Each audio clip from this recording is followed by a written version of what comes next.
Shalom, everybody, and peace of the Lord to all of you. We are back so early. I did not really even rest enough. But I have an urgent call.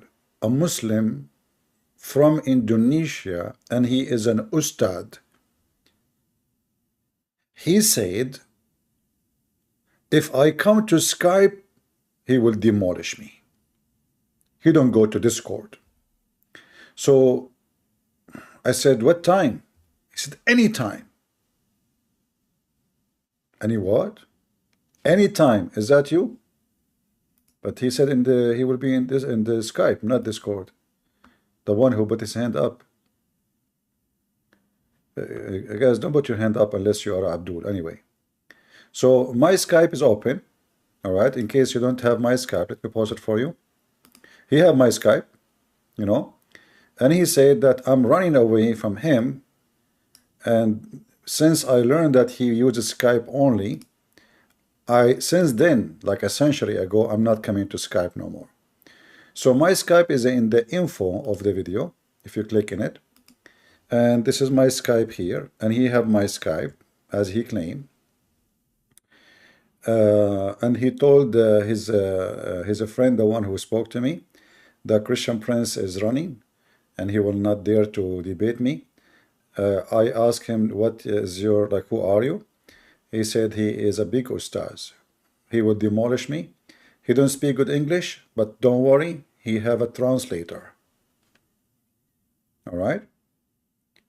So if you are ready, here we go. I mean, I think this guy, he thought I will not come. I just, hang up like 2 hours ago. I did not even have rest. So he said, there's no way this guy is going to come now. So let us see. I'm here. I'm ready. If you are ready, text me in Skype. My Skype is open. We will take your call immediately without any delay. And I promise you, I will treat you nicely. I will not say, something. I mean, you know me. I mean, I say Mohammed is a false prophet. That is, the thing. But I will treat you as a person nicely, as long as you are nice. You can speak by Discord. You are a Muslim. Stanley Abdul. Stanley Abdul, is that like a Stalin Abdul? Okay. Are you him? Hello? All right, you are not muted. Go ahead. Hello, how are you, sir? I'm fine. I'm fine. You still haven't. It's fantastic to speak to you. I'm the friend of Zakir. You still haven't answered Numbers 31:17, which speaks about rape by Yahweh in the Bible. How can Muslims believe in this rubbish? Numbers 31:17 and 18. Yeah. This is the problem, my friend. I will go with you. So, are you against rape in Islam? I'm against rape in the Bible. The Bible teaches rape and killing. No, the verse says the verse there never says rape. You are a liar. But I can show. No, it says lachem. The word is lachem. How do you take them? Lachem them in Hebrew. Do you know Hebrew, sir? It is lachem. Take them as your wife. You kill all the boys and kill all the girls, but all the young girls keep alive for yourselves. You lachem them. How? We cannot talk in the same time. You want to talk to me? Let's discuss. So. Does it there? You said lachem. Lachem mean rape? Lachem means to devour. How do you devour young girls? How do you devour young girls? Therefore, kill all the boys, but keep alive for yourself all the girls who are virgins. How do you keep alive for yourself the girls who are virgins? We're not talking at the same time. Sorry. You are a scumbag like your prophet. But your prophet is the one who did that. I can show you the reference immediately. In the Bible, you stupid idiot, in the same chapter you are reading, it says, if you want to take a woman as your wife, and by the way, if he did not, he have to free her. He have to free her. If he take her only as a wife. Only. He cannot rape her. He can marry her. You are a scumbag liar. Lachem, potato. Well, you know what this chapter there is saying. Anyone can go and read it, you stupid. So you think if you keep talking, speaking loud, you don't let me talk, you will sound like you are wise and smart.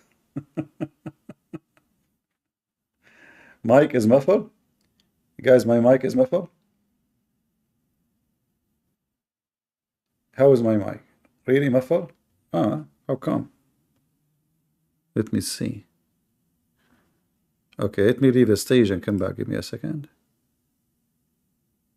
And see what's going on. All right, what about now? Is it better now? Or still the same?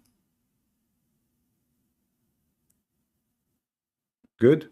What about you two guys? Is it bad?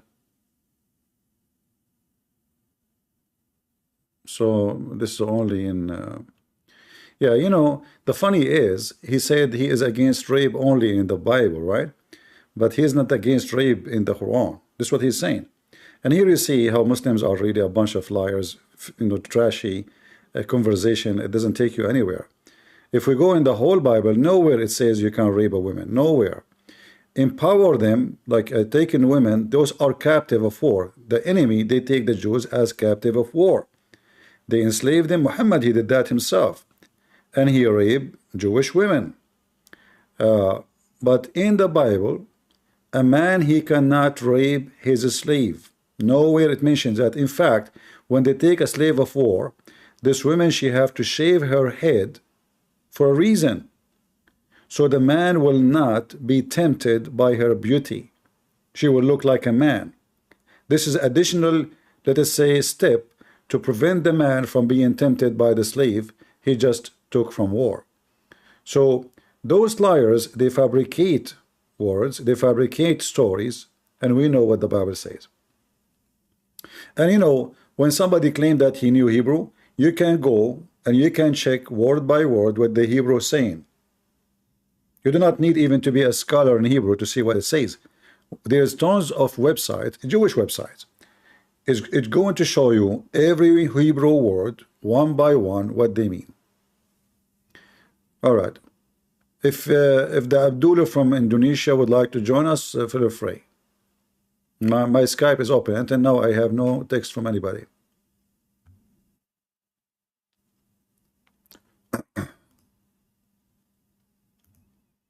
Anyone? Where is the sheikh?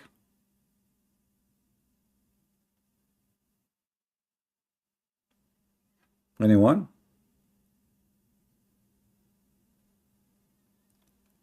Where is the Abdul? Don't tell me you made me come here early and you are not coming, you potato.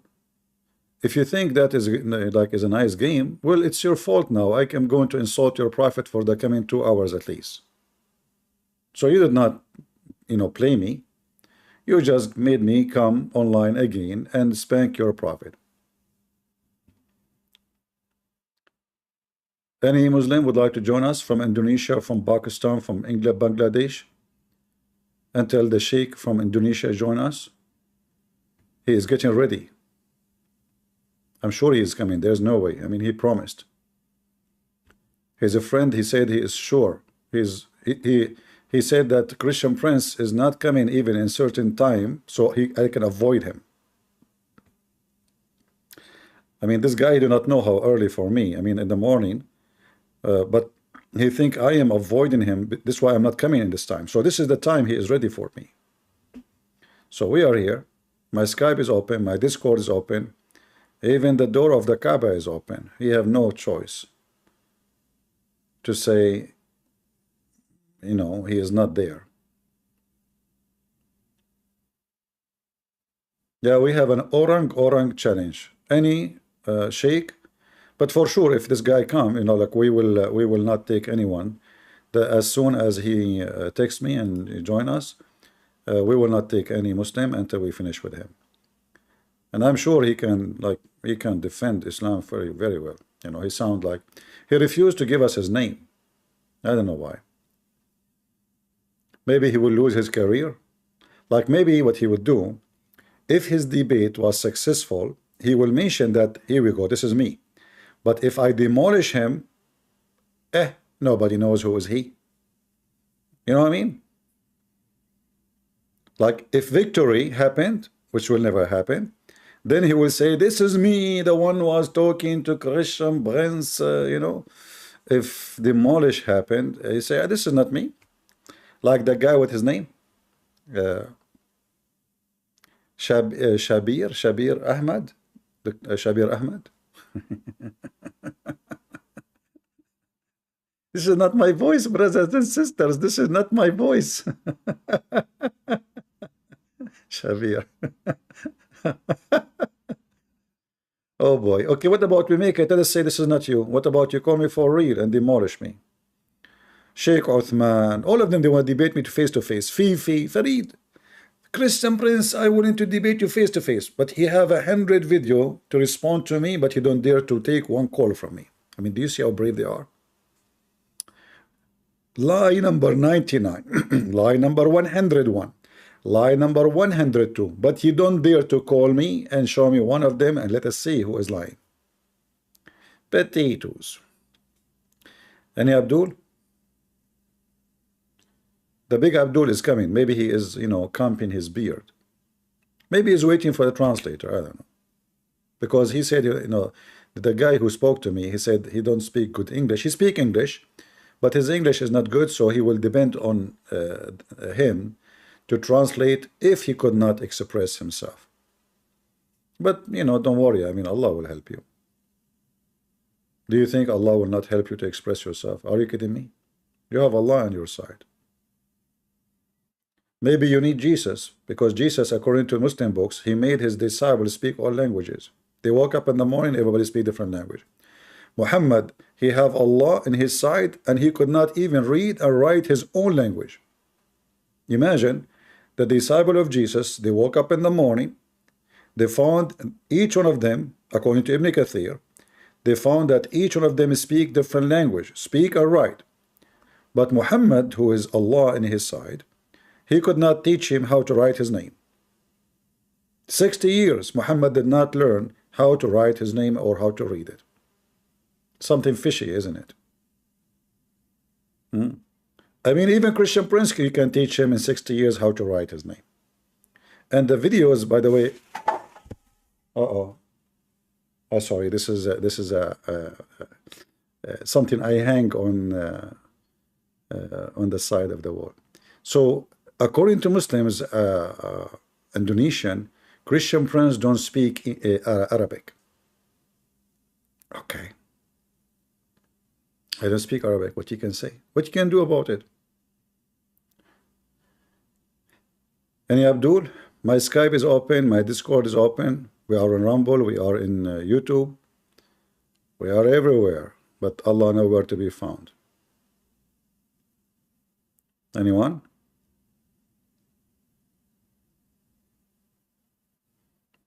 Until now, no sign of any Abdul from Indonesia. Orang Abdul. How many Indonesian we have here now? Give me one if you are Indonesian.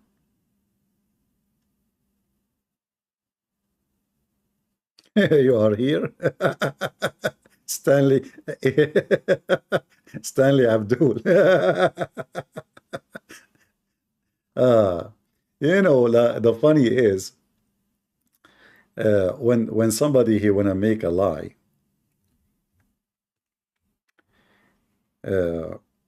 and the funny, like even you ask him, are you against rape? He say only in the Bible, which means he don't mind if somebody rape his mama. He's against rape only in the Bible. I'm not. You see, who is the one is afraid is the one who don't let the other person talk. You mention something, you will not even let me answer you. You will not even let me say what. Okay, hold on. In the front of everybody, is it fair if I give you the microphone?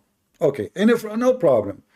If I give you the microphone and I make you read the verses in Hebrew, and you tell us what each one of them mean, but under one condition, we will show the reference for the meaning. Is that fair, guys? Is that fair? We can see, he said number 31, verse 17. This is the only verse, you know. I mean, I can show you tons of verses about killing in the Old Testament, you idiot.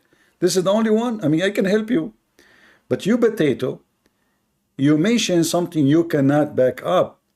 Same time, the story is exist in your stupid Quran. So if I give you the stage Are you willing to read both from the Bible and from the Quran? If you will not, that means you're afraid. Are you willing to read it for me, word by word in the Hebrew, and show me where it says the word rape? I will bring you to the stage again. But don't, remember, we have to exchange conversation. If you talk only, if I talk only, this is not a debate. Come to the stage. Come over. I invited you.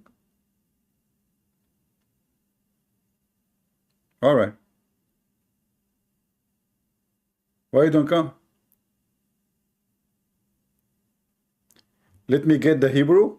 Oh, okay. He wanna get the Hebrew. A second ago he was saying lachem. A second ago you speak Hebrew. You know one Arabic Hebrew? Isn't it you who said to me lachem a second ago? Lachem? Lachem mean rape, you donkey. May Allah lachem you. Get out of here. He wanna get his Hebrew. Lachem.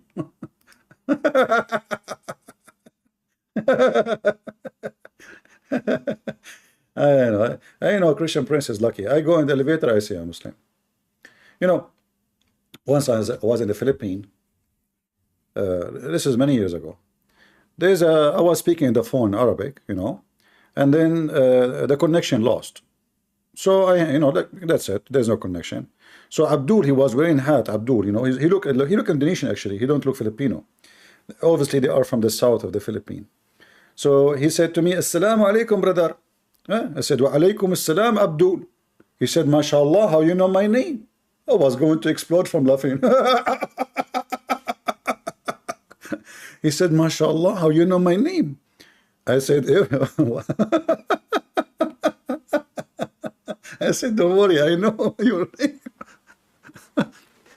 And then he said to me, "So you are an Arab, brother?" I said, "Yeah, but I'm not a Muslim." He just should see his face, you know. The second he heard that I'm an Arab but not a Muslim, like, what? And I know his name is Abdul. Like, what the heck? You know? And then I was going upstairs, actually. And then I said, why you are not a Muslim, brother? I said, Islam is stupid, man. Do you want me to show you? So he said, okay. So instead of going to my direction where I'm going, we went downstairs. There is a park. Me and him, we sit there.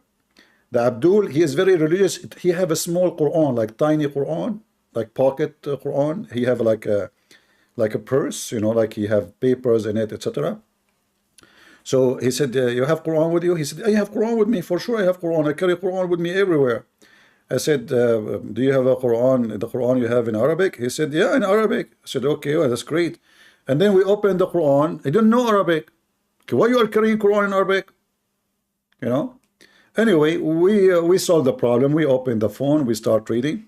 So I show him the verse in the Quran in Arabic, in the book he have in his hand, and then we go to the translation and he read it. And then he says, no way, doesn't say that, no way. No, babe, brother, no way that says that, no way. You know, and then he promised me he was going to ask his ustaz, you know. Now, I did not give him phone number. I don't trust to give phone number to anybody. But then after a while, I saw him in the mall. But he was with his wife and she is wearing a burqa. He put his hand in the front of his face, hide, like, you know, and he start like, you know, in his mouth, like, don't talk to me, you know, like, you know, it's like my wife is here, you know. And so I walked by, I said, Assalamu alaikum, Abdul. He's afraid to talk to him in the front of his wife. Muslim men are so brave. In the front of his wife, he is potato. He don't dare to speak to me, you know. Anyway, I mean, how in the world you know my name, huh? Assalamu alaikum assalam, Abdul. You should see his face. He was shocked. How in the world I know his name, man? You don't know that every one of them is Abdul for me. Do we have any Abdul? Let us see the Skype. Do we have any message? No. There is a... You know, some people are really funny. This is here a person, I think it's a female, saying to me, why you are using his name? What?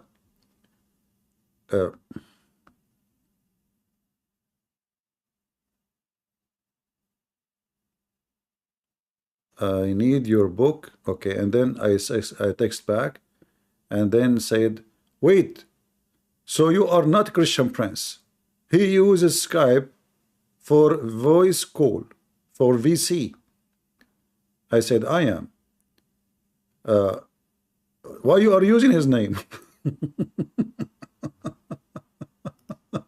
Anyway, internet is funny. Do we have Abdul and he would like to join us?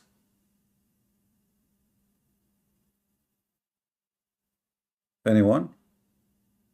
Look like your sheikh is not. He's a potato. But anyway, he come over here. He don't come. Who care? We are going to expose you, stupid prophet. I heard there is science in the Quran. I heard there's a lot of things in the Quran. I mean, you name it. Fart, you know, the God who you have a big sanctions in the Islamic religion about farting. Fartism, Islamism, circumism. I mean, you name it. Islam goes for everything. Right? Even when you go to the bathroom, you have to shake your penis 3 times. If there is any Muslim can tell us why 3 times, what would happen if you shake it 4 times? Do you think it's going to come off? I'm serious. Why 3 times? What's wrong with your prophet? He's stuck with it 3 times. Is my YouTube coming fine? Is it buffering? Somebody making the buffering thing. If you make buffering and it's not buffering, I'm going to buffer you out. Just let you know. Because that means you are lying. Huh? Any Muslim can tell us why you shake it 3 times? Assalamu alaikum 3 times. Shake hands 3 times. Shake penis 3 times. Spank your wife 3 times. Divorce your wife 3 times. Fast 3 days. I mean, what's women? Menstruation 3 months. They stuck with number 3. They do ablution. They wipe their fingers. They wipe their hand. They wipe their nose. They 3 times. And they say we are the one who believe in the Trinity.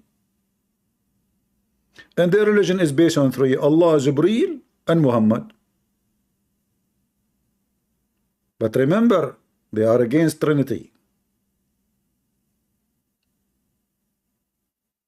Let us see Skype. Until now, 0 text from Skype. Abdul is not coming to Skype. Potato. This is the first potato for today. He told the guy, I'm not coming in this time, in the day, because specifically I'm avoiding the Ustads of Indonesia. Are you serious? All of you are a bunch of potatoes. Who is a Muslim would like to join us? Anyone?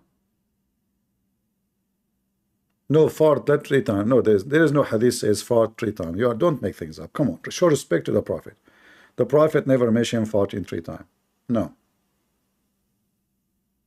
That's a lie. That's a fabrication. This is da'if hadith. This is da'if hadith. We take only sahih hadith. I mean, this is a religion. They claim it's a strong religion, but every story of it is da'if, which means weak.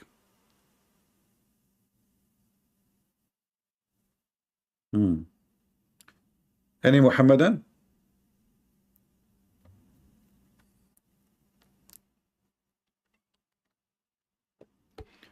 Ustaz, Malaysia, Hijab, Konakla, Konekla. Ah, Konekla. Ah, they drink cognac. Okay. I mean, I was wondering who is the one purchasing all this whiskey in Malaysia. Cognac, huh? Well, in heaven, they'll have a river of it. A river of wine. There's no whiskey, no black label, only wine. Allah is addicted to wine. Muhammad, you don't know any drink except wine. So he's stuck with it. What is in heaven? Wine. There's no beer? No. Black label? No. You know, like I'm not really, I have no idea. I'm the last one who can speak of like alcohol. But there's a billion names of alcohol. And Allah, you know only wine. Because he's all knowledgeable. He's stuck with it. Any Abdul? Until now, there is 0 text from Skype. If there is any Muslim would like to join us, feel free until we have the Sheikh. And look at those Abdul. I mean, look at them. They are Ustaz, somebody told me his name is Ustaz Abdul Somad, his name, not Samud, Somad, right? So mad. You have a private jet. You stupid Abdul. This guy, he take a private jet and you take a private bicycle, you idiot. Huh? What do you do for a living? Huh? You don't even have a bicycle and you have a private jet. Why? Because you're a stupid fool. I mean, even your prophet, he ride a donkey. This guy, you have a private jet? Potato. You know, those, by the way, those exist not only in Islam, they exist in Christianity too. There's a lot of scammers. Like, there's a guy, he called him, his last name is Dollar. Imagine, his last name is Dollar. He claimed to be a Christian minister. He told them that last night he saw a dream. The Lord told him to buy his private jet. The Lord told him. Come on, the Lord. I mean, come on. I mean, isn't it? And you, Christian, you have to donate to him. So those scammers exist everywhere, you know, not only in Islam. But Muhammad himself, different is, Muhammad himself is the biggest scammer. Any woman, any believing woman, she want to give herself to the Prophet so he can if her. Look how nice he is. This is how really prophets of God. Any of your women, she want to open her legs to the Prophet voluntarily. I mean, do you know how hard this job is? He will sweat. He will do work, hard work, just to make your women happy. That is a true man of God. Who can beat that? Ustaz Indonesia Laji Bergarilya Sata CP Meraka. Oh, okay. I don't know about Meraka. You know, to be honest with you, the relationship between me and Meraka is not that good. Just to let you know, like when you say Ustaz Indonesia Laji Bergarilya Sata, I'm okay with Sata. But Meraka, no, please. I don't like to involve in politics. Leave Meraka alone.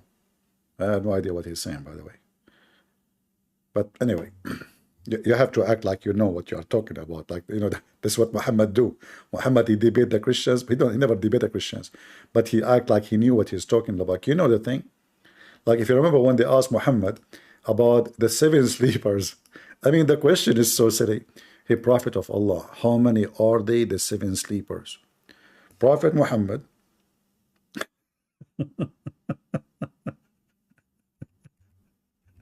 peace upon 7 sleepers upon him. He didn't dare to say, you know, how many they are, because he didn't know. So he was afraid if he say, like,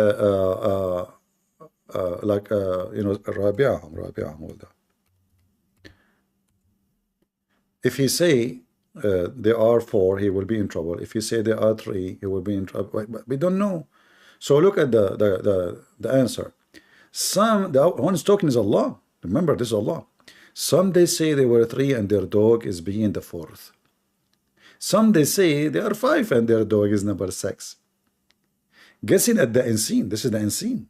I mean, they are dogs, and what do you mean unseen? Anyway. Yet others, they say they were 7 and their dog is number 8.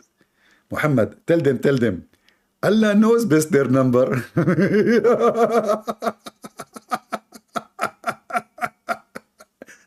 that is mathematics. That's deep. That's seriously deep. Look, he refuted them all. Those people are confused. How many are they, the 7 sleepers? Some they say there are 3 and their dog. I never heard in any language somebody saying that the dog is number 4, you idiot. The dog is a dog. You don't say he's number 4. He will be number 4 if they are 4 dogs. Hey, Christian Prince, I think you remember me from a while ago. I'm asking a question on behalf of a friend. This isn't related to the Indonesian guy, but I'm just asking a question on behalf of a friend. He's a Muslim? He's a Muslim? No. She has a friend who is dating a Muslim man.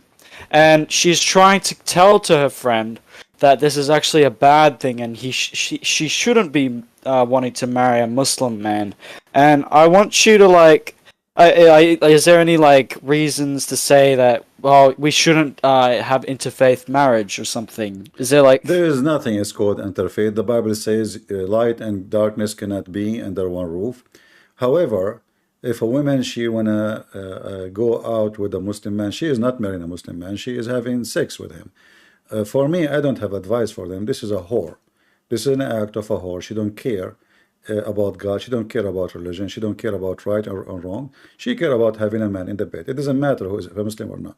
If he's a Sikh, she will go with him. If he's a Hindu, she will go with him.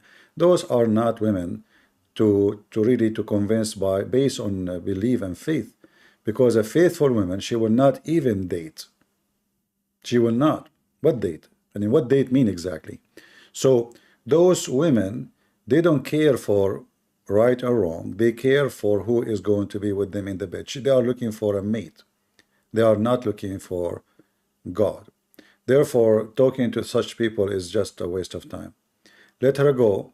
Let her be with the man. He will use her. He will dump her, the same as they dump his shoes. Muslim, they leave. Women are nothing but shoes. We replace them as soon as we get bored of them. So let her go. Don't waste your time with her. okay? Thank you, Christian Prince. Yeah, and cry for nobody.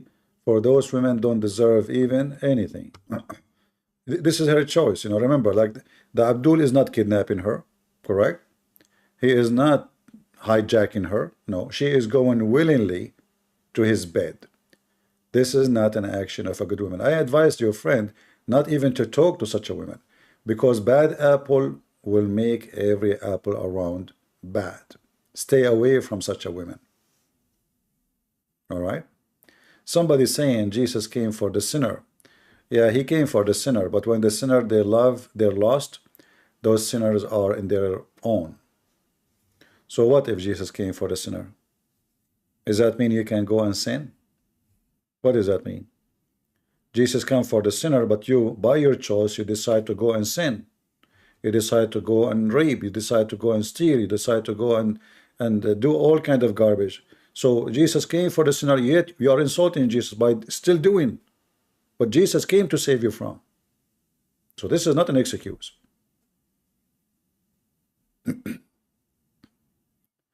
For me, I don't respect cheap people, you know, cheap.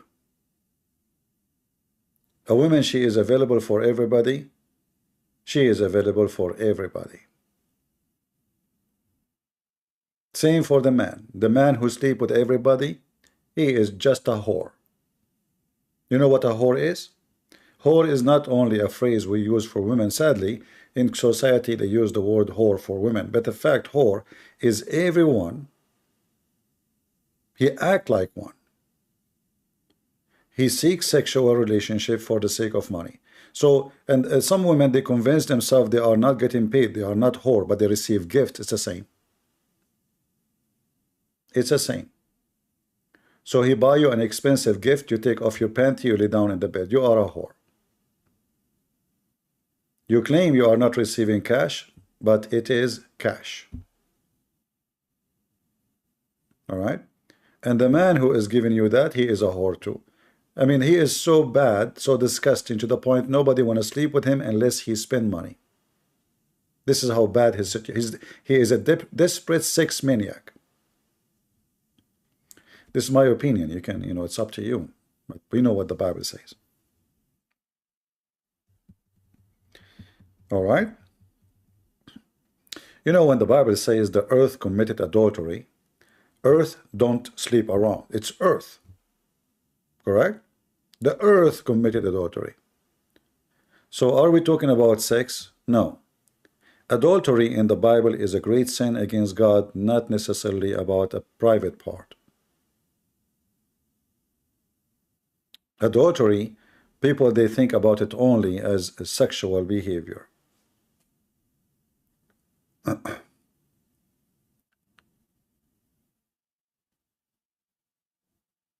Where is the Abdul? Let us see Skype.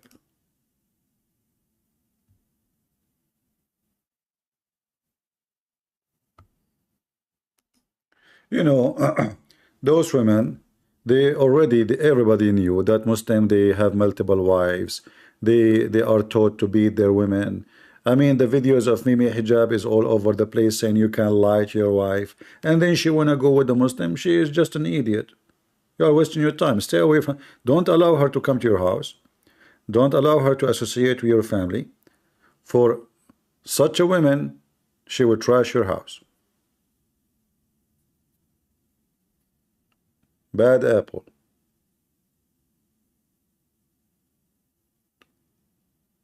No problem, Natio. We will see. Do we have the Abdul? Is he ready?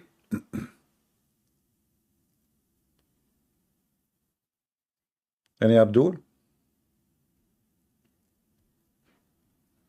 Where is the Indonesian Abdul?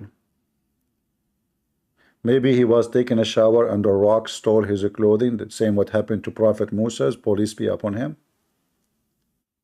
Maybe. I mean, he was taking a shower, the rock stole his clothing. And now he is chasing the rock. Rock, stop, rock, my garment. Do you believe in the creation story in the Bible, or do you believe outer space, no water above a firmament? Look up Jewish cosmology. Love your work. My friend, I don't need to look Jewish whatever. The Bible say, you know, when the Bible speak about how God create, it's not a science. I mean, if God want to tell us how he created just the eye of a human being, you know, then we need to read books and books, just the eye alone. Do we agree? I mean, the human being body is so complicated. So if God will describe for us the lizard, how the spider creation, the function, you have to read books. You know, a person, he have a PhD on, he spent his life studying just to study, you know, a certain part of the body, heart. How many books he read?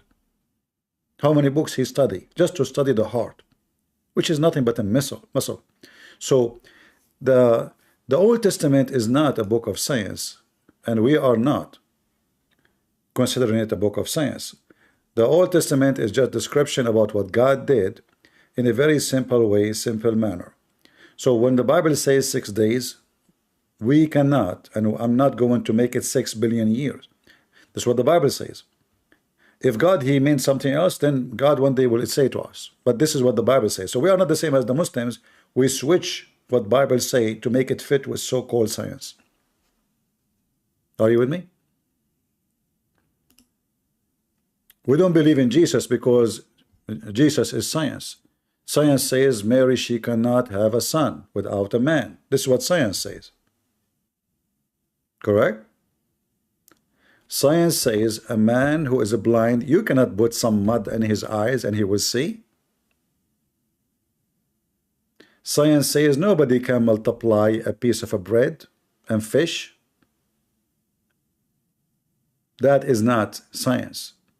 So if we want to believe in science, well, you have to be always scientifically accurate. And my understanding of science, science is not accuracy, because science always get updated and changed. What is science today is stupid tomorrow. When those scientists, they say to you scientific fact, I laugh, because every day they come to us with a new idea.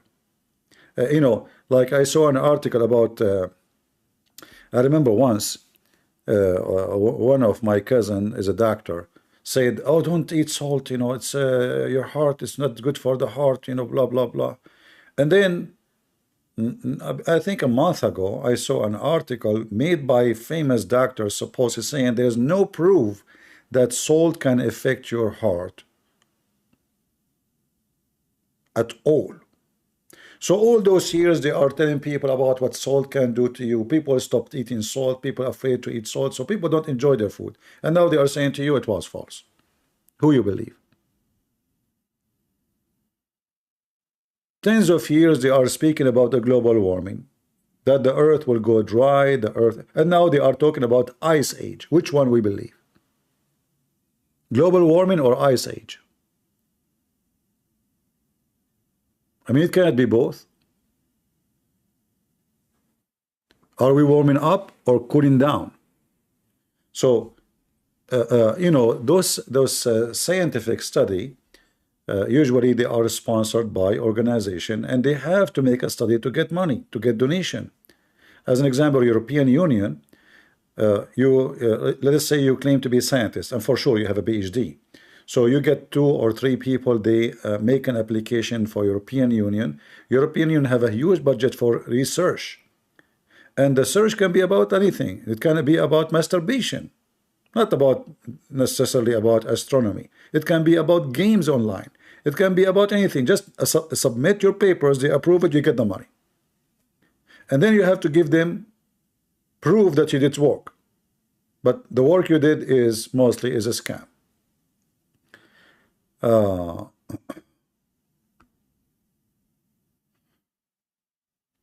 I've been seeing a lot of articles about the moon drifting away 1.5 inch a year. Okay, maybe the earth is drifting. This is why we see the moon is drifting. Is the earth is fixed?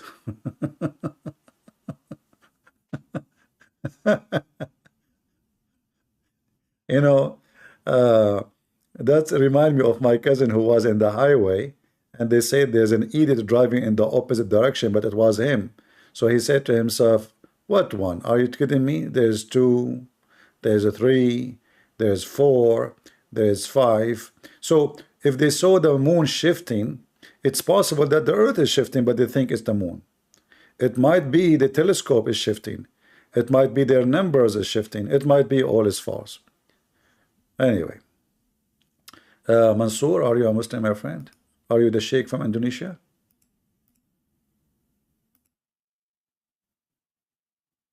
Hello? Hello. Yes, Mansoor. Are you the Sheikh from Indonesia? No. All right. You are a I'm Muslim? from South Africa. You are from where? Yeah. South Africa. South Africa. Okay, you are welcome. How I can help you? No, I just wanted to join. The guys in the comments were telling me to join. Can you speak, like, I don't understand really. Can you speak more clear? I was saying the guys in the comments told me to join. I don't even know what we're discussing. I don't understand the word. What? I said the guys in the comments were telling me to join. Ah, the guys in the comment. Okay, so do you like to tell us anything about Islam? But if you can speak like more clear, I will appreciate that, so I can understand you. What do you like to tell us about your religion?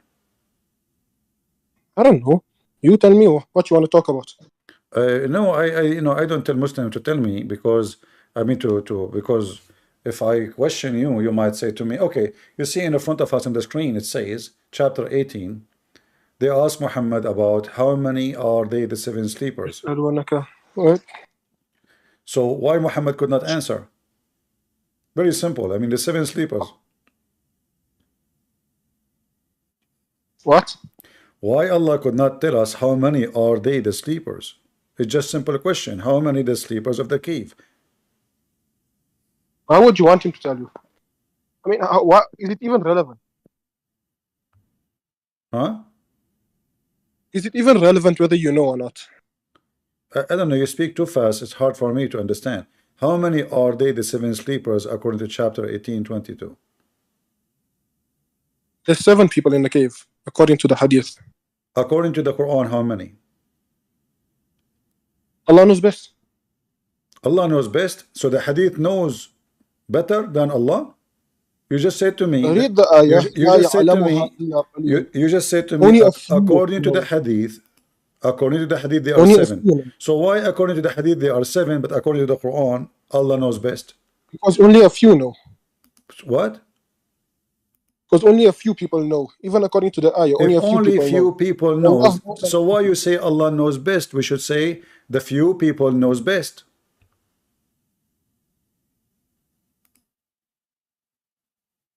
It doesn't make sense to say Allah knows best and then at the same time few knows best. That means they are Allah too. Is that a secret? Only God? What? No. How it says this is unseen. how it says this is unseen, and then it says few knows only. If it's unseen, nobody should know it except God. And the ayah itself says only Allah knows and a few people. Exactly.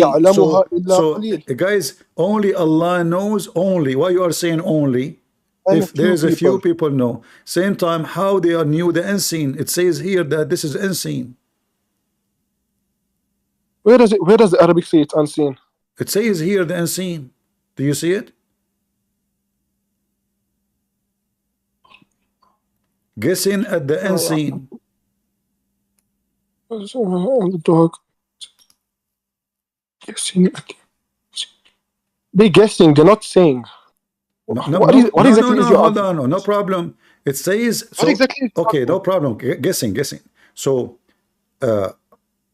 but we are asking how it is unseen, and yet few knows the unseen, because according to the Quran, only Allah know the unseen. There's no few. If there is a few, they knew the unseen. That means Allah is not the only God, because the whole Quran saying in many places the one who knows the unseen only Allah. So how it is the unseen, and how if you they knew the unseen?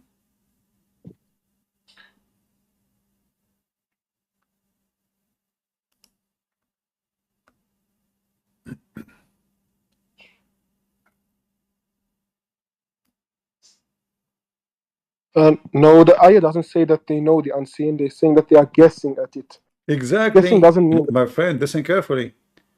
As long the Quran divide for us that this is unseen, the knowledge about how many there are is called ghaib.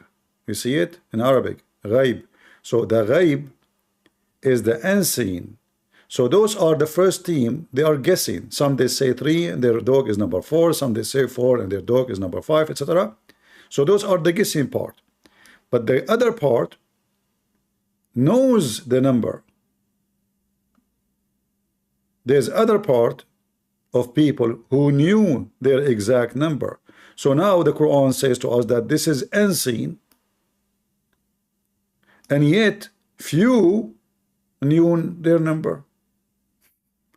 But that cannot be true, because if it is unseen according to the Quran, only Allah knows the unseen.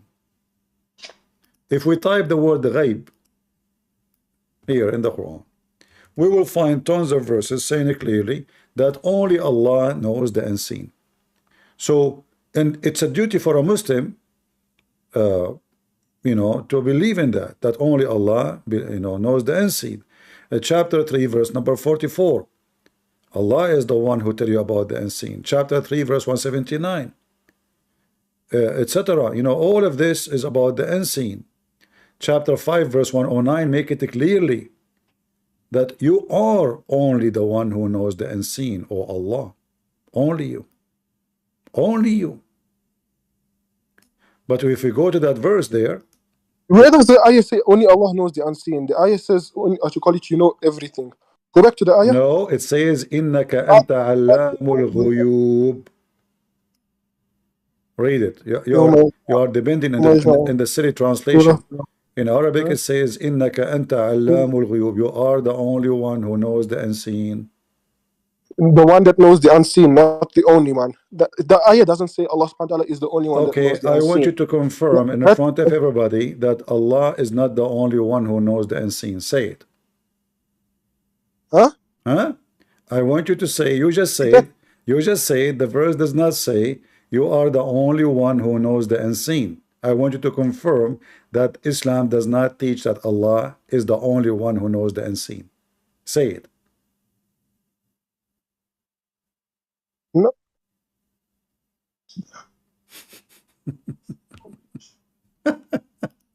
Poor guy. Oh boy. They try to fix it, they make it blind. Yeah, this is what they do. They put eyeliner in the eyes of Allah. They try to fix. He's blind. Jahil. Read the ayah again. Which ayah? This one or the other one? Which one? That same one that's over there. Read it again properly. Chapter 5? The same one that you have on, ya Jahil. You are calling me Jahil? What Jahil mean? Yes, you are. Ignorant. Okay, what ignorant Ma. mean? What ignorant mean? Means that you can't read. Read what the verse I says. cannot read. Your prophet cannot read. And yet he brought a Quran that nobody can ever copy. What have you Okay, but you accomplished? just said to me the one who cannot read is No. the ignorant. You just said that. Everybody heard you. I'm calling you ignorant, ya Ahmar. Okay, you just called me a donkey. Why you are okay? According to the Quran, the one who is a donkey is the one who carry a book, but he cannot read it. Is that correct?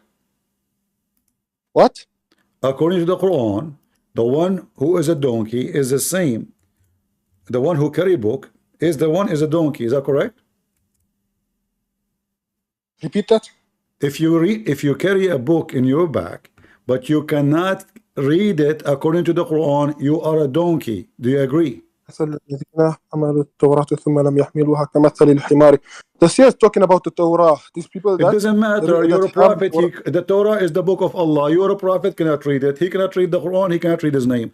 So the Quran saying the one who carry talking about the book, Jews, ya Ahmar. the book. It's talking about the Jews, I'm ya not going to Ahmar. call you Ahmar. I'm not going to insult you because you're trying to find a way to be insulted and kick you out. No, no. I'm going to be cold-blooded today. I decide to eat, you know, like special food for today. So listen. The Quran says the one who carry a book who cannot read it is the same as a donkey. That is your prophet. It's talking about the Torah. No, it doesn't matter. The similarity of those who carry the Torah, any book, the book of Allah, anyone who carry a book, but he cannot read it. If you cannot read it, you are a donkey. الذين حملوا التوراة ثم لم يحملوها كمثل الحمار يحمل أسفارا. The examples of those who carry the Torah with them and they don't read it is like that of a donkey. Exactly. You just said they did not read it. Torah. So Read the ayah again. Can your Read the ayah again. Can your prophet read any book? Can your prophet read any book? Any book? He was illiterate. Can your prophet read any book? Remember, you are the one who said the one who do not know how to read is ignorant. He's a donkey. So can your prophet read any book? The one who can't read is a donkey. Huh? I never said the one who can't read is a donkey. You're putting words in my mouth now. What? I never said the one who can't read is a donkey. No, you said that. It's recorded. It's talking about the Torah. I said Torah. No, you said to me. You said to me. I said to you. So what if I don't? You said, why you are calling me donkey? You said to me because you didn't know how to read. Everybody heard you. Because you're reading something and you're not understanding it. Okay, here we go. You're a prophet. He cannot even read it. How he can even understand it?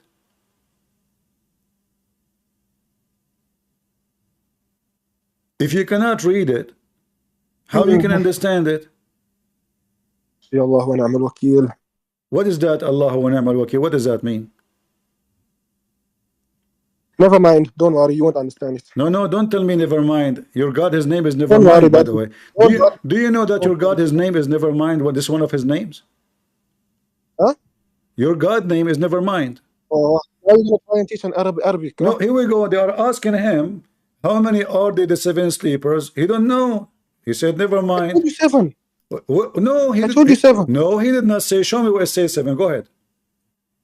The hadith says 7. So Allah could not answer it. So the Muhammad, he was able to answer. Allah could not. Let's read the ayah again, right? The ayah says that Allah. You said to me. No. You said to me the hadith says there are 7. Can you show me the hadith? Now you want me to look for the hadith for you? No, you have to look for it. Otherwise, you are a donkey who carry books, but you cannot find what is inside the book. Is that correct, guys? The one who cannot find what is inside the book is a donkey. You said the hadith says. You keep saying to me. The hadith says. The hadith says. I want to see it. Go ahead. Where is the ayah?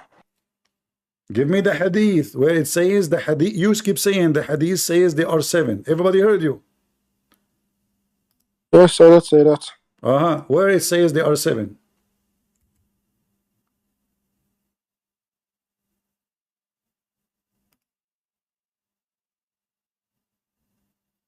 See? You don't know what the hadith is saying. So you are the I'm donkey. looking for the hadith. I don't have the You hadith are the number donkey. memorized. You are the donkey. I don't have the hadith number memorized. You are So the because I don't have hadith memorized, You are the donkey. So Allah do not know. Your prophet do not know. Look what your prophet said. If we go where to the does the hadith, ayah? if we go to the hadith, we will find that your prophet, he said the following: Allah only knows their best number. He did what he said. This is what your prophet said. Allah knows.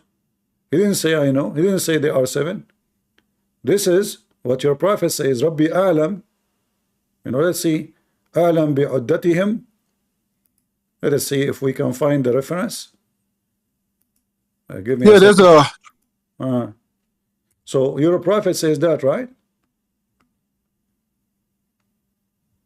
Only Allah knows. So why you are lying to me? So here what we find that Muhammad is disabled, and him and his God, to give us a very simple answer about how many we have an issue with Allah subhanahu wa ta'ala, all that. Princess. So what the point of this story if we cannot even know? Princess, hear me out. Huh? Princess, hear me out. Let me get your argument. Right?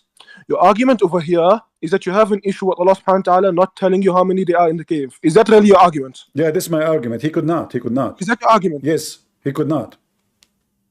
So you have an issue with Allah subhanahu wa ta'ala not telling you something? No. Your God cannot answer a very simple question. The 7 sleepers is a very well-known story between many generations, and it's a fiction story.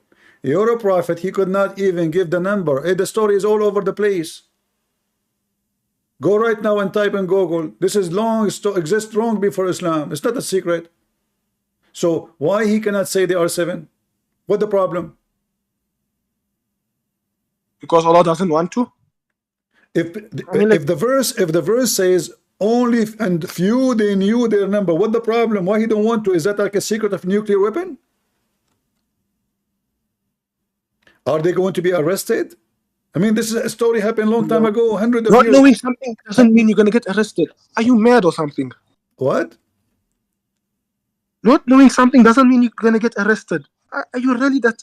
So why we cannot say how many there are? Because Allah doesn't want to reveal it to you. So Allah is... What about the other possibility? Allah do not know. Allah subhanahu wa ta'ala knew. First of all, when you say Allah he knew, he just mentioned... He says Allah knows. He mentioned that this is unseen. And by saying unseen, that means only God have knowledge of it. And Allah don't have knowledge of it. Because if he knew, he will say. So why Allah could not answer? Because this is unseen, which means only from the knowledge of God.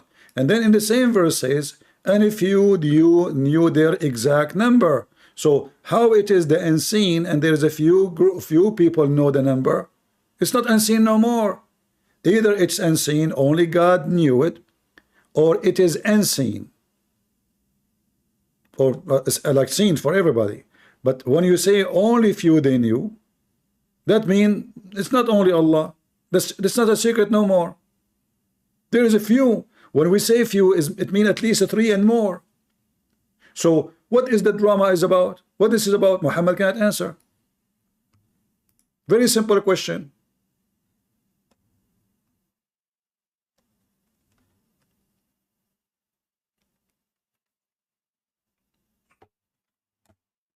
Anyways. What? Nothing. So what do you think? What kind of God this God is? He cannot even answer. I mean, they came to him, they said to him, tell us about the 7 sleepers. Muhammad, he thought they are tribing him, because the Jews always they do that. They ask him a question to laugh at him. And Muhammad is a fool. This is why the Quran in chapter 9 verse 61, it says he is an ear. What ear mean? You tell him a story, he put it in the Quran. What? Read the full ayah. Which ayah? From Surah 9. Which ayah? Now you want me to even tell you the number? What? You do know I don't have the ayah numbers memorized, just to let you know, right? What are you talking about? Tell me, I don't know.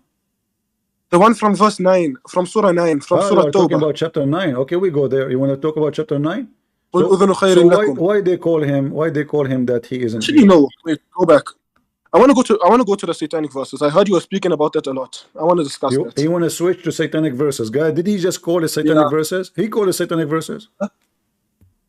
No, I want to go to the satanic verses because apparently you called your Quran satanic verses. You said let us go to satanic verses. I told you to go to the satanic verses. Yes, you said let us go to the satanic verses. So you admit that the Quran is satanic verses. You said that, not me. I'm not the one who mentioned the word satanic and the word verses. It is you who said satanic and illegal where you are. Is education illegal where you are? Guys, is it him who said satanic verses or illegal? Me? Is education illegal where you are? What? Is education illegal where you are? I don't understand what he's saying. Guy, what he's saying? Anyway, just go to the verse. The supposed what you said? What he said? Nothing. Go to the supposed satanic verses. Okay, he kept repeating again. He just said satanic verses. Okay, I said supposed. Supposed, ya hmar. Open your Supposedly, you said to me, let us go to the satanic verses. What supposedly? Jahil. Same time, what do you mean supposedly? Allah, he says that he will take what shaitan he throw in in the tongue of Muhammad. So what do you mean supposedly? Allah, he confirm it. We're talking about Lat and Uzza and Manat. The one about Lat and Uzza and Manat. No problem. Chapter 22, verse number 52, it says shaitan, he throw falsehood in Muhammad's mouth. So yes, it's satanic verse. The Quran confirmed that. He throw it in Muhammad, in the Quran. Read the ayah again. Read the full ayah. Remember, I cannot read. I'm prophet. Prophet don't read in Islam. Read ayah 52. You read it. I am a prophet. Prophet don't read. Never did we send prophets in Islam, they are scientifically accurate without knowing anything. فينسخ الله ما يلقي الشيطان ثم يحكم الله آياته والله عليم حكيم. Where does the verse say that shaitan threw something into Nabi Muhammad sallallahu alaihi wasallam's mouth? Are you saying to me that shaitan, he did not throw it in his mouth, he threw it in his ass? Read the ayah again. Where he throw it? Never did we hold on, guys. He just said. Hold on. He just said. Where it says in the verse, Allah, shaitan, he throw it in his mouth. So I'm asking you, shaitan, he throw it where? If it's not in his mouth, in his ass? If he wills. What? If he wanted. If he wanted? إلا إذا تمنى ألقى الشيطان. What إلا إذا تمنى? Abdul, do you know what even إلا إذا تمنى mean? What does تمنى mean? You're a prophet. He hoped that shaitan will give him satanic verses, will make people believe in him. Is that correct? Yeah, jahil. Well, in front of everybody, what if we show the interpretation that you're a prophet? He wished that he will receive verses will make the people who worship the three daughters of Allah like him. The weak narration which you clowns like using. You can say whatever you want. We can show the reference. The weak narration. What do you think? Can we show the reference? Can you show us the reference? Who is the one who wished? What it says he wished. What Muhammad he wished? He wished that Allah will give him satanic verses, because those verses will make people believe in him. That's what happened. That's what it says.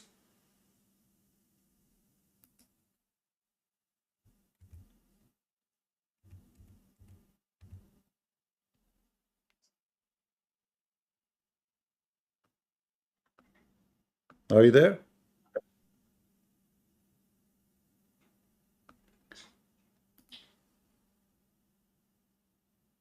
Muhammad, he made a wish that Allah will give him verses, will make his belief accepted by those who worship the three daughters of Allah. So Allah gave him verses to worship Allah's daughters. For this is the only difference between Muhammad and the rest of his tribe. All of them, they believe in Allah. They worship Allah. The difference is, do we accept the three daughters of Allah or not? So what happened? Allah, he gave Muhammad satanic verses to make them believe in Muhammad. Is that true or I'm lying, Masood? You are lying. Huh? I'm lying? Yes, you are. Swear by Allah that I'm lying. Show me the hadith. Show me No, the swear by narration. Allah. No, swear by Allah that I'm lying. Go ahead. Show me the narration. Swear by Allah I'm lying. Show me the hadith and show me the narration. I see they are scared. He's scared to swear by Allah. Like, show me, show me, show me. You know, show me. Hold on. Are you sure I'm lying or not? So, are you sure I'm lying or not? You are sure? Yes. As long as you are sure, swear by Allah I'm lying. Go ahead.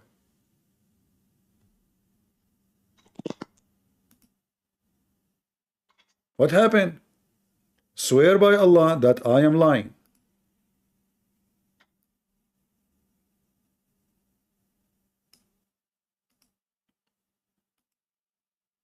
Did you read the article about how to debate Christian Prince? Never say yes, never say no. Just show him, tell him, show me. Is that what you do now, Mr. Show me? So you apparently asking you for proof is wrong now. So, he swear by Allah I'm lying. I say your prophet, he made a prayer to Allah to send him verses will make the pagan accept him. Allah, he sent him verses, and those verses is to worship the three daughters of Allah. Show the reference. Say I'm lying. Yes, you are lying. No, show the reference. Swear by Allah I'm lying. Show the reference first. Swear by Allah. Show the reference. Okay, before I show you the reference, what No, the word tamanna mean? Wished. Guys, Muhammad, he wished. Hold on. Muhammad, he wished. He wished for what? We are getting closer. He just said. Okay. So Muhammad, he wished. He wished for what? Tamanna over here is for shaitan. He wished for what? Just a wish. What? This is the religion of wish. He wished what? Was it the birthday of Muhammad? He made a wish. So Allah, he wished. Muhammad, he wished for what? You agreed. You said, okay, this is tamanna. Tamanna mean he wished. Everybody heard you. Okay. So now he wished. He wished for what?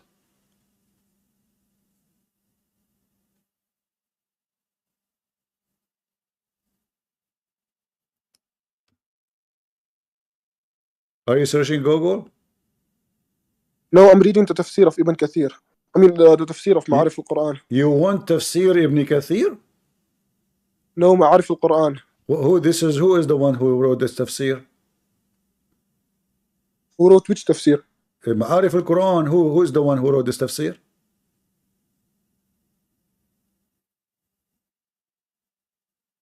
Hello? I cannot remember the guy's name right now. You don't know his name? I cannot remember his name. You don't know his name? I don't remember the guy's name. So you don't even know. You see, You said donkey. You said donkey, the one who do not know. So you mentioned the name of a book, but you don't know the book is. I never said what he doesn't know. What if it's written by Shia? What if it's written by Hindu? I mean, who is the one who wrote the book? Is he a Muslim? Yes. Okay. Read for us what it says in Ma'arif al-Quran. Go ahead. Go ahead. Where is this? This shows that the words of Rasulullah Nabi carry different meaning, though there is no consensus as to the precise nature of the difference. For our purpose, it is enough to understand that Nabi Muhammad is a person whom Allah Ta'ala designated with a mission to reform his people, and who receives the revelation from him. He may receive a scripture and a code of laws, or he may be commanded to convey the message of an earlier book and code of law. Until now, you are reading an article, you did not give an answer. He wished for what? Tell me in the book, Abdul, tell me in the book you are reading, tell me in the book you are reading, your prophet, he wished for what? The question about the word wish. He wished for what in that book you are reading? Yeah, about what he recites. In this verse, the word tamanna has been used as a synonymous for qara'a. Thus aminta would mean qara'ta. This verse explains that the disputes raised by the disbelievers in regards to Allah's message is not something new, as similar doubts were raised by earlier people, as well with their prophets, presented to them the message of truth and the disbelievers. The explanation of the verse is quite clear and straightforward, and thus has been adopted by many commentators, including Abu Hayyan in his Bahr al-Muhti. However, some books of tradition have reported here are incidents which is not proved by authentic sources. This incident is known as Hadith ul Ghara'in.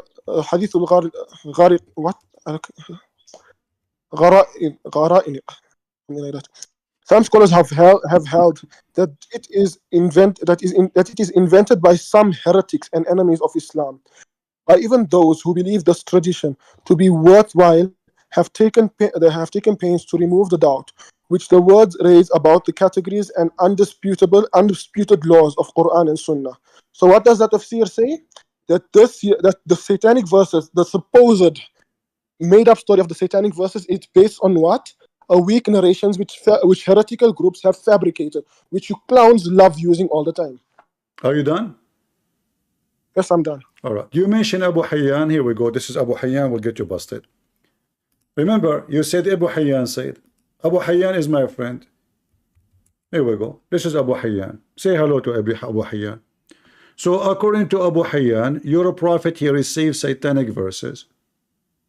وما أرسلنا من قبلك من رسول ولا نبي إلا إذا تمنى ألقى الشيطان في أمنيته. So this is who talking? This is Ibn Hayyan. Let us see what Abu Hayyan is saying. You can see the screen, right?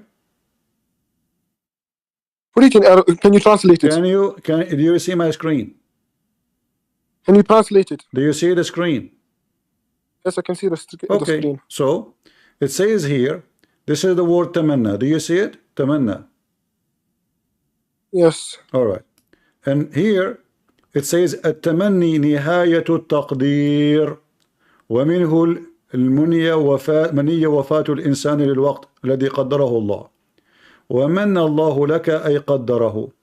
So the prophet, he wished to Allah to make a destiny, to make a decree, to make those people believe in him. What he did, he sent in the satanic verses. This is Abu Hayyan, the one you mentioned his name in the tafsir, and this is his book. And what does he say about that narration? That it's a fabrication. No, hold on. First of all, if you say this is a fabrication, this means the Quran is a fabrication, because the Quran confirmed that Shaitan, the Quran confirmed that this is a true story. The Quran confirmed that this is a true story. How we know? Read the verse. Because the verse after it says that those verses which Shaitan he throw, there will be trial for those who believe in Allah. It will be a disease in their heart. So these verses are not taken, the Quran confirmed that. They are still in the Quran. Otherwise, they cannot be a trial. You said it's in the Quran. Show me where it is in the Quran. It says in front of you, verse number 53, it says, Allah will make those thrown by Shaitan a trial for those who their heart is a disease. You said that the satanic verse is still in the Quran. Show me where it is. Show you what? You're making a claim, now show it. You want me to show you the 3 daughters of Allah? Go ahead, let's see. Okay, hold on. Who care if it is the 3 daughters of Allah or 4 daughters of Allah? What we care for, that you Muslims, you try your best to say this is a fake story, but if it's a fake story, there's no way a Muslim will report a story is fake, because we can find this in every Islamic interpretation. So if you give me a book written yesterday by somebody, if you give me a book by yesterday made by Abdul saying this is a fake story, we laugh at you. Huh? We laugh at you. You said to me that this story is fabricated by the enemy of Allah, but those are Muslims. How this story is fabricated? Listen, Abdul, how this story is fabricated by the enemies of Allah, and the one who wrote the stories are Muslims. No, not Muslims. Are you really that intellectually challenged? Abdul, who is the one who said this story?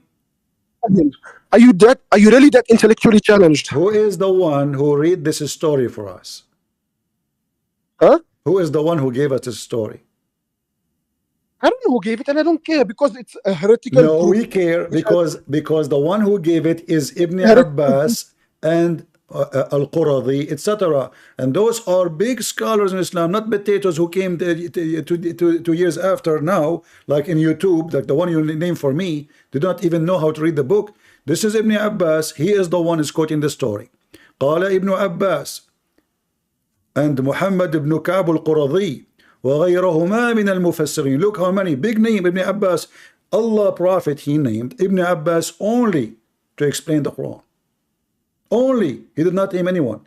He said, may Allah make you the ink of knowledge, Ibn Abbas. So Muhammad he named only one person to explain the Quran. That is Ibn Abbas. So what Ibn Abbas says? لما رأى, let us read Google translation.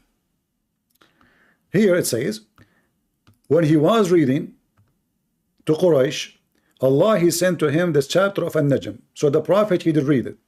And when he arrived to the words where he says, do you see Allat and Al-Uzza wa Manat the third? Shaitan he throw in his tongue those gharani, those goddess, those god. Hold on. So those people of Quraysh, they bowed down and he bowed down with him, except one person. Now, is that Ibn Abbas talking? You said in the book you read for me that this is a fabrication made by the enemies of Islam. Is Ibn Abbas from the enemies of Islam?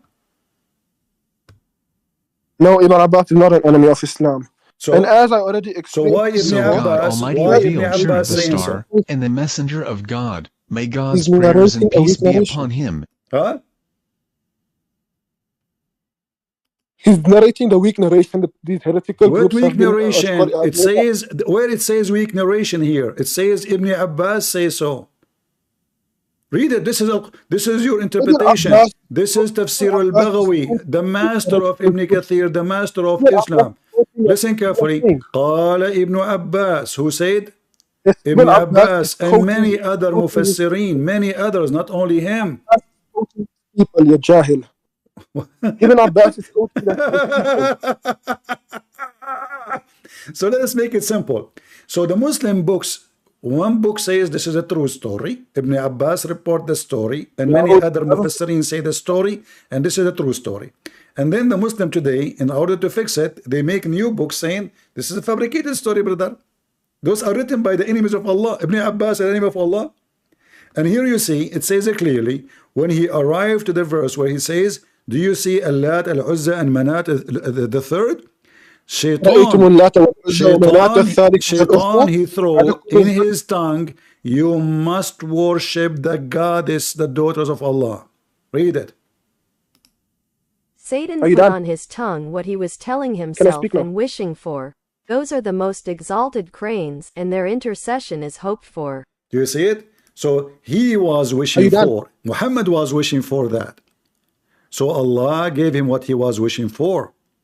And then the disbelievers, they loved that and they were happy. So when Quraysh, they heard this, they heard what he said, they bowed down with him, worshipping the three daughters of Allah all together, except one person because he could not. Not even one person in the mosque, he did not bow down, except one because he's old. All of them, they bow down, worshipping the three daughters of Allah, including your prophet. Are you done? Listen. When the Quraysh heard this, they rejoiced over it, and the messenger of God, may God bless him and grant him peace, proceeded to recite it. He recited the entire surah and prostrated at the end of the surah. The Muslims prostrated with his prostration, and all the polytheists in the mosque prostrated. Not a believer nor an infidel remained in the mosque but prostrated, except Al-Wali bin Al-Murra and Abu Hiya. Sayyid bin Al-Az, they took a handful of bafa and raised it to their foreheads and prostrated on it. Here you see that prostration is a prayer of the pagan Arab. So, so is the Muslim. Do you notice, guys? The pagan Arab, they pray the same as the Muslims. This is not new. So those are pagan, and the Muslim, they agree that they are pagan. How they pray? They prostrate. They put their head in the ground. Muhammad, he wished to receive satanic verses. Allah gave him satanic verses. What he wished for? Something will make the disbelievers close to him, so they agree with him and they pray with him. And this is why Muhammad, he mentioned this. And look, and then here Muhammad the hypocrite, they said to him, Quraysh, they spread after the prayer, and they said, Muhammad, he never spoke good about our God as today. He spoke many times good about them, but today is the best. He worshipped the three rows of Allah. Then a while after, a few weeks, it says here that Jibreel came to Muhammad. In this story here, فَلَمَّا أَمْسَى, which means in the same night, Jibreel came to him and he said to Muhammad, hey Muhammad, what you did? What you did, man? He said to him, you said to the people something I did not say to you. So the prophet, he became so sad and he's scared of Allah. So Allah, he sent this verse to bet him, like a bet, like a dog, and he was merciful on him. Am I lying, or this is what it says? Yes, you are lying. Read it and translate. Let's actually go to what the verse says, right? Go to Surah An-Najm. Read it and translate. Let's see if I'm lying. Read it. You said I'm lying. You said I'm lying. Go to Surah An-Najm. Read it and read it. Let me speak now. You said I'm lying. Read it and translate. Yes, you are lying. Go to Surah An-Najm. Right. Let's refute your claims. Go to Surah An-Najm. I'm here. Now read the story. Read the story. Is Al-Baghawi. Open Surah An-Najm. Is Al-Baghawi. Is that what it says? Am I reporting a fake Open story? Surah An-Najm. Hold on. Open Surah An-Najm. Don't try to escape. Open Surah An-Najm. Don't try to escape. Don't try to escape. Don't try to escape. Don't try to escape. Don't run away and open Surah An-Najm. Is Al-Baghawi here? Is Al-Baghawi here saying this is a fake story? Hey, princess, don't try to run and open the Quran. Open the Quran and let's read the full context of the verse. Come on. Don't try to run away. I'm reading the Quran. What's wrong with you? Open the verse. Open the verse. Open the whole of Surah An-Najm. Why you don't want to tell people what your scholars are saying? Those aren't Christian prince. Open Surah An-Najm. So do you agree that your scholars and the cousin of your prophet, he said, yes, shaitan, he throw words to worship the three doors of Allah? Let's read the full context of the verse. Huh? Open Surah An-Najm. Let's read the full context. So what we were doing from the beginning? Open to أرأيتم اللات والعزى ومناة الثالثة الأخرى. Open that verse. We are not reading that verse. We are reading this verse. No, read the Quran. No, we are reading the Quran. We are reading this verse here. Read. This is the verse. This is the verse we are talking about. Chapter 22, verse number 52. Chapter 22, verse 52. أفرأيتم اللات والعزى ومناة الثالثة الأخرى. Open that one, Surah An-Najm. Read it for us. Go ahead. أفرأيتم اللات والعزى ومناة الثالثة الأخرى. Okay, read it for us. Okay, what do you want to say? Okay, read it for us. Read it for us. Read it for us so we can. إن هي إلا ما سميتموها أنتم وآباؤكم ما أنزل الله بها من سلطان. Verily, those are names that you and your people have created. Allah subhanahu wa ta'ala never revealed it. Are you done? I'm still talking.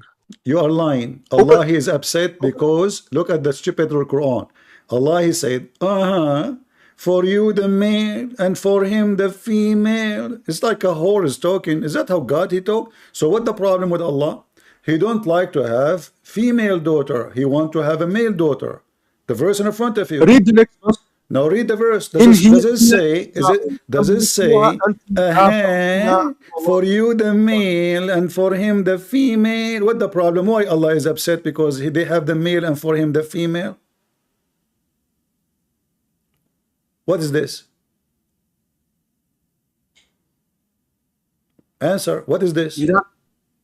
Are you done? Why Allah saying for you the male, for him the female? So what the problem? Allah don't like to have female. Is that an excuse? Read the next two. Are you scared of reading the next two verses? No problem. We will read all of them one by one. What kind of God he say? What kind of God he say? Okay, hold on. Is Islam opposing having a female daughters? Do Allah favor to have male? Don't run away and read the next two verses. Yes, we are reading one by one. You are the one who is running away. Guys, it is him who said to me, go read chapter 53, verse number 19, 20. But he want to jump number 21. He don't want to read number 21 because it's an embarrassing. So I'm asking you, do Islam oppose a person? Is that like something hateful for Allah to have a daughters, but he like to have male? Yes or no? Allah subhanahu wa ta'ala doesn't have males or females. No. This is not a question. This is not a question. Allah saying, is it for you the male, for him the female? So what is the problem? Allah doesn't have either sons or daughters. I'm not asking you if he have or not. This is not the question. What Allah is saying here, explain.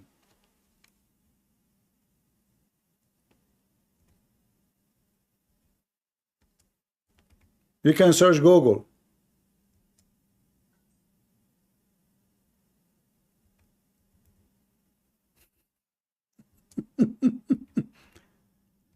Come on.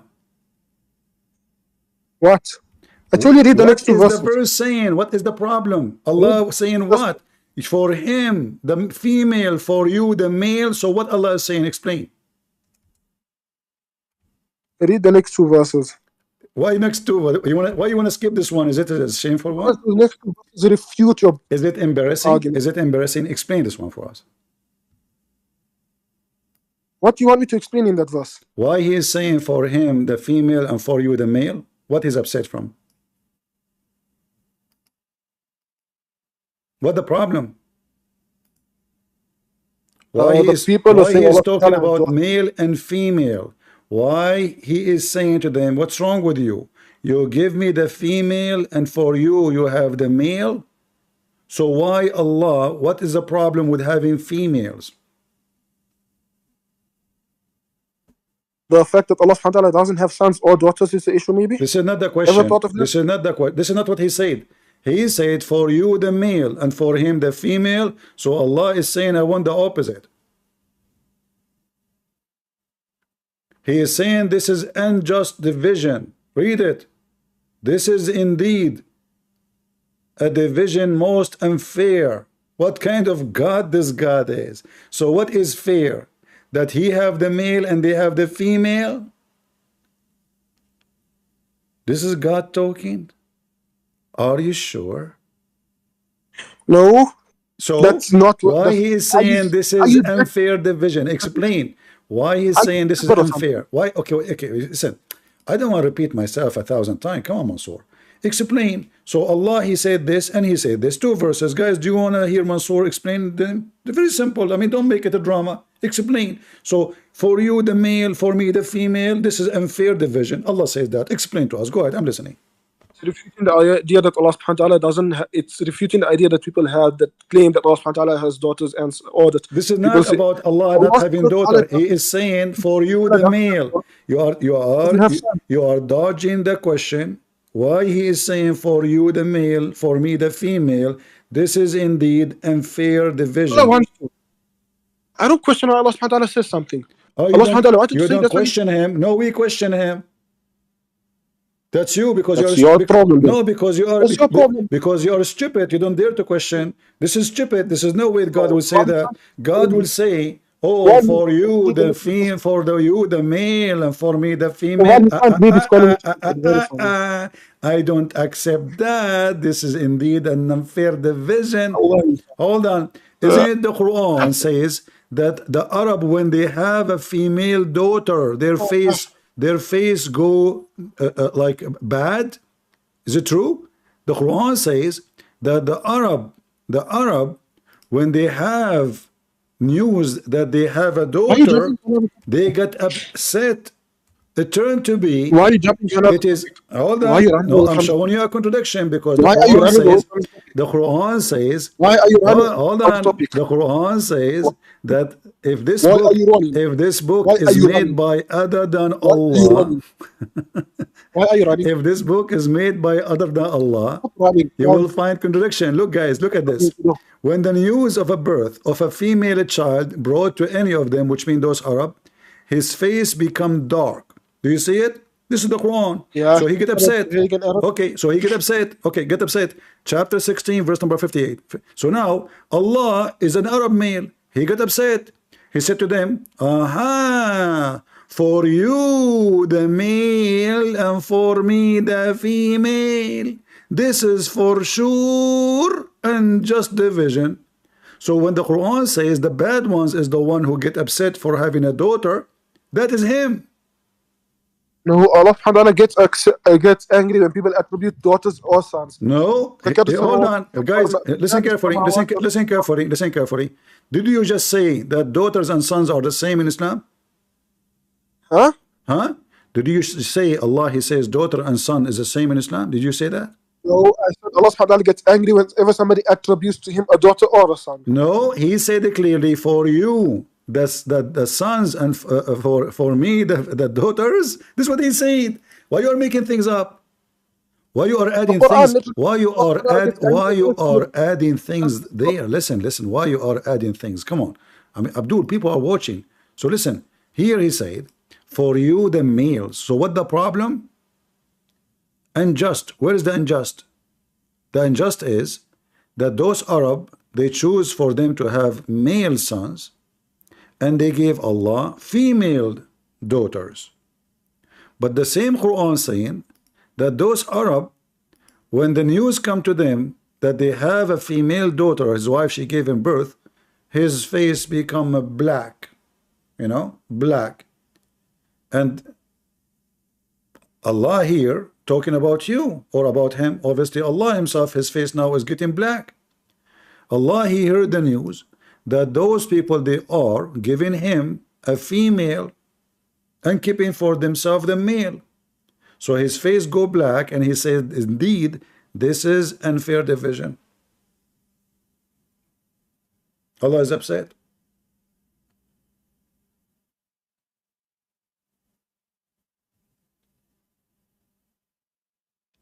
I think Masood died. Are you done? No, I'm not done. What are you talking about? Your prophet, he can take more. Your prophet. Are you done speaking? So why you don't want to tell us why? What is the division which is unfair? Explain to people, not to me. There isn't. Allah subhanahu wa ta'ala gets angry whenever somebody attributes a son or a daughter. No, he's not saying that. He is saying, for you the male, for me the female. This is what he's making angry. It's not about giving him sons or daughters. It's about he don't like to have females. Is it true that Islam against to have female deity? Yes or no?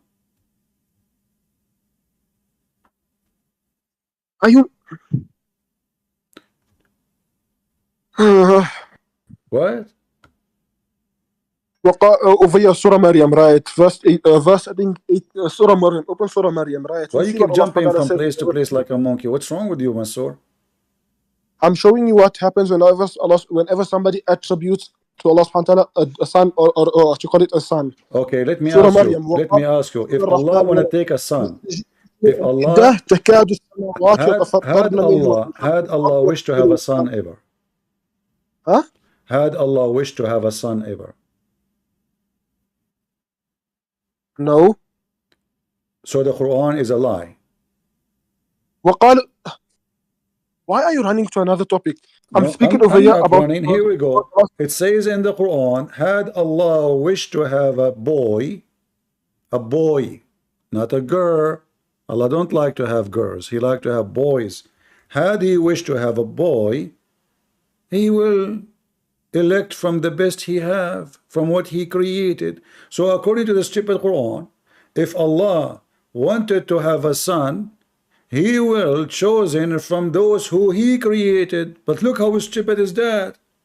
So if Allah is against having a son, why now he is relaxing, saying, had Allah willed to take a son, or by the way, how he says such a stupid thing? I mean, how he is his son and he is choosing him from the son of somebody else? I mean, do you see the stupidity? How is that adoption or the real son? Your stupid Quran cannot even find a good Arabic, because when it says لو أراد الله أن يتخذ ولدا, Allah wanted to have a son. Walad is mawlud, begotten, which means he is born. So if Allah want to give birth to a son, he will chosen from those who he created. But how he is born from him and he is a created an offspring? This is your stupid Quran. Are you finished, clown? I'm not finished. There's endless stories, my friend. What's wrong with you? I can spank your prophet non-stop. So Allah, if Allah, he wanted to have a son, he will take his son from who? Are you done? Can Allah have a son? Yes or no? If yes, from who? All right, let's now go back to the original argument about Lat, Manat, and Uzza. Oh, he keep jumping like a monkey. You see here now, because in the embarrassing, he want to change the topic. So he keep changing the topic. We keep jumping from a branch to branch. Mansoor, your icon, Mansoor, honestly, your icon in Discord is pink. Is that the color of your ass? Huh? You are a monkey. You are those monkeys in Africa. They have red ass. Chimpanzee. Listen, you keep jumping from place to place. The verse in front of you, explain to the people why, what kind of a stupid verse this verse is. How Allah said, how Allah is saying, had willed he to take a son of a spring. Listen. When Allah he said, if you want to take a son, how it is a son and he's from his creation. And then you try to jump to another topic which is completely irrelevant. I'm not the one. Okay, let us go back to the previous topic. No problem. Here we go. So Shaitan, he gave Muhammad satanic verses. This is a story confirmed. This is a story confirmed by Ibn Abbas. Do you condemn Ibn Abbas saying this is a true story? Do you condemn Ibn Abbas for saying the story? Because the Quran itself refused the narration in the very next two verses which you religiously choose to not read, which says أَلَكُمُ الذَّكَرُ وَلَهُ الْأُنْثَى تِلْكَ إِذًا قِسْمَةٌ ضِيزَى إِنْ هِيَ إِلَّا أَسْمَاءٌ سَمَّيْتُمُوهَا أَنْتُمْ وَآبَاؤُكُمْ مَا أَنزَلَ اللَّهُ بِهَا مِنْ سُلْطَانٍ. Okay. That verily those are names which you and your people have attributed and created and attributed it to Allah subhanahu wa ta'ala. That verse is literally saying that that day is a false narration and that people are attributing that to Allah subhanahu wa ta'ala. And that's why that narration is false and it's even going against the Quran. It was just by the mere fact that it's going against the Quran means that it's a weak narration and it's a false narration. All right. In the front of everybody, I want you to confirm what you just said. Are you saying that the three daughters of Allah are fake? The three daughters? No, I said that those are names that the pagan Arabs made up and attributed it to Allah subhanahu wa ta'ala. Exactly. So I'm saying to you, is it a fake? They are not exist. Are they exist, the three daughters of Allah, or they are not exist? Did I say that they... Yeah, Ahmed, when did I ever say that? I'm asking you. I'm not going to call you. I'm not going to call you donkeys because I have respect to donkeys, but I have no respect to Muslims. Sorry. So now I'm asking you. Are you saying that the three daughters of Allah are not exist? They are false. Yes or no? No, I said that the people made those names up. Okay, no problem. But are they true daughter of Allah exist or they don't exist? Allah doesn't have daughters. Okay, but are they exist? Are they exist in real life? Are they exist in real life? People made those names up. So they are not exist, correct? Okay, explain to me what you mean by whether they exist or not. Are they real? Are they real or not? Are they fake? Are they real? So is theirs in real life? As in people actually call have statues called Lat, Manat, and Uzza. Allah subhanahu wa ta'ala actually has daughters. Explain your position. See guys, you want to answer. So are they real? Are they real? The three daughters of Allah. Are they exist? Are they real or they are fake? Why you are scared to answer? Explain what you mean by exist. Huh? Explain to me what you mean by exist. Wait, let me elaborate. Like I am exist, I'm real. I have a flesh, I am real. You have a flesh, you are real. Are they real or they are not? Let me finish. If you're talking about are they real or they are not? Statues which are they real or they are not? I'm explaining. Are they real? Are they exist for real or they are not? You will not dare to answer. Potato. If you're talking about those names that the pagan Arabs made up, then yes, I am not talking about just names. I'm saying Are they Allah names? subhanahu wa ta'ala. Okay, are they names for fiction? Allah subhanahu wa ta'ala Are they actually has names? daughters. No, Are they Allah named doesn't for have. fiction? Are they named for fiction created as a character, or they are real character?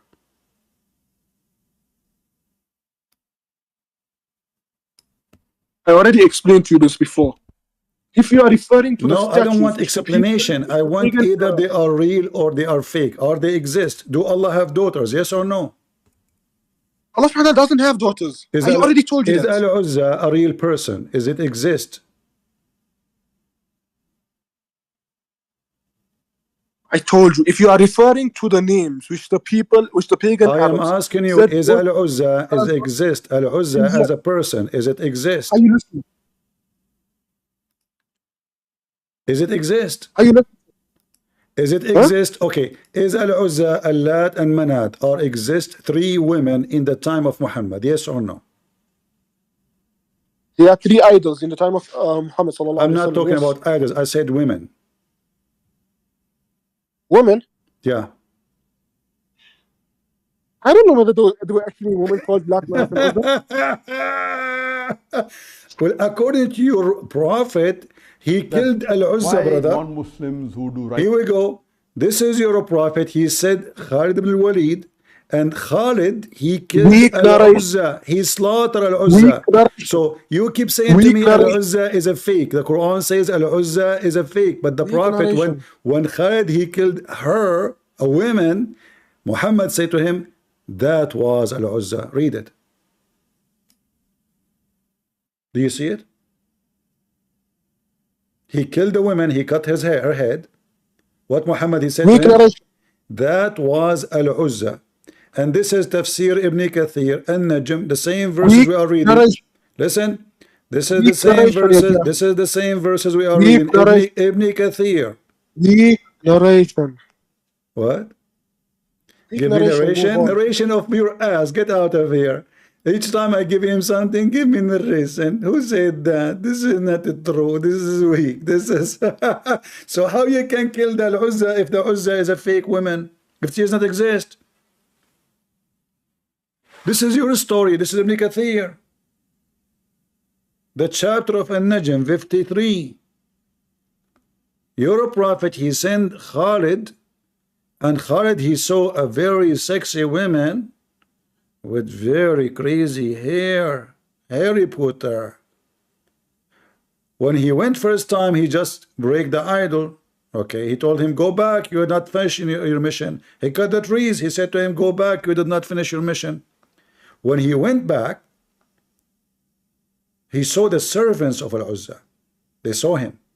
And they start invoking, calling Al-Uzza. When Khalid ibn Walid approached it, he found a naked woman whose hair was untidy and who was throwing sand on her head. Khalid, he killed her. Can you tell me, the Muslims, they say we are against killing women. Yeah, that's what they say to us. Khalid, he killed her for what? With the sword. And he went back to the Messenger of Allah. What Muhammad, he said to him? That was Al-Uzza. Potato. So you keep going in a round circle for the coming century, trying to avoid the embarrassment. But where you go? Your prophet is a prophet of Shaitan, and he receives satanic verses.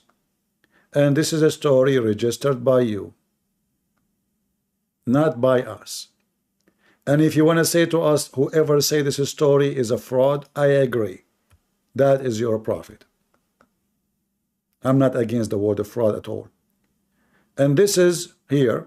I showed you the Tafsir al-Qurtubi, I showed you Tafsir al-Baghawi, and this is Tafsir Ibn Kathir in English. Everybody can see it, everybody can read it. Let me pause for everybody.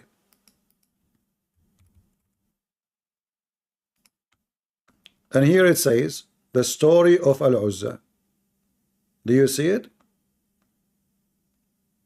Allat was a man who used to mix a swig of for pilgrim. Allat is a man. I mean, guys, just to show you the madness. Allat is a man. So how they say that Allah have three daughters? It turned to be Allat is a man. Do you see it? Do you see it?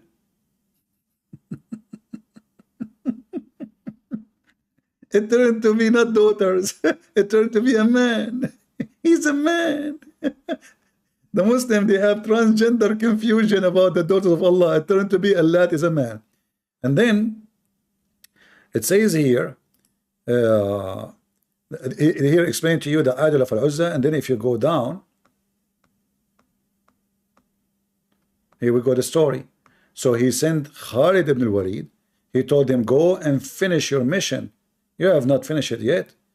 Khalid, he went back, and when he arrived there, he saw the servant of Al-Uzza, and they were invoking, calling Al-Uzza. Al-Uzza came out, and she was naked woman, whose hair was untidy, throwing sand on her head. Khalid, he killed her, and he went back to Muhammad. What Muhammad said to him? That was Al-Uzza. So is Al-Uzza a true daughter of Allah? Exist or it is not? It is exist. Let us see this person. He's waiting here for long. What his name? HX. Go ahead.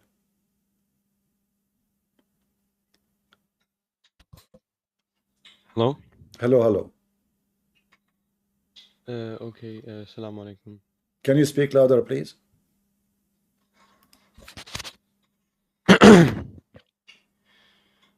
So I think you know my situation. I know your situation. Yeah. What is your situation? Because I am Shia, but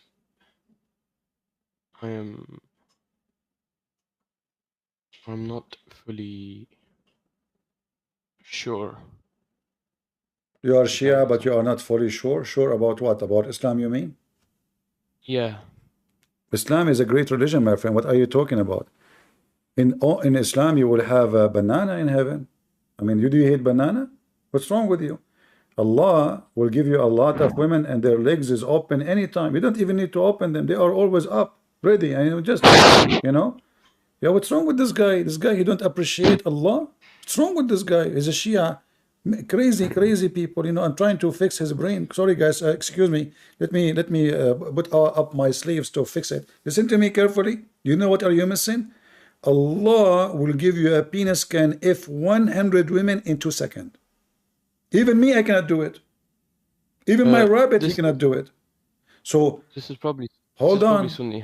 You don't know what are you talking about, my friend. Be careful. You are talking about the religion of Allah, and you are saying you are confused. What's wrong with you? It must be the food. It must be the kuffar. Go ahead. So I watch your videos a lot. Can you speak louder, HX, please? Can you speak louder? Your voice is very soft, harder to hear you. Okay, one second.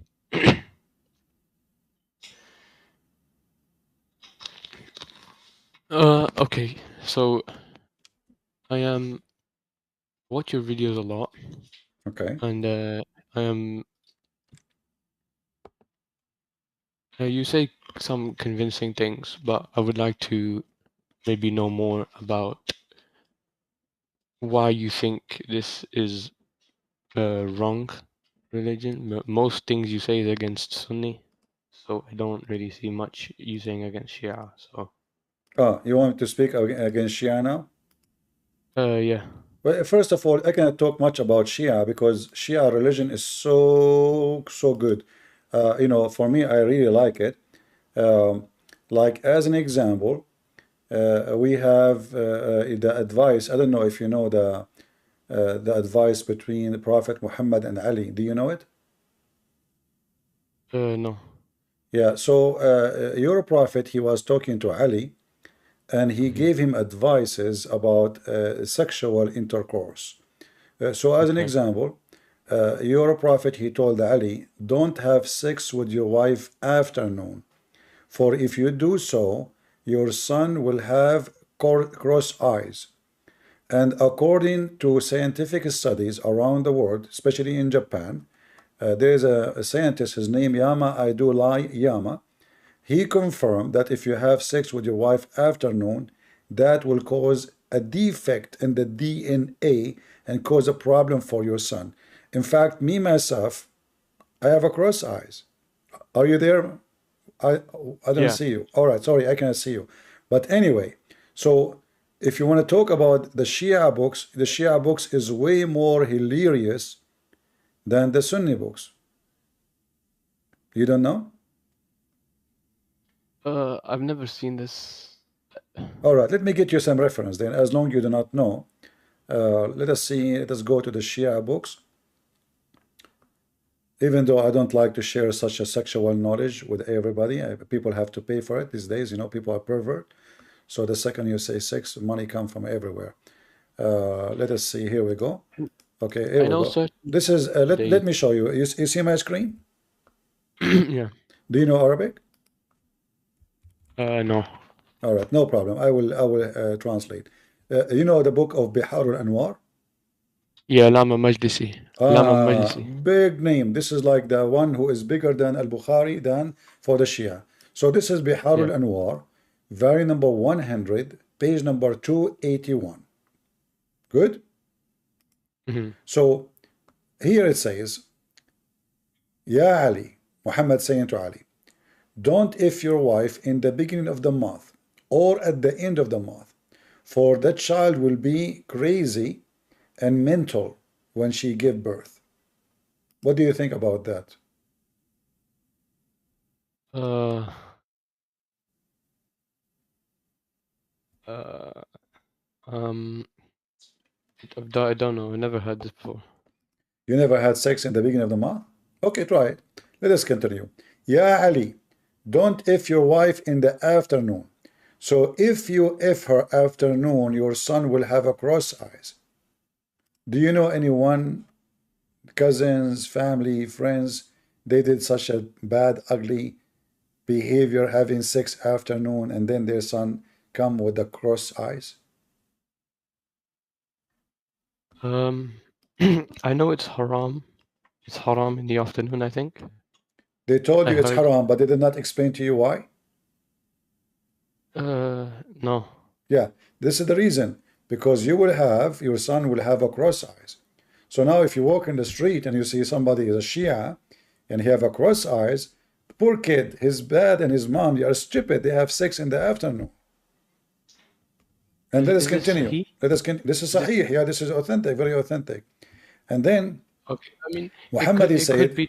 Ya It Ali. could be taqiyya. Sorry? This could be taqiyya. This could be what? Taqiyya. No. This is taqiyya is a different story. Taqiyya, when you talk to somebody else to lie to him. No, this is the Prophet talking to Ali.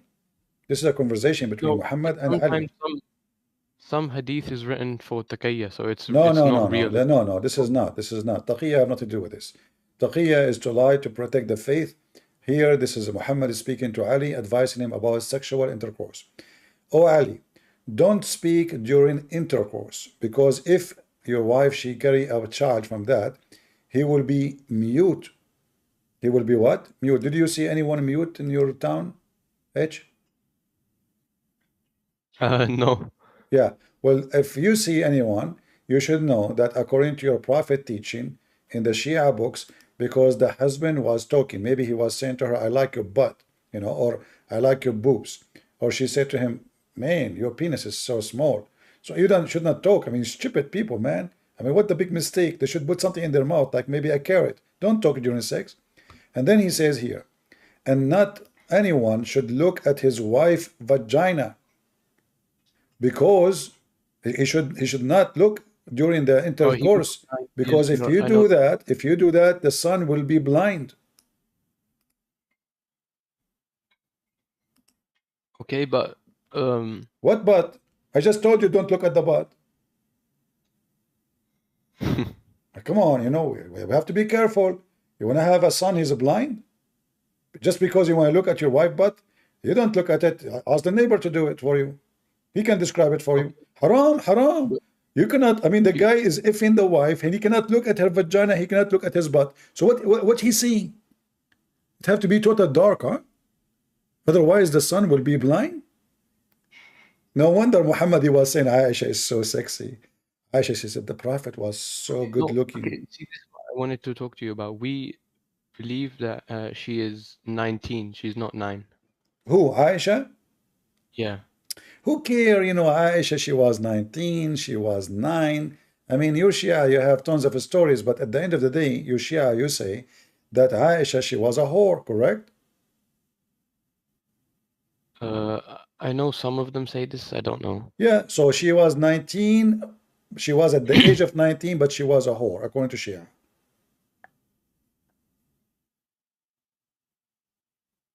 What does that have to do with the Prophet? Well, that's a good question. But do you agree that Shia, they say she is a whore? Maybe she is. I don't know. No, you tell me. You are a Shia. Tell me, do you Shia believe Aisha was a bad woman? Yes or no? You curse her every day. Come on. Don't you curse her every day? Yes. Okay. Let's say yes for sake of argument. All right. But look what the Quran is saying. According to the Quran, bad women, oh, I'm typing in English. Bad women, Allah will marry them to bad men. Correct? Mm-hmm. So if Aisha, she was a bad woman, that means Muhammad is a bad man. But it also says good women for good men, and you also had Exactly. good women. But no problem, guys. But he also say good women for good men. But if Aisha is a bad woman and you Shia agree, that means Muhammad is a bad man. And this verse actually show the stupidity of the Quran author, because it's not true. There's many good women married to good men, good women married to bad men, and the opposite. But based on the Quran, Allah make destiny that bad women marry bad men. But this is false. This is alone is showing us that the one who wrote the Quran is stupid, is not wise. And if Aisha is bad, and she is married to Muhammad, and not only the Shia, they say not only Aisha is bad, even Hafsa. So now we have two bad women and one bad Muhammad. It's in front of you. This is Quran. Okay, but don't but. No but. Listen, we mentioned that already we cannot look at the but. I mean, I don't know why you are doing this. Are you trying to make me have a son? He's a mute or something. A'udhu billah, a'udhu billah. We have to be careful. Look at this here. I will show you more wisdom. Oh Ali, don't if your wife would desire. So he if her would what? No, you don't cut the word. He don't mean that. He mean desire to other women. Look how decent Muhammad. But isn't it Muhammad? He saw a woman walking by, he get horny, he go to Zainab. So oh Ali, don't if your wife by a desire to other women, because if she got a pregnant, the son will be a gay. And I was wondering why some people are gay. Now we know. Look at this. No, this is not true. It says that in front of you. I'm showing you the reference. Do you want me to give you the page? I can give you the page if you want to, but let me give you the page. You can open it from your side. It says desire of another woman. See? Yeah. If you desire other women, you have sex with your wife.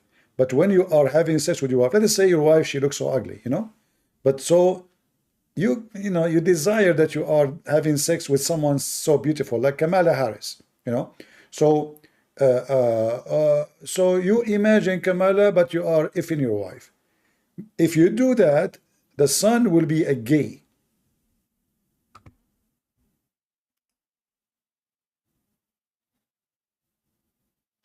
Okay, but let's debate from Quran now. Debate? Really? That's a big word. Okay, let us debate from the Quran. I just saw the Quran. The Quran says bad women for bad men. So if hold on, if Allah saying that Allah will marry bad men for bad women, and Aisha and Shia agree that Aisha and Hafsa are bad women, that means we confirm that Muhammad is a bad man. Otherwise, the Quran is wrong. And therefore, Allah is wrong. Therefore, Quran is not from God. Therefore, Muhammad is a fraud. Therefore, you are doomed. Therefore, you lose the debate. Therefore, you leave Islam. All of this from one verse. Okay, but you say that Quran says that Muhammad committed a sin, but we don't believe this. Can you prove? We don't believe that. I did not say, your God says, you know, what the word sin in Arabic, do you know? Where? Is it them? Them, right? This is the Quran, chapter 48, verse number 2. Allah is praying to other Allah, saying, may Allah forgive your sin, Muhammad, in the past and the future. Do you see it?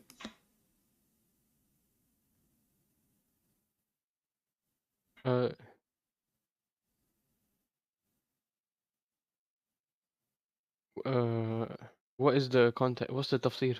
Tafsir, see the Quran, tafsir. He said to me, let's go to the Quran. We show him the Quran, he says, show us tafsir. No, I believe you, but I'm asking. No, I'm asking you, is Allah, when he wrote the Quran, is he capable of explaining what he is saying? I mean, it's so simple. May Allah forgive your sin in the past, in the future. How you can even explain that? So Allah is praying to other Allah. It's very simple. May Allah forgive your sin. Have you ever heard of God saying, may Allah? That's weird. Your God is asking who? I say, may God forgive you, because I'm not God. Correct? But if God, he say, may Allah forgive you, that means the one who is talking here is not God. What happened to this sheikh from Indonesia? My Skype is open. I have nothing. Potato, where are you? Indonesian boy. Sorry, I'm not talking to you, but there's an Indonesian sheikh. He made me go up like now. I did not even rest. I was talking for 4 hours, and he wanted to debate me, and the coward, he did not show up. And my Skype is open. Potato. Okay, we go back to you, H. So as you see, the verse is so simple. May Allah forgive your sin. Do Muhammad have sin? If you say that tafsir says no, that will be stupid, because the Quran says, may Allah forgive your sin. So Allah making a wish to forgive Muhammad's sin, but Muhammad don't have sin? That would be stupid. But anyway, Islam is stupid. What you can say? It's like saying to Christian Prince, may Allah make you tall. I'm already 10 meters tall. What are you talking about? I can't even go inside, you know, in that train, you know. So what may Allah forgive your sin. The Muslim, they say to us, Muhammad is a perfect man, etc. And then we find the Quran saying Allah making a wish that Muhammad's sin, maybe if Allah spoke to other Allah and they negotiate together, they will forgive his sin. No, it's just third person. He's a third person. By the way, I remember when I was a kid, my grandfather, he had a mirror in his house, and I broke it, me myself, you know. And then after I broke it, I saw myself many individual. I wasn't sure who am I. Which one is me? What do you mean third person? Allah saying, may Allah forgive your sin. The one who's talking is Allah. What kind of God? He says, may Allah. He is even using the word, the name. Isn't it stupid to say, I'm a Christian Prince, may Christian Prince forgive you? I'm a Christian Prince. And the word may is a wish. I make a wish as a supplication to God. So Allah praying to who? To Allah. But the Muslim, they say to us, they have one Allah. All Allah. That's a lot of Allah.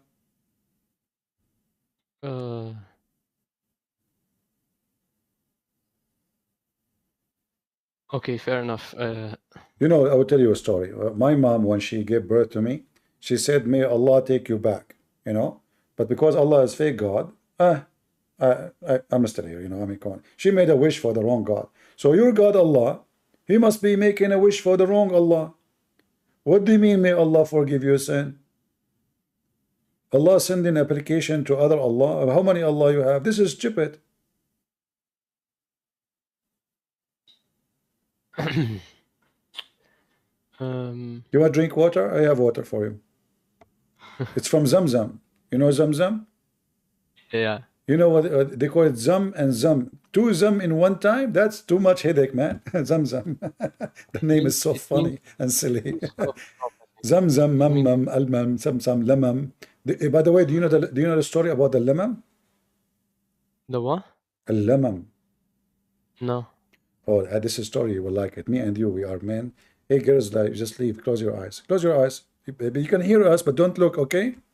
So, according to your holy Quran, if a Muslim man, he find a woman, let's say you go in the elevator, and the woman is sexy, and you know it, and you touch her, and you kiss her, and you play with her private part, literally, according to Quran, this is not even a sin.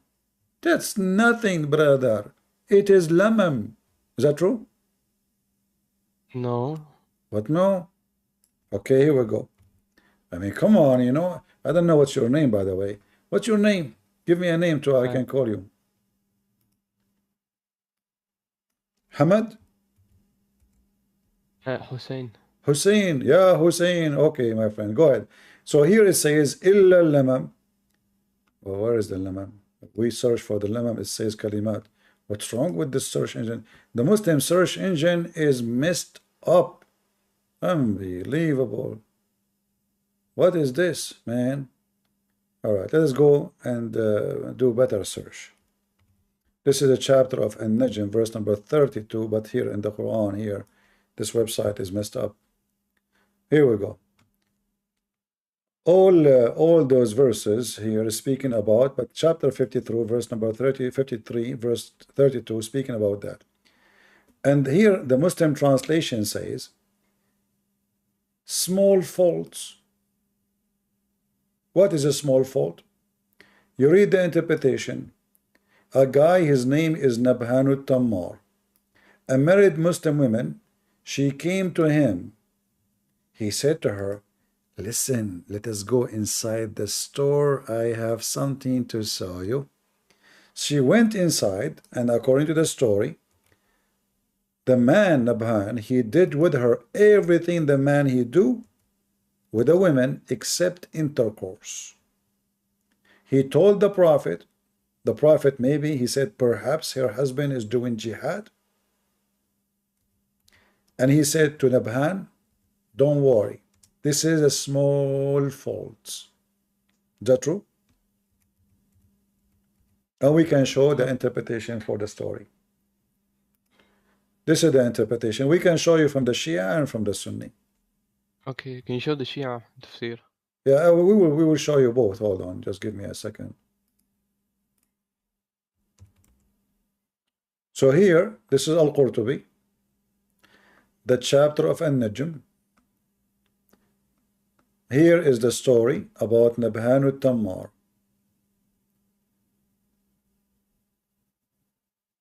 He said, I did with her everything except intercourse. Everything.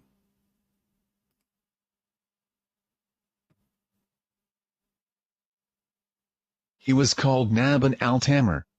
He had a shop where he sold dates, and a woman came to him to buy dates from him, and he said to her, there is nothing better inside the shop than this. When she entered, he approached her, but she refused and left, and Naban regretted it. He came to the messenger of God, may God bless him and grant him peace, and said, O messenger of God, there is nothing a man does that she does not do except intercourse. So what they did with her? Everything except intercourse. What the Prophet said to him? Don't worry. This is a small fault. It says she refused and left, so they never did anything. Sorry? It says she refused and left. What refuse? No, he did with her. He said, I did with her everything the man do with the women except intercourse. He did. There's nothing that man does. She did not. I did not with her except intercourse. So he did with her everything except intercourse. So he played with her private part. He played with her boobs. He kissed her. He touched her everywhere, and obviously he have orgasm, but he didn't have intercourse. What your Prophet said to him? This is lemon. Don't worry. This is lemon. The Prophet, he asked him, he wanted to have intercourse, she refused, but he did with her everything. And then the Bahan, he felt sorry. So he came to the Prophet and he told him, I did with her everything the man does except intercourse. The Prophet said, maybe her husband is doing jihad. And then Allah, he sent this verse saying that this is lamam, so don't worry about it. O Messenger of God, there is nothing a man does that he does not do except intercourse. He said, perhaps her husband invaded, so this verse was revealed. See? This is your religion. According to Islam, the only thing is considered adultery is to put your penis in. That's all. Anything else is not adultery.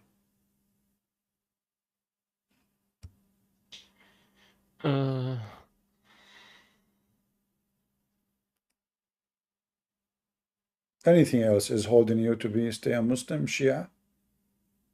Okay, I watched one of your videos, and in it you say that Allah, He predestines everyone who's gonna go heaven, who's gonna go hell. Yeah, but don't you Muslim Shia believe in destiny? No, we don't believe. We say like it's not predestined; it's free will. We decide, not Allah. So you say that? Yeah. Yeah. Really? Well, what I know is the opposite. Like, let us go to the book of Bihar al-Anwar, Al-Allam al-Majlisi. He speak about the Qadariyya.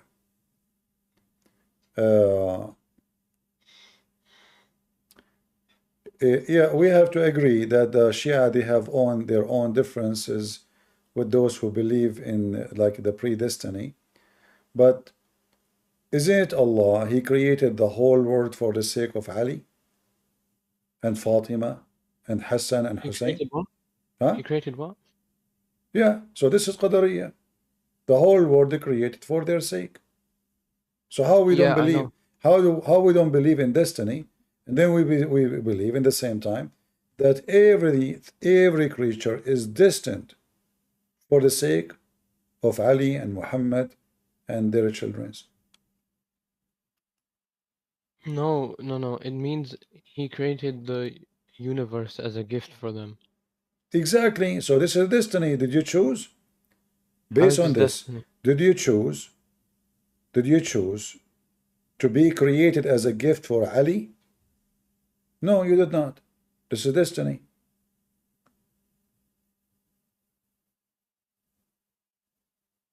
Do you understand what I'm saying?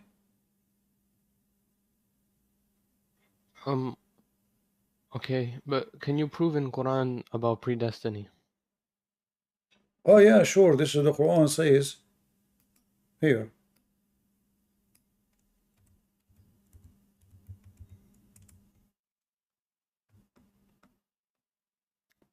All those verses are speaking about any bad or good, even especially the bad, it happened only by the permission of Allah.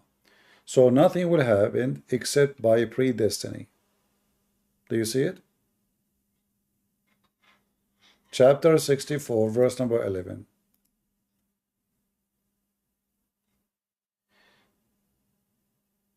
No, this isn't brackets. This is commentary.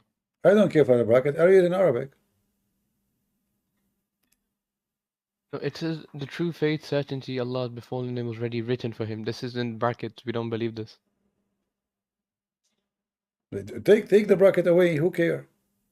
No calamity befalls but with the leave of Allah. What does that mean?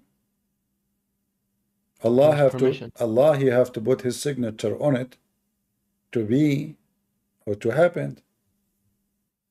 Nothing happened by itself.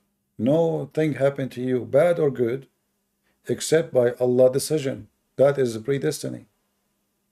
Allah have to approve it before it happened to you.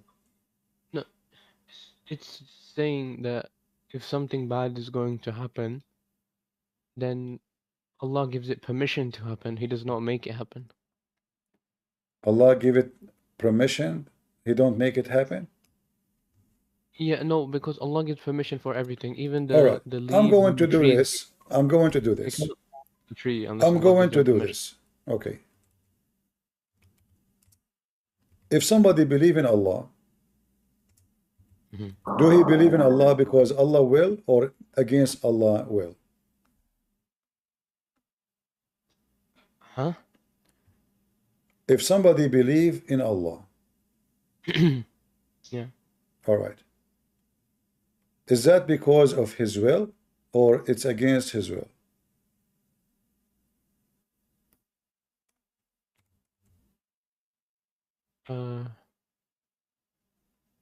No, it's not against his will.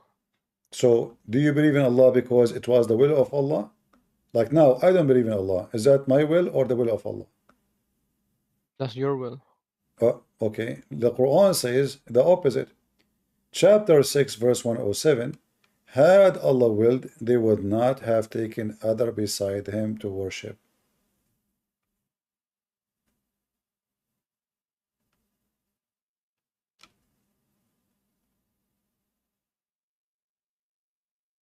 Do you see it? Other verse saying the opposite, No, just to show you, how stupid the Quran. This is talking about free will. It's saying Allah lets people worship other gods. He No, doesn't no, force no, them. no. Had Allah will. No, had Allah will. So the will of Allah is decide where you go, if you believe or not. But just to show you in contradiction, in the Quran it says that the disbeliever, they say, Allah, He made us not to believe. It was the will of Allah. Allah in the Quran says, well, this is their claim. This is not true. This is not true. But look what happened. In chapter 6, verse number 137, the mushrikeen, they killed their children. Had Allah willed, they will not do it. So it was their will or it was the will of Allah? Their will.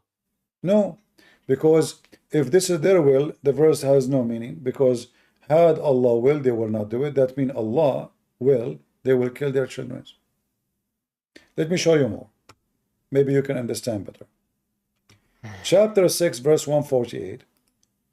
The polytheists, they say, Allah, if Allah had willed, we would not have taken partner with him. So they believe that it's the will of Allah. Allah said to them, you are a liar. Do you see it? That will support your statement that there is a freedom of belief in Islam. No. Because if we go to the other verse, it says the opposite. The reason those people, they are taken, because it was Allah will. So Allah, He said to them, you are lying when you say, it was my will to you to have other partners. But the chapter 6, verse 107 says, had Allah will, they will not take another partner. To make it simple, which one of them is the one is functioning? It is them lying, saying it is the will of Allah made us have other gods in chapter 39, verse number 4, or the verse saying, had Allah willed, they will not take. It can't be both. So it was Allah will.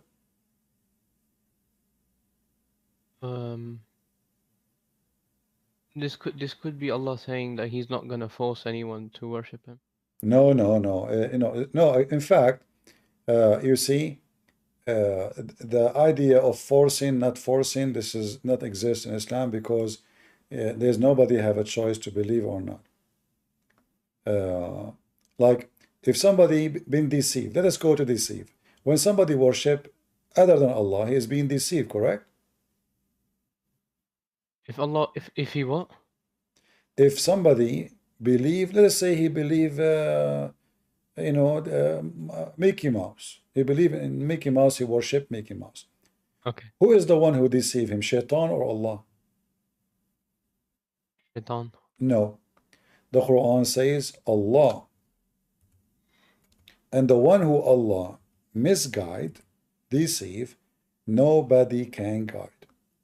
Here we go. This is your God speaking. It does not say deceive. It says misguide. It doesn't No, say no, deceive. no. It says deceive. Yudil, it is deceive. Right? Allah, He deceive who He will, and He guide who He will. It's in front of you. So who is the one who deceived? There's two options now. Both of them, they are done by Allah.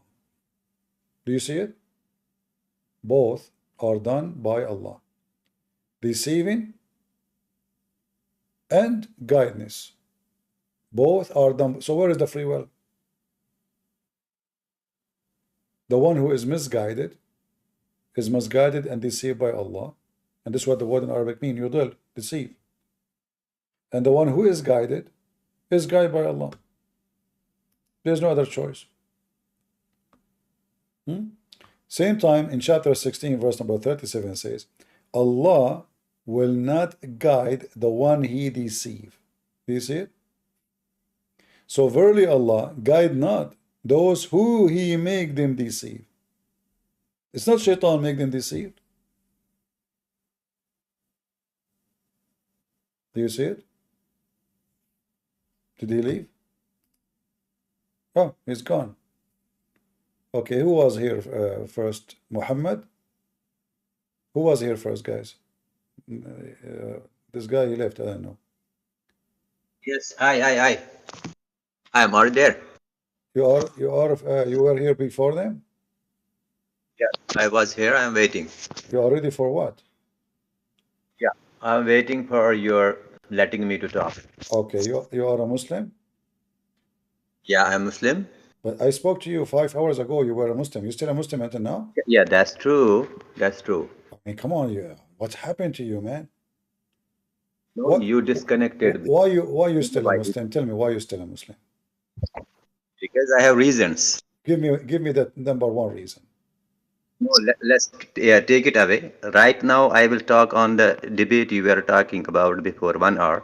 No. Tell me number one reason. Go ahead. No.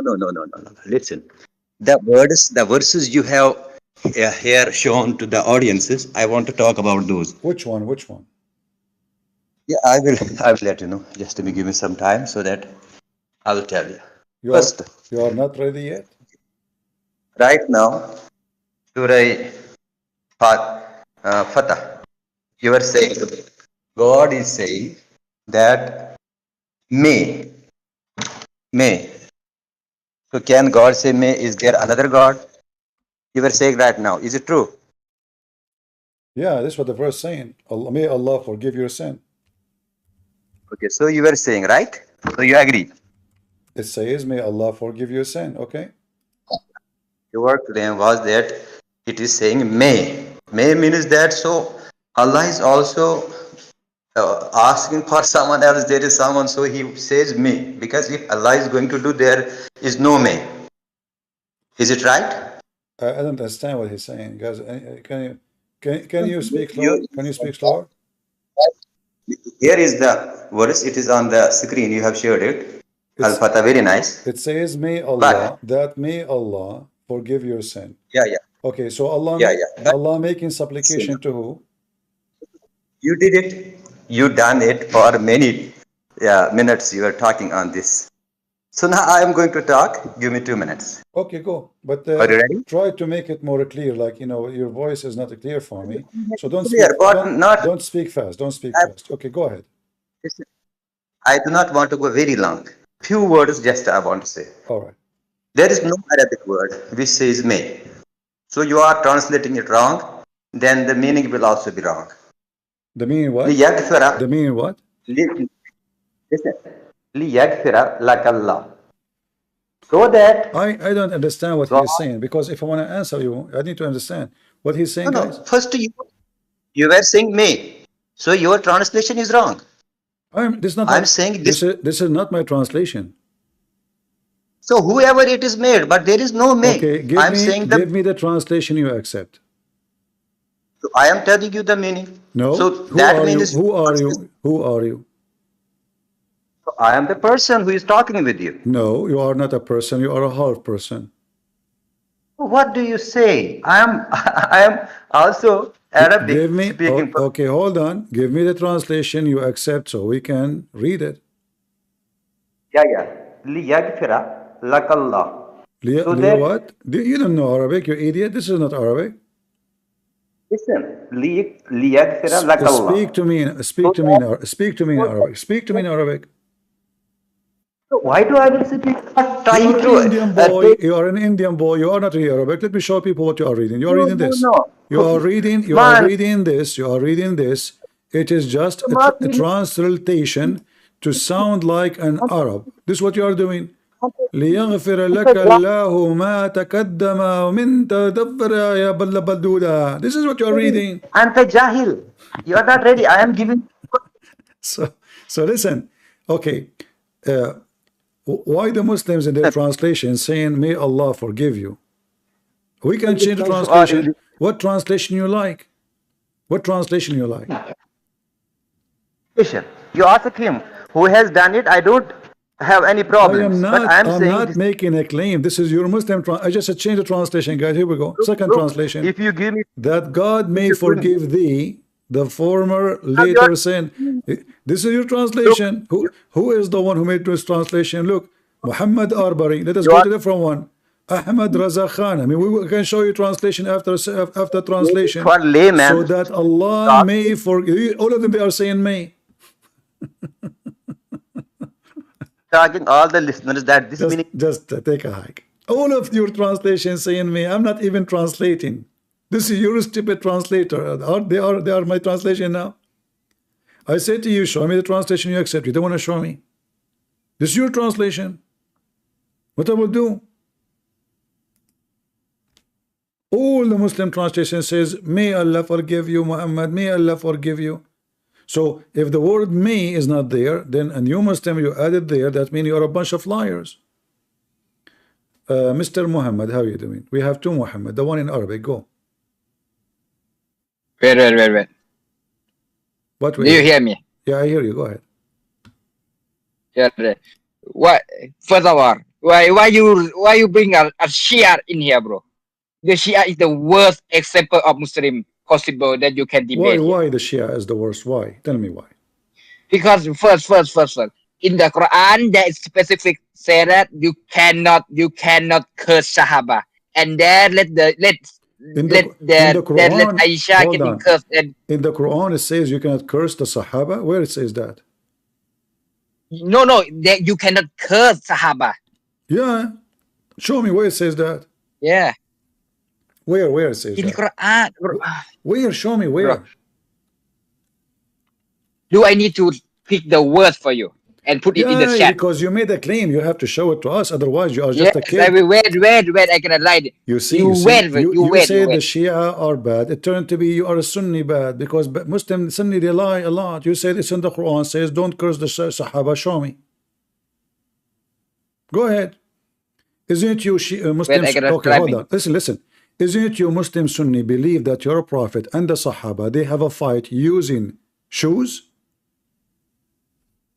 What? Whoa! Where did you get that from? Which one? From the books of from the book of the Sunnis. Your Prophet and his companion. Book, bro? Abdul. Which book? Which hadith? Your Prophet and his companion they start throwing shoes at each other. Yes or no? Bro. Don't tell me, bro. You are a liar. You are a liar. Okay, you need to pick me the source in front of everybody. You claiming something that's outrageous. You need to have a source first. With surah. I have source with verse, with ayah. Should I have source or sauce? I don't understand. Yeah, what? Show me the sauce. Sauce. Give me the sauce. The sauce? What sauce? Hot sauce? So yeah, you are saying to me that the Shia are bad, but your books, you Sunni says that the Sahaba, the companion of Muhammad, including Muhammad, they have. By the way, what do you mean my book and their book? We have only one book. We have Quran. The Shia book says that. The Shia book Quran says is that. Only one book. The Shia book says that the Sahaba they fight using shoes against each other. So Which book is? You mean Hadith? Not Quran. No, Shia, they say that. The Shia, they say that the Sahaba, the companion, they... Shia Hadith. Huh? You mean Shia Hadith? You don't like Shia hadith? You mean what book are you talking about? Shia, the book of Shia. You mean the chapter of watermelon in the book of the Shia? It says that the Shia said that the Sunni, they were throwing shoes at each other, and this is in the book of the watermelon. Read it for me. Read it for me. Read it for me. Here we go. Read it. Right now, I do not care whatever the Shia book saying, and we talk about the only book that the Quran. The Quran, okay? Abdul, this is Al-Bukhari, Abdul. I was joking with you. It's Al-Bukhari. The Sahaba using shoes. Al-Bukhari saying the Muslim Sahaba and the Prophet, they were throwing shoes at each other. Read it. Bro, you need to go to the Islamic QA, bro, not this fucking Shia. This is the Sunni books. You said to me that the Sahaba cannot be cursed, cannot be insulted, but you Muslims, the Prophet himself and the Sahaba are throwing shoes at each other. The hadith in front of you. Let me show you. Bro, you need to read Quran, not fucking. What? In the Quran, Wait, I gonna give you the verse. What? Wait, I gonna give you the verse in Quran. I gonna type it in the chat. What verse? Wait. What are you talking about? What verse? And I'm gonna give you the verse in Quran that say that you cannot curse Sahaba. You are from Somalia, right? Why you think I'm from Somalia? Why is that coming from? Because you are Somalian. You are using Somalian. What do you mean? You speak Somalian. They speak from their nose. Can you see? Where you are speaking from?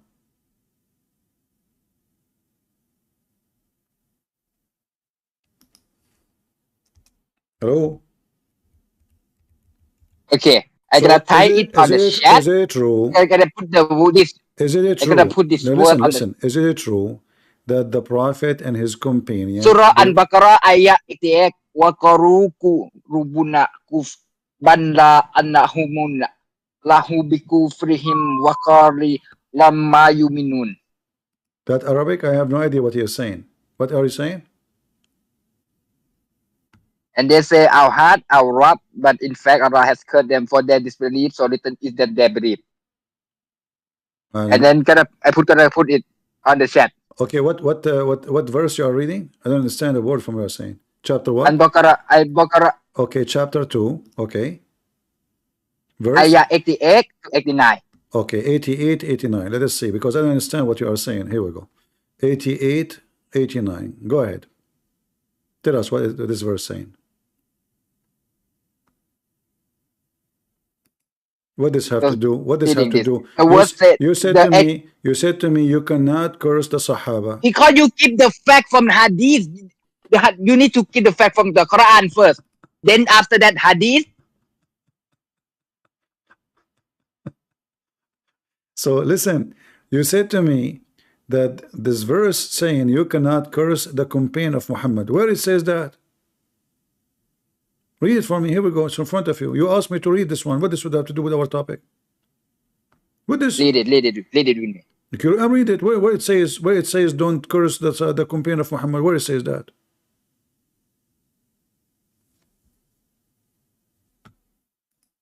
Read. Lord have mercy. What? Where it says don't curse the companion? Where it says that? Okay, hold on. Is Aisha considered from the companion of Muhammad? Yes. All right. Did Muhammad say that from the house of Aisha the horn of Shaitan will come out?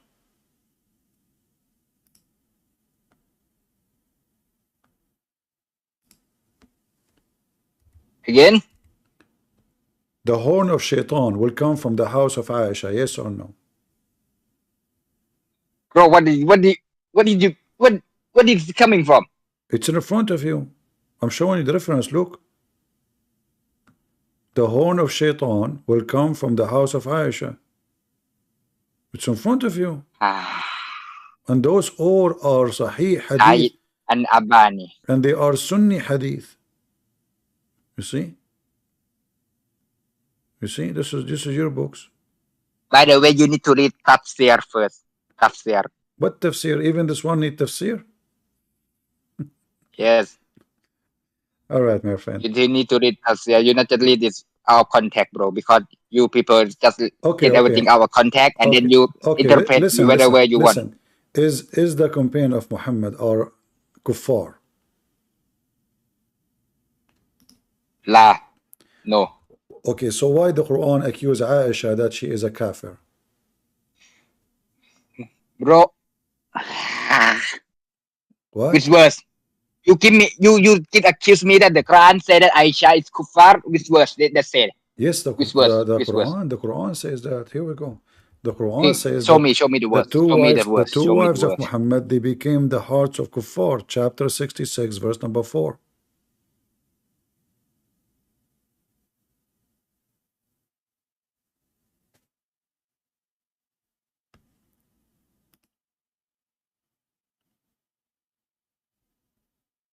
What happened? You have a heart attack? I'm reading. You are reading. You are better than Prophet Muhammad. He can read. This guy, he can read. That's amazing. Abdul, who can read, that's mission impossible. What did it say that Aisha is a kafir? It's not saying this. It says that their heart is in decline to Allah, and Allah is saying to them, repent. It declined mean that iman. It means iman is declining. It's not mean she is a kafir.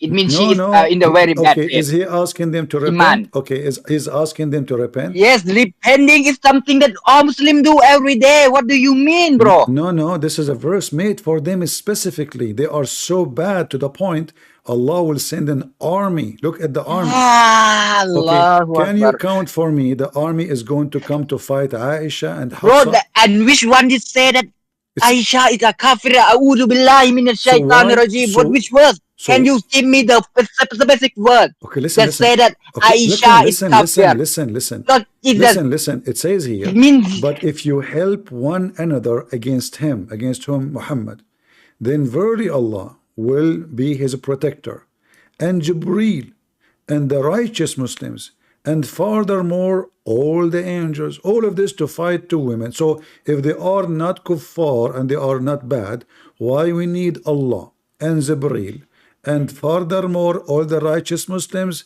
and furthermore all the angels to fight 5-foot women? They must be very bad. I mean, Allah did not say that to fight the Christians. He did not say, I will send you Allah and Jibreel and righteous Muslims. Do you see how many they are involved in this fight between Muhammad and those two women? Everybody who's left. But did it say that? But did it say that Aisha is kafir? Not did not say that. It just said that. So Allah, if Allah, then really Allah is and His Mora. So if Allah is threatening Aisha to go at war with her and bring all this army, all the angels, are they kuffar or they are good? What is that sound? You are making like a say it again, do it again. What is that? Are you speaking English? You don't understand me, yeah? Can you read it all over again? Since the beginning. Then the end. Again. No, we Arab, we don't read from the beginning. We read from the end. Let us say, helper, his or no. We read furthermore and believers among righteousness. Shut up. And the Jibreel and the protector, master or Lord or his Mawla. And then is Allah verily then, because it doesn't make difference if you make it from the beginning or the end. This stupid Quran. So the Quran is saying that Aisha and Hafsa, if they don't repent, Allah will send an army and He will lead the army. He will come with them. And Jibreel himself, man, with the 600 wings. And furthermore, all the righteous, Osama bin Laden, all the righteous. And then furthermore, all the angels. Who's left? Nobody left. Nobody left in earth. Nobody left in heaven. All they are coming to fight Aisha. So how bad Aisha and Hafsa was? Go ahead. Are you people illiterate or something? I asking you many times right now that is the word in the word in the word is at least in the word that Allah specifically say that Aisha is a kafir. No, it just said He's it not? just say Okay. to repent. Okay. So She need to hold on. repent. When it says your heart indeed so inclined, what does that mean? Go ahead. Their heart Inclined indeed means is so her. inclined. What does that mean? It means her iman, her heart is declining. No, it says they became kuffar. It didn't say that, bro. What is this? Okay. What do you mean? Can we go and Bro, just read the tafsir, bro. You people just want to think it by yourself, bro. you like tafsir? Yeah, tafsir. Let's read tafsir. Are you sure? So you can understand more. Yeah, just read tafsir. Okay.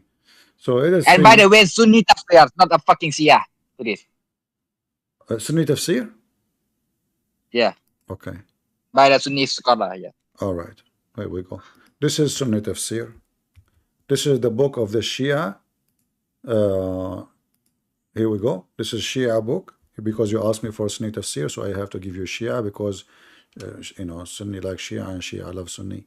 So I have to read with me. Do you see what the Shia tafsir says? That their heart is getting close to be kuffar. Do you see it? Read it. Can you read? It is Shia. Huh? Where do you get this from, Shia? So you agree that the Shia, they say that, huh? Can you just go to the bro? Huh? Just go to Islamic Q&A, bro, please. I don't understand. Anybody Something understand? from the Sarafi. Go to the Sarafi website or any Sunni website. Not this whatever website Are you coming first of all, are you Sunni? Are you Sunni? I like to call myself a Muslim. I like to call myself a Muslim. Are you Sunni? I like to call myself Muslim. A second ago you said to me book Sunni book. So if you are not a Muslim Sunni, why are you asking me for Sunni? First, I need to call myself Sunni because I need to let you know that I'm not a Shia. Because there is the Christian only know that there is a Shia and Sunni. No, we don't know that. This is Only new. that. This is new. We never heard this before. What are you talking about? What do you mean? What, you don't act like that. You literally. What Shia and Sunni more? I don't know. What does that mean? Sunni is the people that follow the way of Sunnah of Prophet. So Shia, do Shia and Sunni worship the same God? Sunni worship only God, only one God. La ilaha illallah Muhammad Rasulullah, and worship. They only worship one God, and know that Muhammad is his slave and his messenger. Okay. So yes. when Allah, some Shia, I believe that some Shia is believe the same, but they have a comment that is Zakir Naik Shia?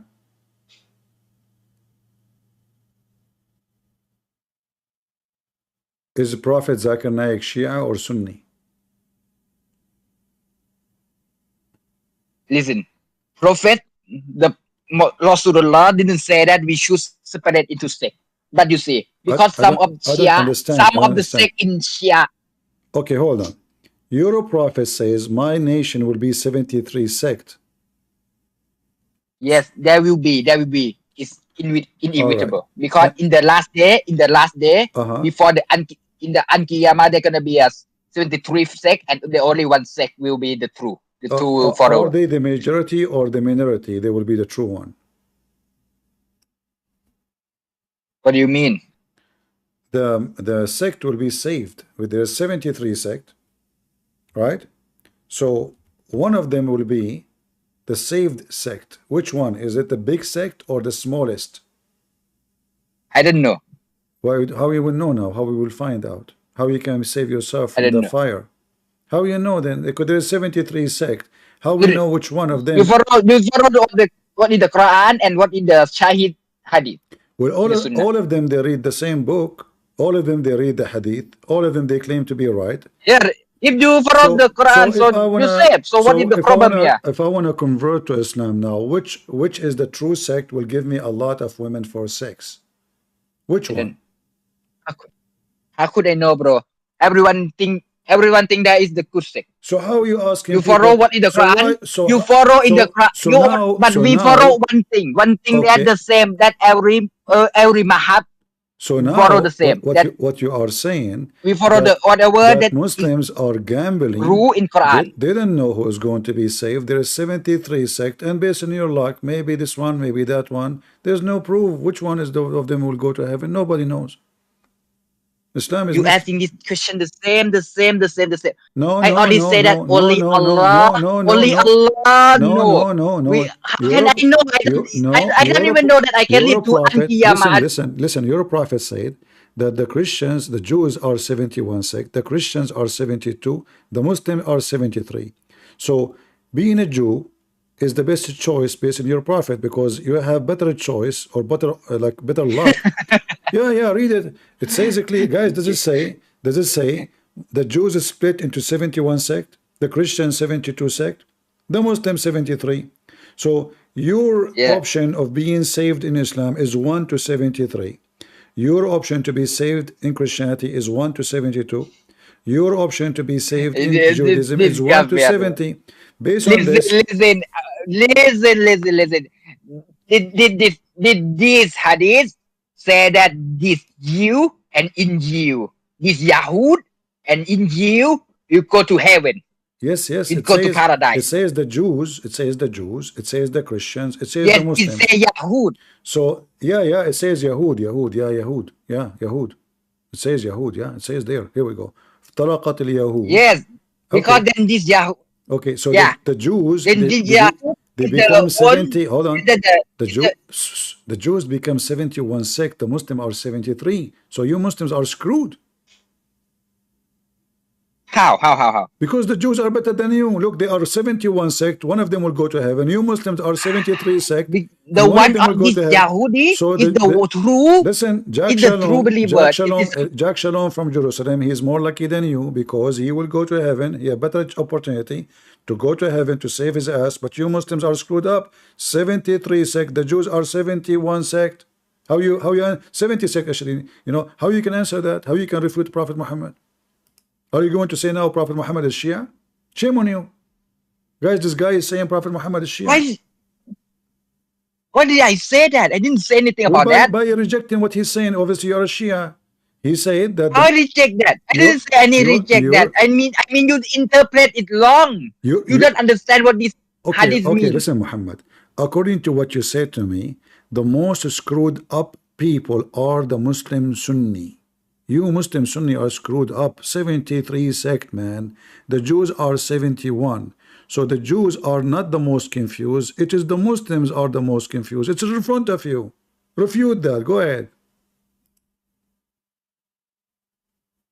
Whatever, bro. This is no problem, bro. You don't even listen to me what I'm saying, and you just. Okay, hold on. Slowly. Time. I know you are a Muslim, so you are slow. Let us do it slowly. 71 sect versus 73 sect. Who is more confused?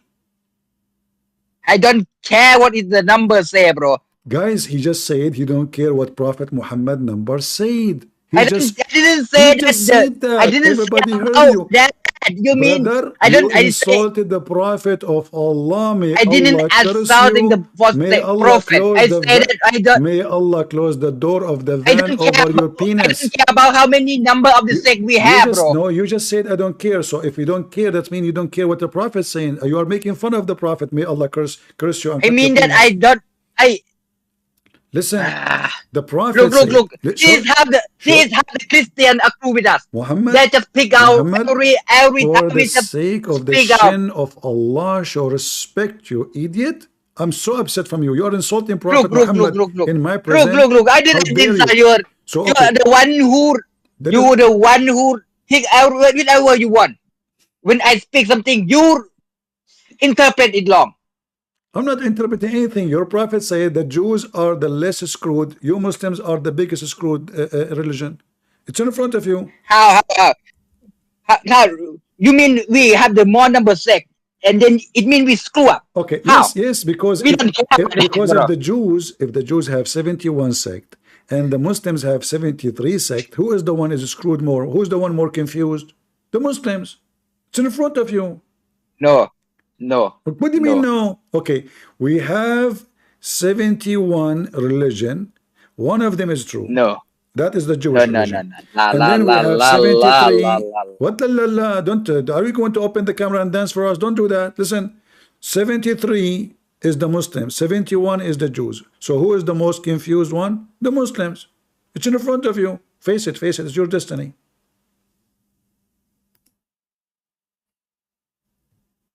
You cannot deny. What is that sound you make? What's wrong with you? So what? Are you okay? So what? So what? So what? So what We do you mean, have so more. what? We have more the So, post so the more. Quran, We have so the more. Quran, oh, hold on. We have more. If the Quran, if the Quran is the book of guidance, We have more mislead sect more than the Yahud and the Injil. So what? So what? it is So what okay, the problem here? okay. So guys, he have more people misled in Islam than more than the Jews and the Christian. That means the Quran. Because Muslim got the worst treatment in this era. This is the worst era that we can live in right now. No, As a hold Muslim. on. Because Muhammad, he said, listen, what era, what era? This is Muhammad speaking at that time, my friend. Listen, Muhammad is not era. So he's saying the Jews split now. That he's not saying that. So the Jews split Yes, into because 71. So listen, don't because make, the last stop complaining, victim. I did not even touch you. So listen. Listen. Allahu Akbar. So what you are saying to me now, that the Quran did not guide you, the Quran confused you, the Quran screwed you. So the book of the Jews and the book of the Christians have way better because there's better options, they can save more. But in Islam, 73, man. So what the Quran did, the Muslim, they keep saying to us the Quran is amazing. Listen. The hadith, Because yes, I know the hadith. I see it, bro. Listen, the reason why we have more mislead sect than more the Yahud and the Injil because we got the worst treatment that every religion can have. Okay, but listen. Because we are the But there is the Quran is the book of guidance, and the Muslim they claim that the Torah is corrupt, the Injil is corrupt. Because Hold on. We have the guidance, but the person. Let me finish, Muhammad. Come on, let me finish. You're afraid of me. You're afraid of me because I'm tall and you're short. So come on, listen. So if the Quran is You're the one who keep talking. You listen to me, bro. I cannot. Just let me speak for a bit, bro. I'm letting you speak, but you don't let me speak too. I mean, come on. First of all, I can't let you speak because you're so small. You already speak like 5 minutes, bro. I only speak like a second, and then you cut me off every time. Okay, I will give you the mic, but you promised me to answer me. I will repeat my question. I will not give. I will give you guys. Yes. I will give a brother Mohammed 10 hours to give me the answer. 10 hours. If you stop before 10 hours, I will be so upset. Do you promise me 10 hours? Hello? Do you promise me to speak for 10 hours explaining this disaster? Say yes, be a man. See, you're a coward, you refuse now. Now you are biting your tail. A second ago, let me talk. Now you don't want to talk no more. I want to hear. What do you mean I don't want to talk no more? I keep talking and you just keep me cut me off. I will not cut you for 10 hours. Do you promise me? Do you promise me to explain? Do you promise me? Okay, listen. Do you promise me to explain this for the coming 10 hours? I'm not going to cut you. I'm going to take a nap. Okay. So now. Yeah, give me your questions. All right. So now, if the Muslims are the most confused, that means the Quran did not do a good job, because here we go, you are the most confused, and now you claim that it's the error. That means the Quran still did not help you in any era. The Quran is a book of error. Now the mic is yours. I promise you 10 hours. I'm listening. Go ahead. If you stop before 10 hours. Listen. If you stop before 10 hours, I will send the mujahid. If you stop before the 10, if you stop before 10 hours, I will send the mujahideen to find you. Go ahead. Listen. The reasons why Muslim have at the end time will have more mislead sect than other religions, because first Muslim mean get the more test than these people. We get the worst test. We get both of these religion will be our enemy. You understand that the Yahudi, the Injil, at the end time will be our enemy. We got two front wall right here. And second, Allah give the best test, the worst, the hardest test to his follower. So the Muslim, the follower of Allah and his guidance will get the worst of the worst test. But because of this, we will get the highest of paradise. And we will be saved. Yeah. Yeah.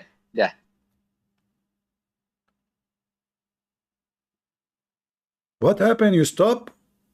That's it?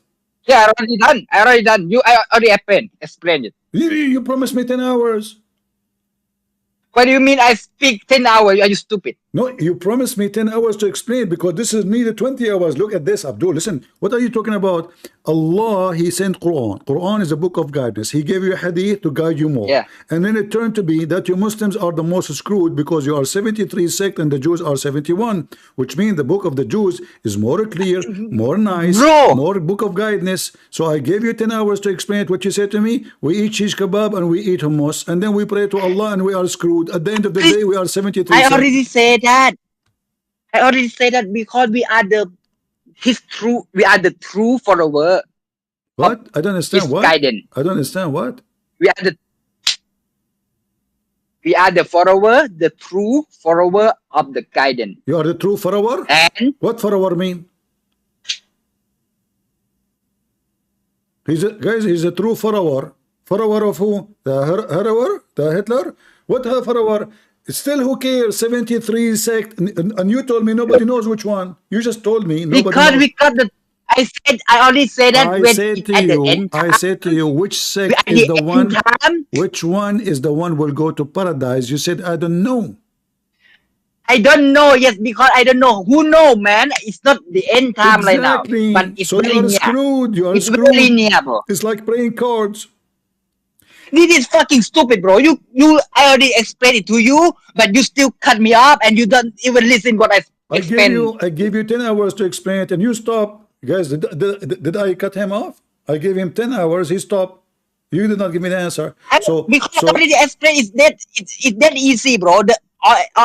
It takes a very short time to explain it, but you don't even listen to it, bro. You know, I once joined the army. And then I finished my.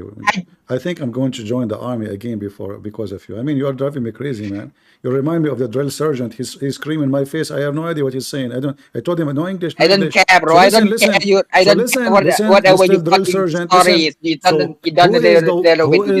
So you confirm that nobody knows who is the sect will go to heaven in Islam out of 73. So who is the stupid who want to convert to a religion? They divide to 73 sect. One of them only will go to heaven and nobody knows who they are. Just what you told us. I can say that the one you go to the heaven is the one that follow whatever all the Quran said. All of them they follow. All of them they say Shahada. All of them they follow Muhammad. Yes, indeed. Which one? Okay, give me the name of it. But some of them maybe have a bidah. Which one of them? You know bidah, yeah? Okay, give me the name of the one will go to heaven. I don't know, bro. I can't know. There is still. You just said there's still a lot of time, bro. You just said I don't know. Because they. What the heck? Yes, I don't know. How can I know, bro? How can I know? Did you know? I know. Okay, I will tell you know. Okay. As I heard that the one who believed that Allah is a horse is the one who will go to heaven. Bro, I need to do my I don't have time anymore, bro. I need to do my salah. I did Isha now. You do what, salah? Why you want to do salah? It's based on the luck. Look, 73 sect, one of them will go to heaven. So because I'm talking to you right now, it's going nowhere, bro. You just keep on this hadith. You are running away. Your wife, she commanded you to wash dishes. Listen, I know my time. I know what Muslim sheikhs. You are the kind of a Muslim sheikh who wash dishes. He claimed to be the man, and your wife now she said to you, you did not wash dishes, and now you're making an excuse saying I have to go to pray. But in fact, you are going to. Okay, open your camera and show us. Show us you are praying. I accuse you to be fabricating prayer just to run away from me. You can actually anything. Allah is my witness. Listen, Allah open is your my camera. witness. Okay, let us do this. Listen to me, man. I gonna do my salah, and when I after this, you waited for me. We're gonna do it again. I wait for you here? Yes, you wait your ass like that, my friend. Oh boy. I will come Do you back. I promise do my me? salah. Do you promise me you will come back? Yes, I will come back. I swear by Allah. Go ahead, swear by Allah. Eh? He did not swear by Allah, he's afraid. Anyway, what I can say. Abdul. Razuz, go ahead.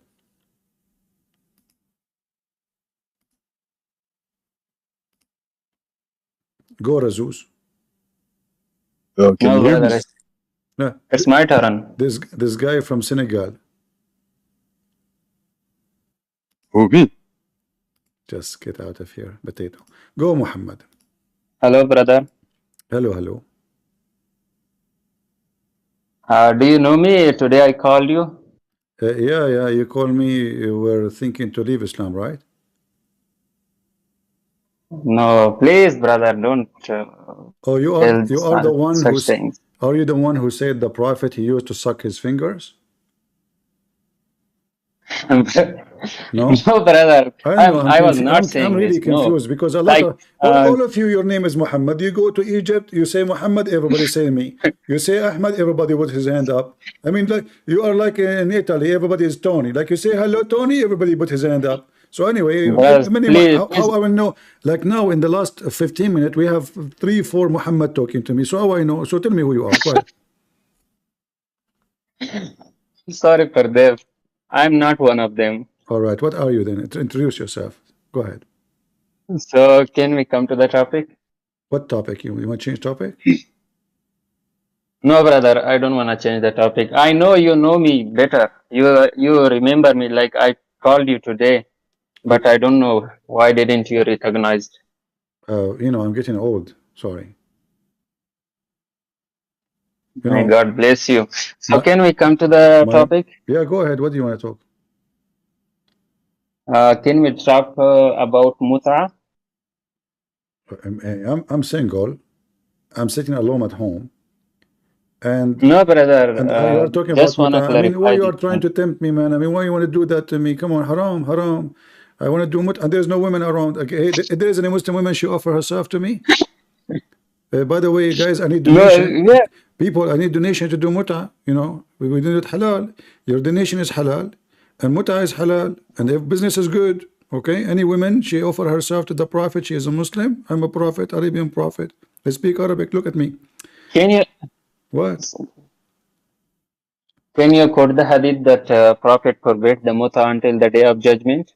You know, the Prophet, he did not forbid the muta. The Prophet allowed the muta, and then forbid the muta, and then allowed the muta, and then he forbid the muta, and then he allowed the muta. Can you show me the hadith? Okay, hold on. The guy is mentally ill. He forbid the muta, and he allowed the muta, and then he forbid the muta, and then he allowed the muta, and then, you know, like, yeah.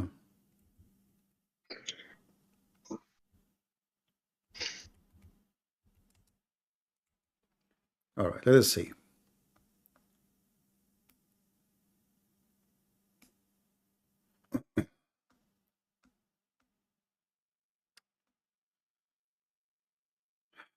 All right, all right.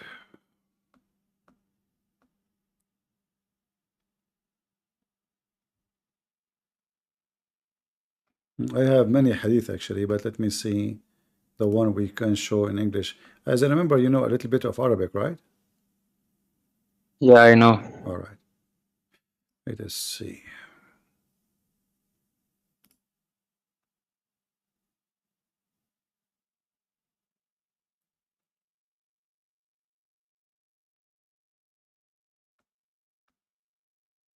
All right.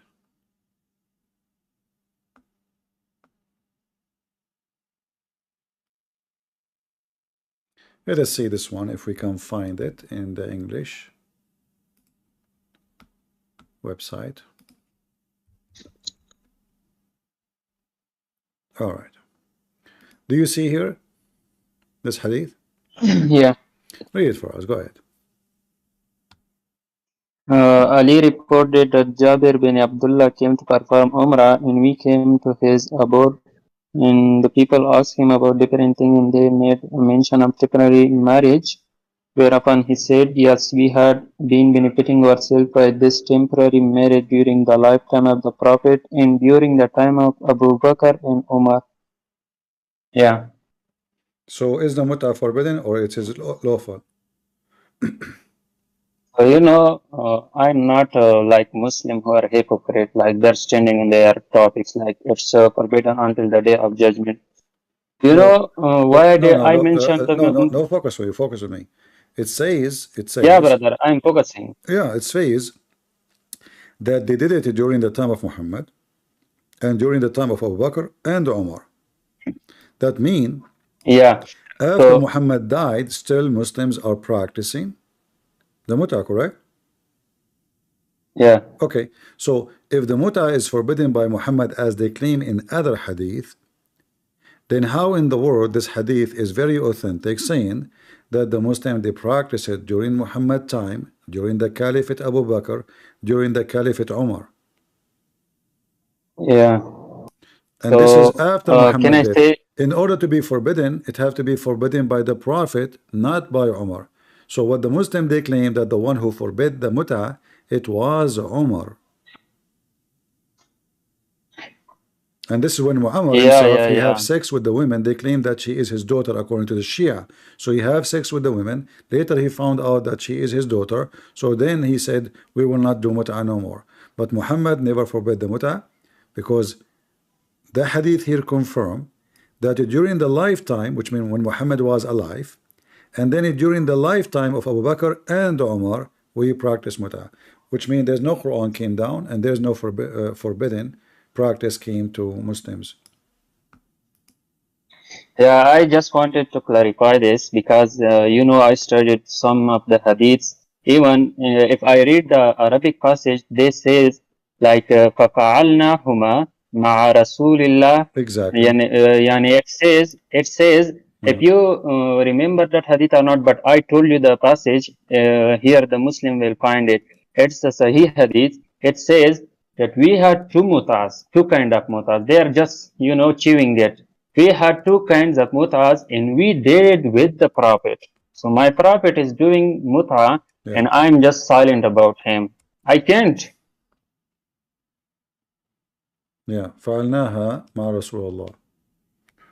Yeah, فَفَعَلْنَاهُمَا, there too. Yeah.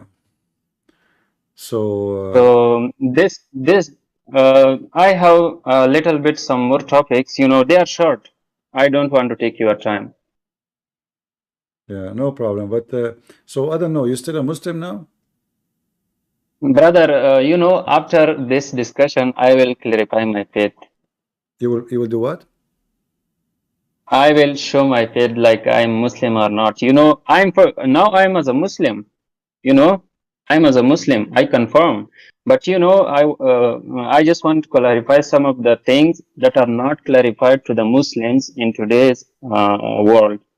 Okay. So the first guy whose name was Muhammad, he was saying like, don't give me the Shia books. They are not in the Shia books. Bukhari is a Sunni book. Muslim is a Sunni book. These verses, even there is a verse of Mut'a in Quran chapter 4 verse number 24. فَإِنِ اسْتَمْتَعْتُمْ بِهِ مِنْهُنَّ فَأَتُهُنَّ أُجُورَهُنَّ. When you benefited from them, like give them their dowry. We don't have any name for dowry in our language. The ujura is when someone work for you and you pay for them. So like marriage in Islam, these all things, they are just jokes. You are paying them and they are from you. This is the value of women in Islam. So the first guy was just clarifying that don't give me the hadiths. The Quran itself says that muta is allowed. Okay. And he came again, yeah. Maybe Muhammad, he can answer you. Muhammad is back. How are you doing, Muhammad? Please let me with him. Let me with him. Okay, Muhammad. Muhammad, can you talk to Muhammad? We have two Muhammad in the stage. Yeah. That would be You're confusing, welcome, Wait, man. Muhammad. I gonna setting my voice. I can. The voice is wait. The wife? Yeah. It's not loud. They are afraid of their wives. Muslims are always afraid of their wives. They are very aggressive. Muslim women, they beat their husbands.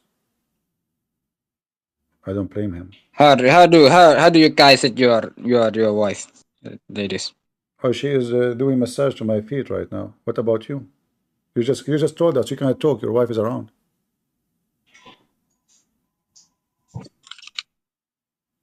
Come on, don't be shy. Muhammad, do you hear me? You're a prophet. He used to wash dishes and he used to work for Khadija. Is it true? He used to say, Muhammad, go. Muhammad, come back. Muhammad, he worked for her. Can you hear me? Can you hear me? So anyway, Muhammad, the one with the... I need to change your name. I mean, both of you are Muhammad. Okay, Muhammad with the Arabic name. Answer Muhammad I'm with English, the English Muhammad. about, He is Arabic. about Muta. Simple. Go ahead. Yeah. Tell him about the Muta. Yes, me. So, okay, come, Muhammad. Yeah, you ask me. What do you Yes. say? So, who did he ask? You or me? Muhammad, he talked to I am Muhammad about the talking to Muta. you. Talking to Muhammad about the Muta. We have two Muhammad in this stage. So I will call Muhammad, who is from India, Muhammad 1. And the other one who have Muhammad with name, Muhammad. I am from Afghanistan. I'm from Afghanistan. Of Afghanistan. Okay. Let the brother from Afghanistan speak first. Let him speak first. All right. So Okay, I will brother, call you go of to- Afghanistan. Go ahead. Okay, brother Muhammad, when I'm telling you something, you do it. Go to chapter 4, verse number 24. Yes.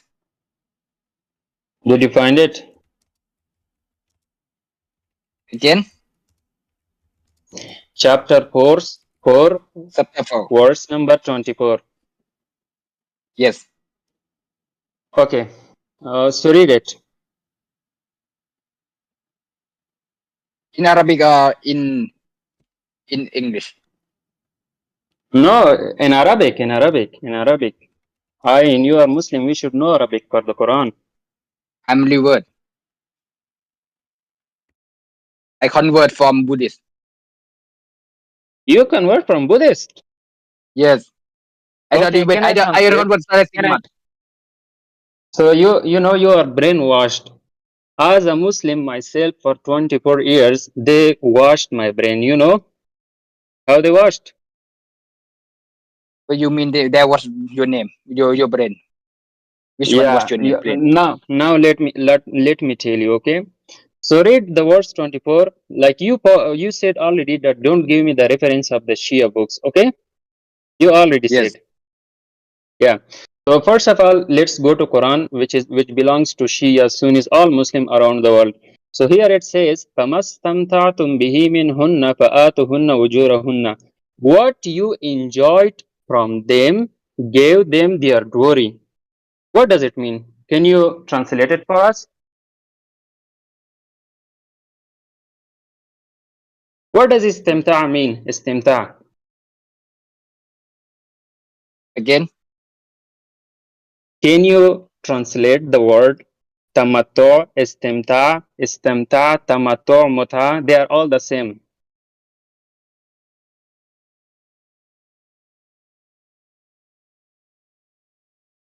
Okay, let me show you. Okay. Show me. Okay. So here the hypocrite Muslim trying to say like this is the istimta'tum means benefit. Like when you give them one job and then you pay them.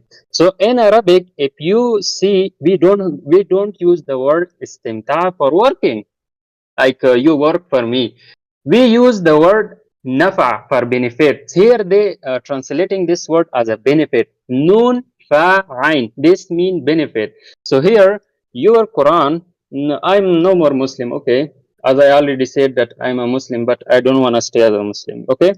You say, What did you enjoy? Listen to me. what do you mean my Listen to Quran? me. You say that Quran have different versions. You said in that. Now Yeah? let me talk. Okay. Let me Do talk. you do you agree? Do you think that Quran have one version or different versions? There's how many versions? Up to 34. Okay. If you want to debate with me, here is not the place of debate because here is CP. He is debating with Muslim. If you give me your account, I will debate you. No problem. So can you let me explain everything? Yes, you speak. Okay, brother.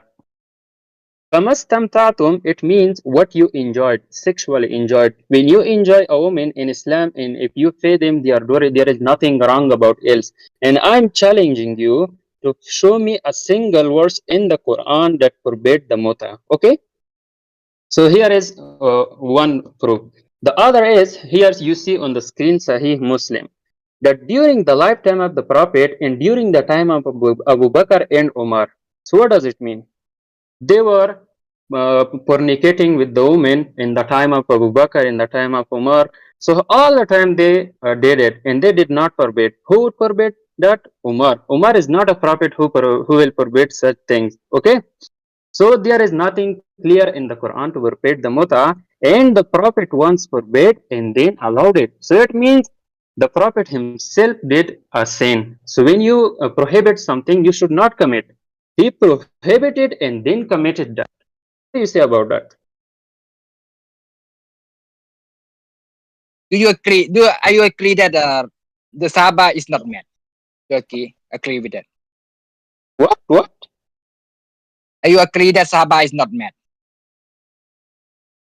The Sahaba is not man? Yeah. Like men are not like that. Men just have a single wife. They respect them.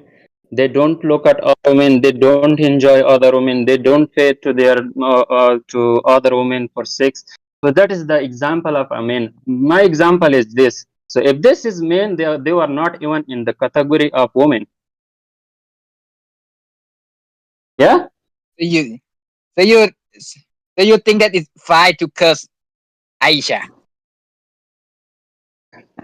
I should curse Aisha. Why I should curse? There is nothing about cursing. I am telling the fact. You literally say she is a brother. I am advising you for the second time. You say that I'm brainwashed. Did you listen to yourself? Brainwashed. Did you listen to yourself? Yeah, I listen to myself. I'm telling you everything with proof. You know that Aisha is mother of Mu'minin. You know that. Yeah, she is the mother of the believer. She is explained as the mother of believer. So can I give you one thing more? Yes, so again. You says like yeah. How old was Aisha when married the Prophet Muhammad? How old was she? 9. 9. Okay. So how much time she spent with Prophet?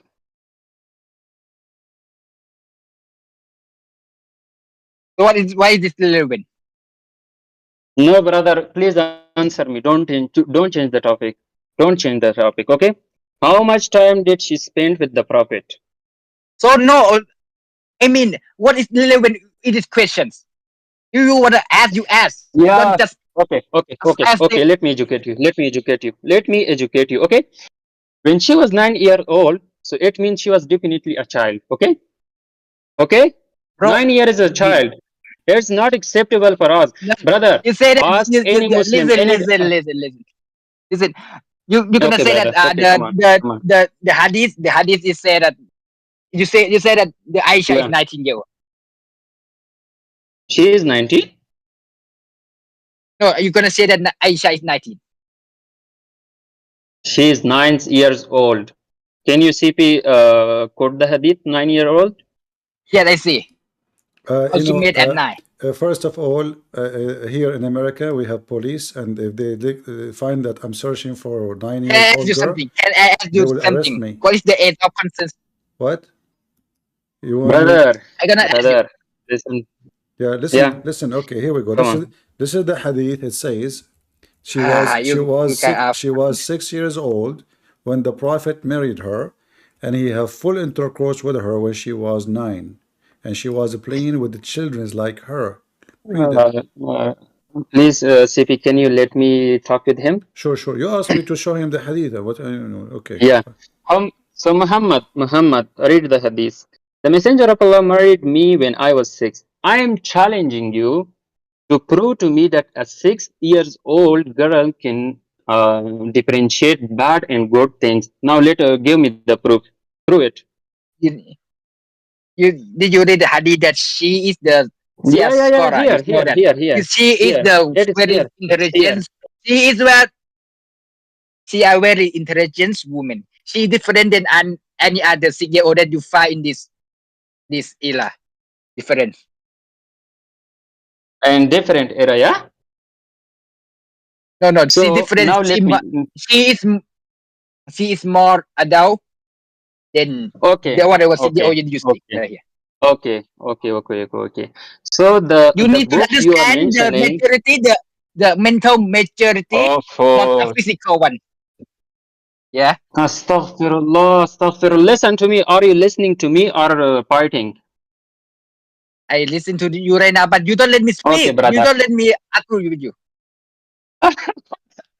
But already you were talking with CP. CP gave you 10 hours for speaking. You just took 30 seconds.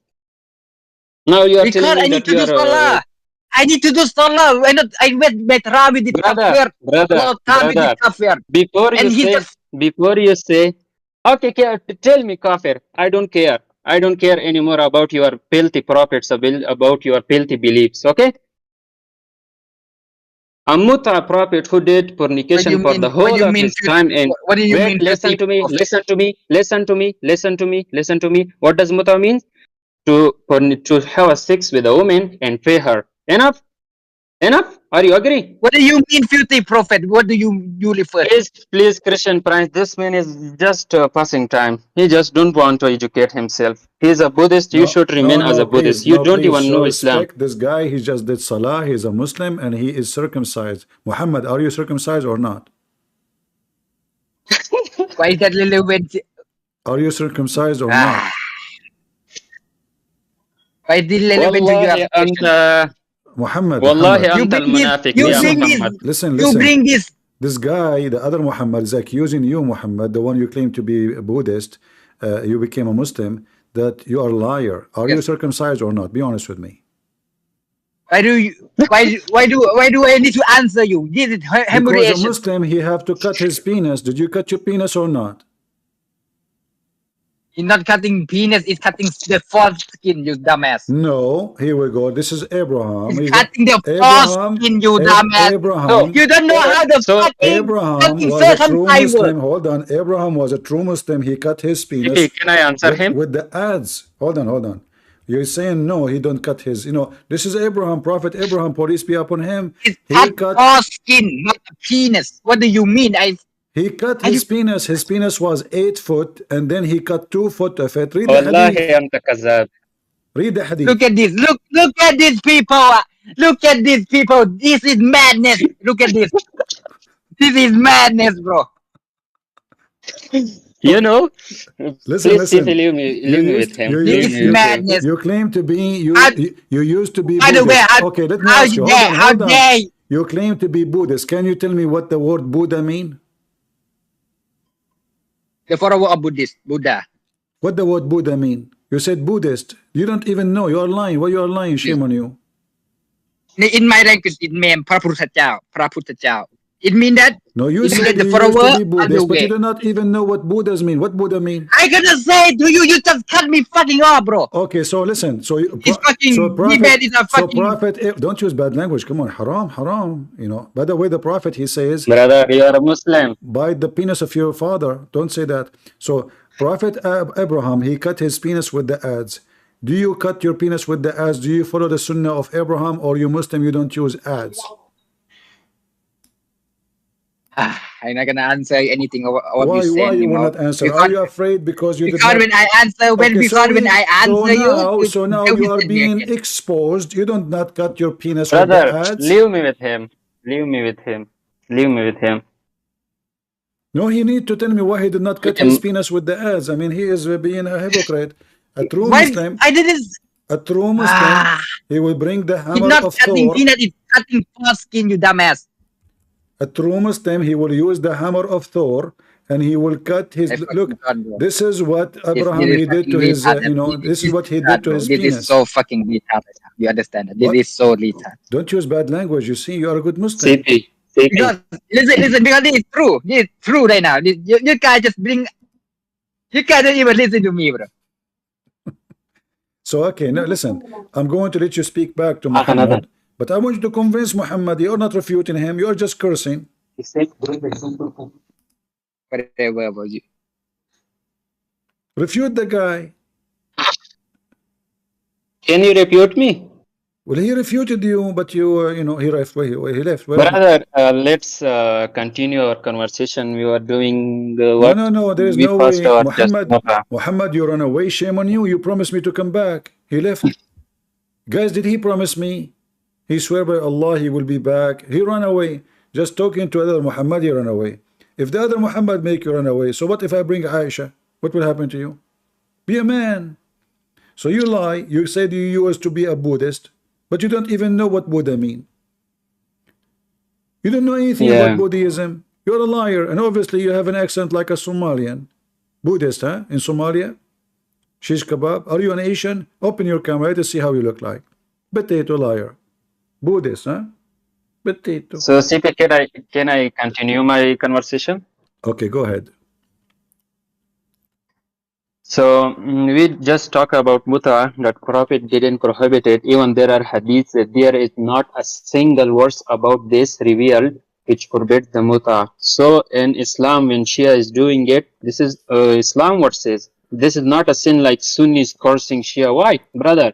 Because Bukhari is a Sunni book and you give them the reference and they are doing this. And we know definitely that Musa, who are stoning people for the fornication. If he was now imagine if Muhammad was in the time of Moses, and Moses saw him. You know what he will have done with him? He will have stoned him because you are just doing fornication. So this guy did not even prove that what I was saying. So let's skip it and come to the other issue. The other issue is, I'm asking you, CP, did Muhammad waited for SOFYA and Zainab to complete their period? Like they have 3 months, 6 months? Say again, what he did, what Zainab? Like when you divorce your wife, she should not marry until a while. In Islam, there is a period like 6 months, 3 months for a slave girl. These things. They have all the women, all Muslim women, not yeah. only. So you know. Yeah. So you know, SOFYA was the wife of the Prophet whom husband was killed, and on the same night when her husband was killed, he had intercourse with her. Now just imagine, he always a spirit. He's a hypocrite. Yeah. He break his now own rules. Imagine. Yeah. Yeah, he didn't even follow the Quran. Now imagine, these peoples are spiritually dead. Wallahi, I can't even accept this thing. Like he killed her husband and is sleeping with her on the same night. Is this woman good mentally, or your prophet is not a prophet? So these are the things, it shocks me when I hear about my religion. They always shock me. Like you just imagine, her husband maybe, like there may be some slave girls whose husband, brothers and sisters are alive. Who will allow her sister, her mother to be raped? No one allowed it. But this filthy man did this for the whole of his life. And these Muslims are just sugarcoating. Like, about 5 years ago, when you were talking with the Muslims, I was a Muslim, definitely I was a Muslim that time. I hated you a lot. And I was, when you were busting someone, I was coming to Zakir, Naik and Sheikh Usman, these peoples, and they were just sugarcoating the Quran, the Hadith. When I studied by myself, I found the truth that everything that they were saying was the false, was the opposite of what they were saying. But what it was written in the Quran, in the Hadith. So, now I am in the border of Muslims and non-Muslim. Where to go, where to step on? Yeah. Well, this is a garbage cult. And the Lord, he says, from their fruits you shall know them. And Muhammad, obviously, I remember. Yeah, he fabricate his own rules, and then he is the first one not to follow them. And the Muslim, they claim because he's a prophet, he is above the rule. But this is what cult leaders do. They don't follow. Those what hypocrite, those munafiqeen. And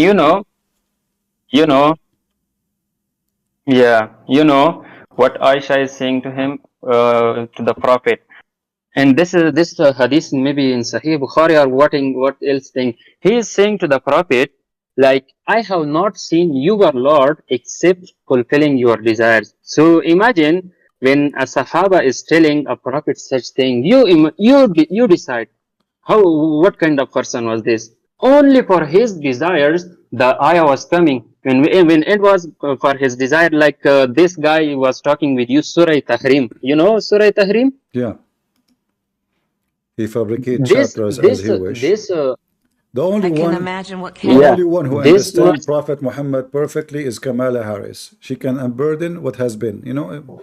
That the Muhammad is just another. He changed his color, he changed his religion, he changed his statement. She was Indian, now she is black. Tomorrow she will be Filipina. It depends where she is. So she is Asian. So just wait. Tomorrow she will be Chinese. So Muhammad is the same. He says something. Even the Muslim, they say is that he says something in the morning, he enjoy his companion something, and he changed his mind afternoon.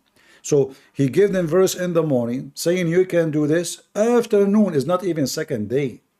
I mean, this guy is mentally ill. Even Kamala don't do that. Yeah. Now, like Wahabat Nafsan, you may have heard of this. So this is mean like someone is offering, a woman is offering herself to you. When Aisha aware of this situation, she was just telling the woman that it is a big shame. It is a big shame that you are offering yourselves to a man. It is a big shame. Even Aisha was criticizing, even the peoples of that time was criticizing these things. We are not the only ones who are becoming the apostates and they are giving fatwas to kill them.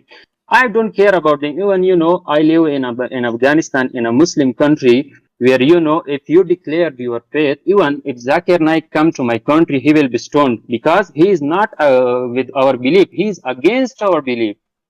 So, there are more than these things, like they don't want to show us. We are just brainwashed by these peoples. Like, for my age is about 24 years. And these 24 years were just the most saddest life of ever for me. My English is not good. I hope you will understand. Well, we are here to expose the liar. Guys, you hear me? Because people, they say in my voice in Discord cutting off. That's not because my mic is bad. They said Discord, it's not really a perfect program. What we can do. Anyway, Mohammed, I'm happy that you decided to leave Islam. Happy for you. And feel free to join us anytime. Now, do you remember today? Can I say the last sentence? Yeah, go ahead. Yeah, my journey in these 24 years was just a lie. When I started following you, while you were debunking the lies of the Muslims, I was searching. I was not like the people like, I don't believe you. I was searching. And after I discovered that you are telling the truth, I decided to separate myself from this filthy cult forever. Yeah. Well, I understand. All Muslims in the beginning, they hate me. And they think like I'm just an evil person. Yeah, brother. Yeah, but, the first thing I Go ahead. Yeah. As you said that the Muslims in the beginning, they hate me because they are brainwashed. As a little kid, when I remember, when someone was cursing my prophet, I was like about I should kill him. Even I intended to discuss with you. Even I intended when I find the Christian friends like the apostate prophet in the YouTube, I will kill them. This was my first intention. When I was a Muslim, when they were cursing. So after when I understood, everything is clear. I don't just want to even talk about it anymore. We know we go in life through like stages, and everything have to take time. Yeah. And you know, slowly, you know, in the beginning, it's like a wild horse. The wild horse, he will not accept things which is not normal for a horse. Yeah. So the Muslim normally, he grew up in a society, everybody praising one man, worshiping one man. Who dare to speak about this man? So the first time they hear something negative about this man, they cannot believe it. For there's no way. What are you talking about? But then slowly, they check, they find out. Actually, there's a guy from Afghanistan before spoke to me. I showed him some reference. He said, "You are a liar. I'm going to get you busted." And then he went and he came back after maybe a few weeks, and he said, "I decided to leave Islam. Everything you showed me is absolutely true." And he was so upset. Yeah. The guy, he want to kill me, he want to find me, you know, they try to intimidate me. But you know, I'm not the person who anyone can intimidate. But so, brother, after leaving this cult, what should I do? I don't know how to choose my well, way. I cannot tell you anything. I believe in God. For me, I am a Christian, and I believe the only Savior we have is the Messiah. So I invite you to believe in the Messiah as your Lord, as your Savior. But remember, we Christian, we don't believe that in saying Shahada you are saved. You have to believe. Yeah. You have to follow. You have to do as the Lord said. We don't believe if you say Shahada, that's it, you are being saved. Only in Islam you can do that.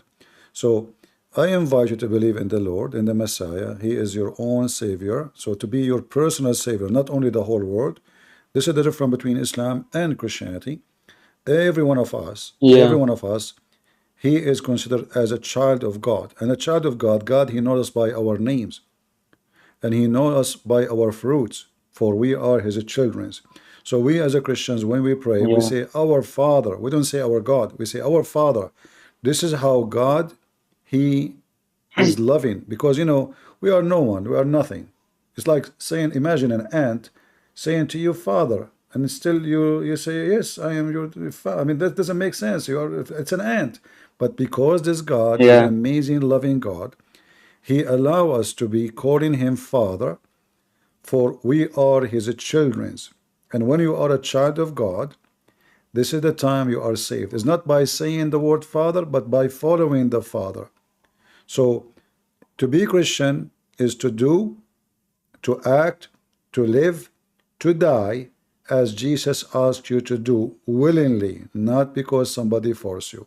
So if you believe that you are qualified to believe in the Holy Messiah, for His act is holy, His word is holy, His life is holy, His death is holy, His resurrection is holy, and right now He is in the holy heaven, for He is holy. If you believe in Him, you are a child of God. So, CP, you know, and I'm still going to read the Bible, you know, my friends are just going to show me the errors, like Isaiah was 23 years old, 43 years old. Those are so when not, I those are read the not errors. No, those are not errors. You see, people, they don't understand the culture. So like they count, one is counting how many years the family is ruling, one is counting how many years he was ruling. Because if you are underage, you don't rule. Your mother rule, or you know, someone else, like the one who is in charge. So a person who is not, he's the king, but he cannot rule yet because he is not qualified to be the king. So this is their silly understanding. It's like, you know, if I show you an old printed Bible 100 years ago, you will not find the word Jesus there. The word Jesus does not exist in English. It's not. So why does not exist? How come the Jesus now? Because at that time they don't have it. The letters even don't have it. So the words, an ignorant, he might think, oh, this is an addition, this is a corruption. No, it's someone who knows the language. He knew the secret. He knew what behind. The word gay, in the old printed Bible, you will see the word gay exists. It says it means happy. Now the word gay is a word mean homosexual, which is far away from the truth, because homosexual is not happy. But this is how they hijack the language. So an ignorant person, he can come 100 years from now and he say, oh, look, in the old printed Bible, they say the word gay. But this is not what our word was. So a person who have knowledge, he will not say what they say. An ignorant, he will see it as contradiction. A person of knowledge, Yeah. he will see it as a wise wisdom of God. As the Bible says, So that the cross Mhm. is a foolishness, you know, for the ignorant, you know. For them, it's to believe in such a thing is a foolishness, but for us, is the top wisdom. Yeah, so will Jesus punish the ones who did make the people as slaves? Jesus punish what? Will Jesus punish the peoples who enslaved the women or the children or anyone else? Jesus punish? Are you talking about the women who was accused of fornication? Yeah, like when you enslave them and But rape them, Jesus, he said to will her, Jesus punish? go and sin no more. Go and sin Yeah. no more. So Jesus did not. No, CP. I don't know what. My question was, I'm not hearing you correctly. Go ahead. sure, Afghanistan don't have a better internet, so I was asking you, will Jesus punish the peoples who enslaved the peoples? Jesus will punish the people who enslave people. Yeah, You see, make the people slaves. yeah, you know, it depend if you are a person who were ignorant if your act, or a person who knows that your act is wrong, and then at the end of the day, all human beings are sinners, and the slavery is one of the bad things a human being he did to a human being. So if we say that Jesus will not punish someone who did sin, then we have to accept that everyone who did sin will not be punished. But this is not what the Bible teach. The Bible teach that if you are a person who commits sin in your life, God give you opportunity to repent and fix your life. But if you fix your life, then you have to oppose your previous life and go forward to the new life you've chosen to be. So let us say I used to be a slave owner, and I took the freedom of someone who don't even deserve to be a slave, like somebody, you know, I saw him in the street, I capture him, I force him to be slavery. It's not even an enemy, it's not even a wartime. So if a person he do that, God, he will, I believe God is about justice. He will punish every human being based on the crimes he committed. How and what God will do, I will leave that to God, for he is all about justice. However, it is for the benefit of mankind that God, he gave options to repent. Otherwise, a criminal, he will commit more crime because he lost hope. So he say, you know what? I'm going to be bad anyway. I'm going to go to hell anyway. So let me kill more. Let me rape more. Let me, you know, do disgusting things more, because I'm not going to be forgiven. So forgiveness is a way from God and a mercy for the one who will be the victim and the one who will do the crime. So now the criminal, when he say I will be forgiven if I stop, he will stop doing the crime. So by that, by the God of mercy, the one who will commit the crime will stop doing the crime, and then the victim, he isn't going to be victim no more. So repentance and forgiveness is very important to correct a human being behavior. However, I believe still God, he have his own way to punish the ones who did bad for their bad. So thank you, CP. Like now, you know, I appreciate it. You see, all of us, when we do bad, we feel guilty, correct? We feel guilty. And I think this is one of the ways where God, he punish us. He put inside us our conscience, so we feel guilty. This is the point I always note. Like you know, I think in some of the places he said like the kingdom of God is within you. Like what your nature dislike, you should not do that thing as per my knowing. God forgiveness start from yourself. When you forgive others, like when we Christians we pray, we say forgive to us the same as we forgive to others. So the point of this prayer, And starting from forgiveness to others is the key to receive forgiveness, because every human being, he did harm to somebody else. Every human being. So in order to receive forgiveness, you have to learn how to forgive. Otherwise, you don't deserve it. So to make it simple, to receive mercy, you have to be merciful. To receive love, you have to love. To be given, you have to give. Yeah. So this is what Christianity is about. You struggle always in your life. So, CP, my internet is about to finish, you know. I just activated it for a while. So I'm asking you just the last question, just give me a short answer. All right. If I confronted any like these contradictions, like I think this is contradiction, but in fact this is not, whom should I ask? Oh, first of all, we have many Christian websites refuting those contradictions. You can search them online. They give you like exactly good details. And you know, you can come to me. I cannot say I'm a scholar in the Yeah. Bible. However, I believe that the Lord, he always guides us to answer and to refute. And I believe the Bible is a clear book. If you decide to read it, you know, Yeah. like I can read a book just to question it, and I can read a book to understand it. So depend what you want. For me as a Christian, I do both. I question and I understand. But a person who is just trying to find negative, he don't Definitely. want to listen, he will find only negative. But we have refutation for Yeah. every single contradiction they claim to be exist. And trust me, the Bible is being studied by Christians for the last 2,000 years, and we are not the same as the Muslims. We are extremely, very well educated. The Muslims are a bunch of Abdul. Even they accept that their prophet himself do not know how to write, how to read. And the Messiah himself, he commanded us to search the books. And he said, then you will find the truth, and the truth will set you free. So we have the Quran, chapter 5, verse 101 says, don't ask questions. And we have Jesus saying, go and read the books, search the books, and find the truth.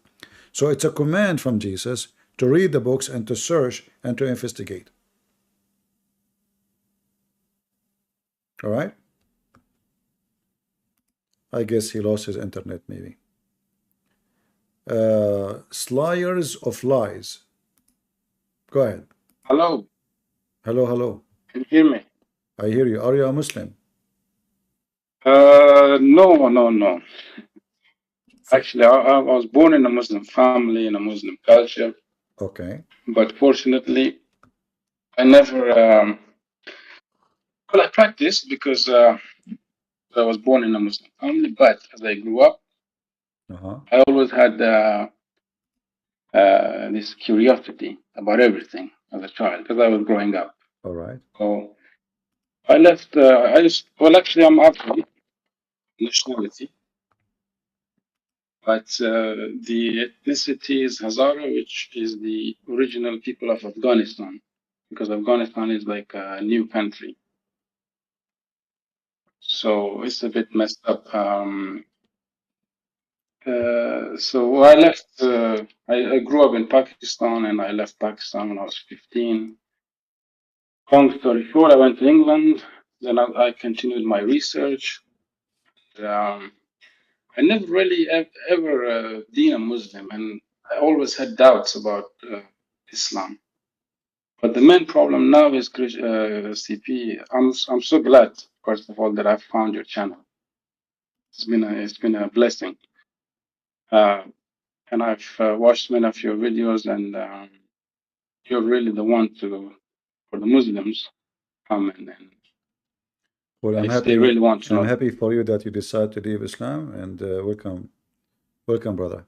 Can I take some of your time just a little bit, because we have a Muslim Shia. He is in the stage. He want to debate me. Is it okay? Go ahead. All right. Ibrahim, how are you doing, Ibrahim?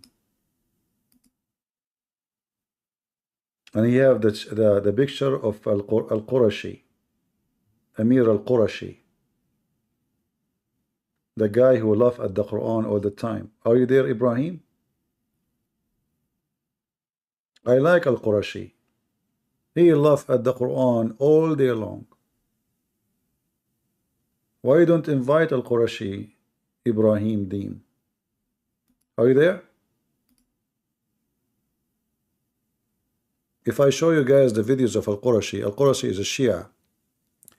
He cursed Muhammad, he fought at Muhammad, he fought at Aisha, he spit at the Quran, and what weird, he is saying the truth. I mean, Muhammad is a fraud. So what those Shia they do, they believe that they have their own religion, they are not the same as those Muslim Sunni. The Sunnis are kuffar. Assalamu alaikum ya ikhwa. Assalam. How are you doing? Alhamdulillah, how are you doing, man? I'm fine. So you are from the followers of Amir al-Qurashi? What? I didn't hear you. The picture you have in your icon is Amir al-Qurashi Hafidullah, yes. Okay, but he make fun of the Quran all the time. Is that correct? He doesn't make fun of the Quran. Brother, I can this play is why ignorance has to be silenced. Yeah. I can play. You watch some small clips of Amir al-Qurashi Hafidullah, and you believe that he makes fun of the holy book. No, he doesn't make fun of the holy book. I can show you the videos. He doesn't. I can show you the whole videos. What are you talking about? Yeah. He is speaking about the Sunni version of the tafsir of the Quran. No, you understand me? About the Quran. Not the Sunni version of the Quran. No. Habibi, no. Okay. Habibi, no. But I didn't come here to defend Amir al-Qurashi. You want to challenge me? Christian Prince. I didn't come here to defend. Okay, he's a kafir. Who cares? No, I care because you said he don't. No. You said he don't. You said he don't, and this is not true. All right. So did I come here to talk about Amir al-Qurashi, or did I come here to speak about your religion, Christianity? I want to become a Christian, maybe. So do you agree? Do you agree that al-Qurashi make fun of the Quran? Yes or no? I haven't seen those videos. I cannot speak. I can show it to you right now. Yeah, but for me it doesn't matter. Actually, no, it does because matter. I only have it. Okay, hold on. It does matter because if you are talking, you are carrying the picture of the guy, and you listen to the guy, and you speak. You are saying you speak in the name of the guy, but yet you lie to me using taqiyya, saying this guy don't make fun of the Quran. Why you do that? He doesn't. But I do have his profile picture to troll the Sunnis. All right. So okay, but leave Amir al-Qurashi alone in this one. Why you want to leave I came here to speak about Christianity. Why you want to leave him alone? What the problem? Because I came here to speak about Christianity. I didn't come here to speak about a certain man, bro. Just to show everybody who is like here. That's glazing, bro. Okay, hold on. Just to show everybody how Muslim Shia they lie all the time, 24 hours, 7 days a week. So a long-standing feature, maybe this is YouTube, and this is the channel of Al-Qurashi, correct? I will use Google translation. Right away it says making fun of the Quran, cursing the Quran, all the titles, read the titles. All right, bro, just go to the point, bro. The point we don't have to hear this yapping. The point is we don't have to hear the yapping. The point is that you Muslim Shia, you lie a lot. You do something, you say something. We Shias lie a lot. All right. Okay, so continue. So before we continue, do you admit that you lied to me? Here we go. Look, it says Sheikh Saudi. I didn't lie to you because I don't know. لعصرة القبر في حياته على الشيخ القريشي تحريف القرآن عند السنة. Do you see it? Habibi, just press on the video and show us the proof. Okay, here we go. No, you cannot show me text, bro. Go to the video. I'm showing the video. أهلا ومرحبا. من وين جنابك؟ أهلا وسهلا من المملكة السعودية. يا هلا بك. سني. اي نعم. يا هلا بك. تفضل. السؤال أطرح السؤال؟ اي تفضل يلا. أنا عندي استفسار بخصوص نظرتكم عن تحريف I don't hear anything. طيب. إذا كان I don't hear anything. People in Discord, you don't hear anything? I don't hear anything. I swear. Okay, hold on. Well, I mean, the question is, what is your opinion? You Shia, you say that the Quran is corrupt. This is the start, the first second. Here we go. I will give you the video. You can open it in your side and tell me if I'm lying. Here we go. This is the video. Let me. Bro, show me the video, bro. Stop yapping. Just show me the video, bro. I am showing you the video. It's in front of your eyes. I just posted for you. Yeah, but like, bro, let me listen to it. The first statement in the video, you Shia, you... What's the first statement? The first statement, he said to him, a Saudi sheikh, he called Al-Qurashi, saying, you Shia, you claim the Quran is bad, the Quran is corrupt. Read, listen. صوت واضح؟ أهلا ومرحبا، من وين جنابك؟ أهلا وسهلا، من المملكة السعودية. يا هلا بك. Sunni. Translation, he said to him, Assalamu alaikum. He said, where are you from? He said, I am from Saudi Arabia. Al-Qurashi said to him, you are a Sunni. The guy, he said, yes. نعم. يا هلا بك، تفضل. السؤال أطرح السؤال. I'm back. He said, I was talking. he said, can I ask the first question? He said, okay, go ahead. تفضل يلا. أنا عندي استفسار بخصوص نظرتكم عن تحريف القرآن. I don't hear anything. He said to him, I have a question I regarding cannot your... trust you. I cannot trust you. Wallah, I don't hear anything. I don't care if you hear. I gave you the video. Click on it and open it. I gave you the link. Stop saying I don't hear it. Here we go. I gave you the link. I gave you the link. Here we go. I don't hear anything. The link is posted. The question is why you believe in the corruption of the Quran. So this is Al-Qurashi. Why you lie to me? I don't lie to you. You said he don't. Bro, I don't hear anything. Like, how can I give you a answer, bro? Guys, If I don't hear anything, you didn't show me any proof. Listen, this is what the Shia do. This is how Shia are. They lie in front of you. I play the video here. I don't hear it. I gave you the link. You don't hear what do it. you mean this is the Shia? What the I Shia gave do? you the link. So hold on a second.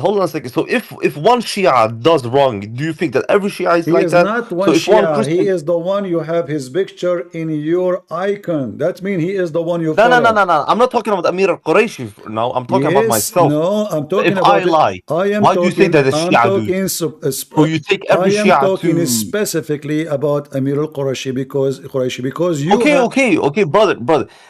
I didn't come here to talk about Amir al-Qurashi. Okay, he insults the Quran. What can I do now? Okay, but when you said to me, no, he don't. If you say so, I don't know. I don't know. Look at the title. I don't know. Look at the title. Here I don't go. know. This is his channel. This is his channel. Do you see the title? It says, why you curse the Quran and the mother of the believer Aisha. Do you see it? Brother, I don't give a fuck about Aisha, bro. He don't give the F. Now the holy word of Shia is coming. Huh? Why you are using bad language? Forgive me. All right. I didn't mean. So okay, listen. I didn't mean to. So you are a Shia. What does that mean when you say you are a Shia? What do you mean? What Shia? Are you asking about my aqidah? What Shia I mean? Yeah. What do you mean by saying that you are Shia? I'm Ibn Ashari. Okay. And does that mean you follow Ali and Muhammad? Okay. The Shia aqidah, I'm a Ibn Ashari, I'm a 12er, I'm a Rafidi. So basically, we Muslim Shias, we believe that after the death of the Prophet sallallahu alaihi wasallam, it should be his cousin that leads the Ummah, the Muslim, the Muslim people, which is Imam Ali alayhi salam. We don't believe Abu Bakr should be the appointed leader. Okay, so is it true that the Shia, they believe that Ali and Muhammad and his family, they are not a human, they are light from the forehead of Allah? We do believe that they were created with light, with nur. But they are humans. They are still humans. Yeah, but they have the appearance of a human, but they are not a human. They are the appearance. They also died. You understand me? They have the appearance of a human, but they are not a human. They are humans. They are humans, but they have light, nur of Allah. They are created from light. They are not having light. Yeah. Okay. Try to understand so if they are that created, these people are okay. certain people that Allah Azza wa Jal chose to be the leaders and to be guidance for us. They are infallible people. Okay.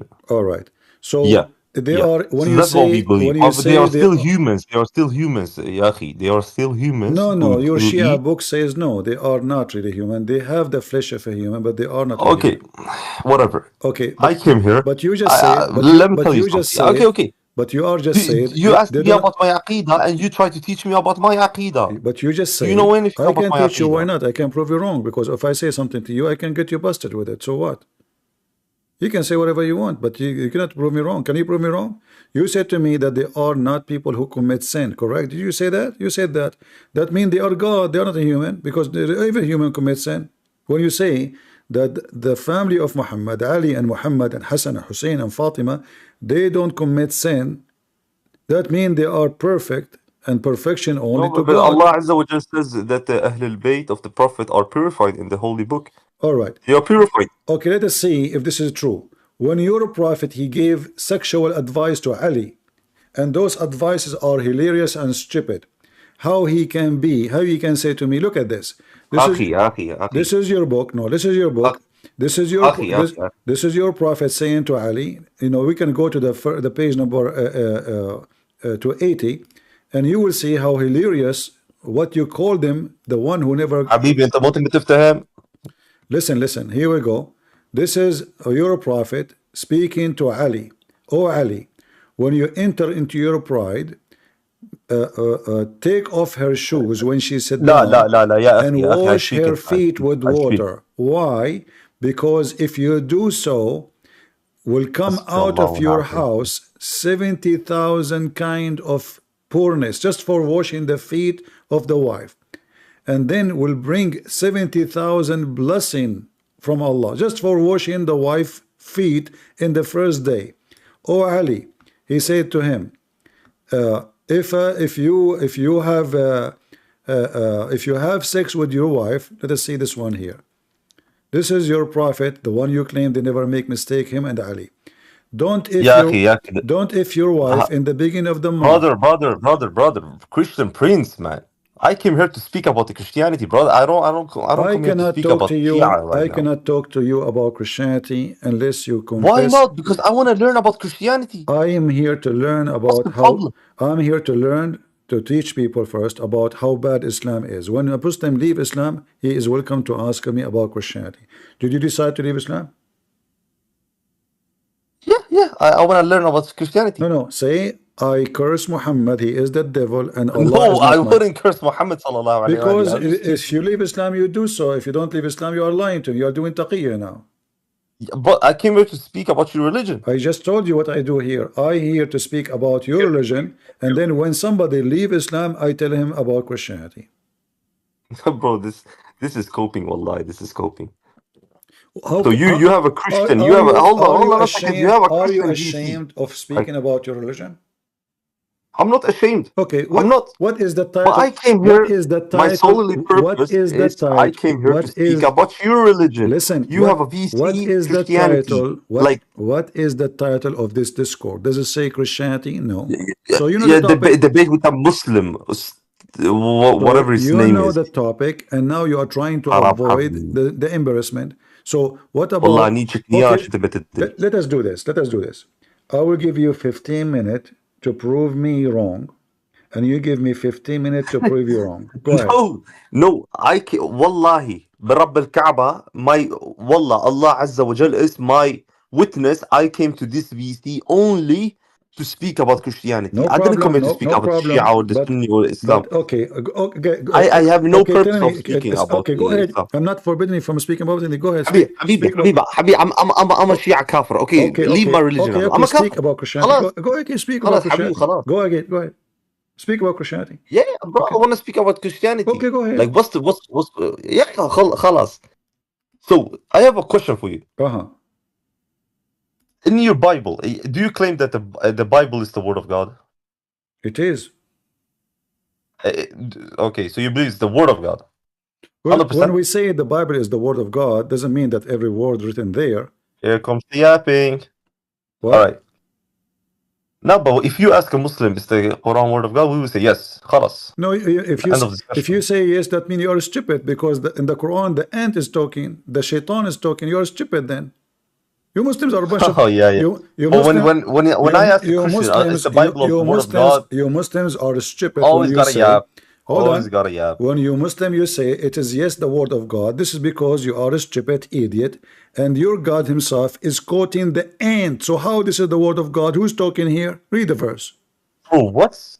Who is talking here? Chapter 27, verse number 18. God or the ant? Brother, are you mentally ill?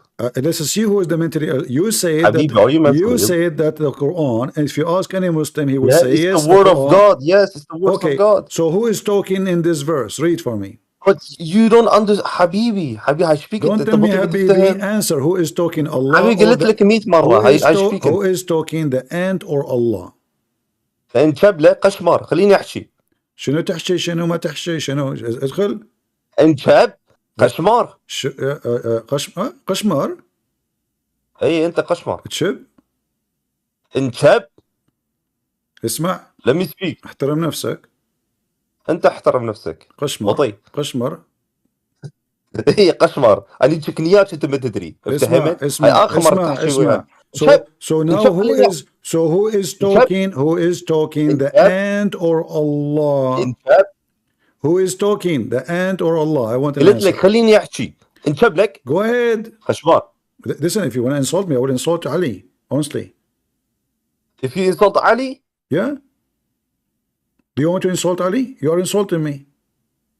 I did not insult. What do you mean insult Ali? If do you want to insult if you Ali? keep saying to me bad words, I will say bad words to Ali as return. So then you have no manners. So behave yourself. Then you have no manners. Behave yourself. Behave yourself. I did not insult you. Allah. I'm asking you. Okay, whatever. Who is the one is talking in this verse? Allah or the ant? Bro, Habibi, can I explain then? What is this? Okay, explain. This guy is keep speaking when I try to speak. I said to you, you said to me, anyone, you ask any Muslim, if the Quran is the word of Allah, he will say yes. Habibi, okay, I will explain. Okay, go ahead, go ahead. Go ahead. Again. Don't insult. I will insult Ali. I'm telling you. This is the last warning. If you insult, if you insult me one more time, okay, do not insult Ali. Do not, Fatima. Do not insult him. All right, go ahead. Okay, bro. Shut up. Do not insult him. If you insult him, bro, wallah. Okay, whatever. Astaghfirullah. Before continuing this discussion, I have to praise محمد. اللهم صل على محمد وآل محمد وعجل فرجهم ولعن على أعدائهم أجمعين آمين. Okay, Bismillah. So this youth, this Christian wannabe debater, he is saying just because a verse is speaking with you in another perspective, this guy believes an ant spoke in the Quran. Ya Habibi, Quran has different perspectives, okay? So for example, when an ant speaks to you, it speaks in a perspective so you can understand what the ant means. Understand? But it's still the words of God. So for example, my brother, if I tell you, let's say for example, you fight someone, okay? Or you have, okay, let's say your friend tells me something. Then I come to you and I approach you. I speak to you by your friend's perspective. I say that your friend said this and that. It's still my words. It's still coming from my mouth. But I'm just telling you what your friend told me about you. You understand me? The same way what the ant says, Allah is speaking by the ant's perspective. What's the problem with that? I don't see a problem. You're done?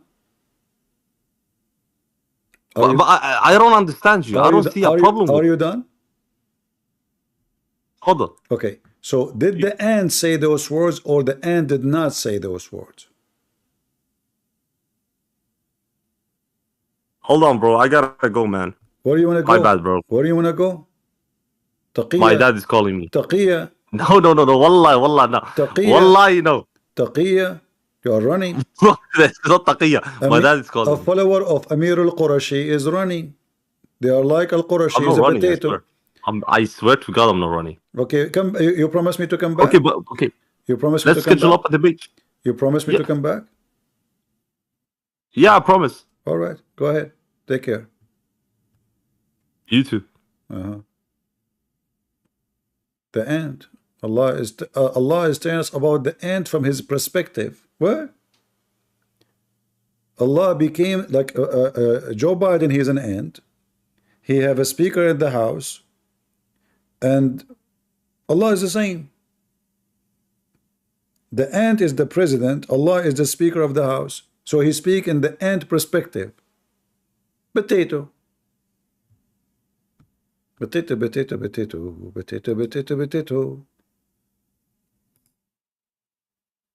HX is back? Seriously. Yes, H, how are you doing? Assalamu alaikum. Salam, salam. Okay, so before I was at home, so I couldn't speak properly because in case my parents hear me. Your voice is like coming from inside the barrel. Can you fix your microphone? Okay, so.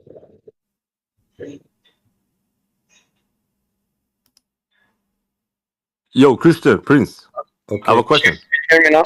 Yeah, now how long will you have this debate? How long will you have this VT? You were using a voice changer. This is why the voice was messed up, right? You answer my question. No, now your voice is normal. Before you were using voice changer. Why are you using voice changer? Me? No, it's because I'm outside. I'm outside. So now, was Allah, who is speaking here in this verse? I will give you the question I gave to the one before you. Hold on. I'm telling you, how long will you have this VC? How long will have what? This VC, like this thing. Thing what? Live debate. I have it. This thing, bro. As long Allah is dead, I will be alive. What? As long Allah dead, I will be alive. As long as Allah is dead? Yeah. ابن القنطرة قنطرتي أحسن منك ابن القنطرة لك الخروان شب حسن والحسين صرمايتي هاي آخر مرة تفشل افتهمت هاي آخر مرة إذا أنت حسن والحسين كلاب مسعورة. I warn you, if you insult me, I will insult Ali and Hassan and Hussein. I warn you. Potato coward. How many times, guys, I warned him? But obviously he don't respect his gods. They worship Hassan and Hussein.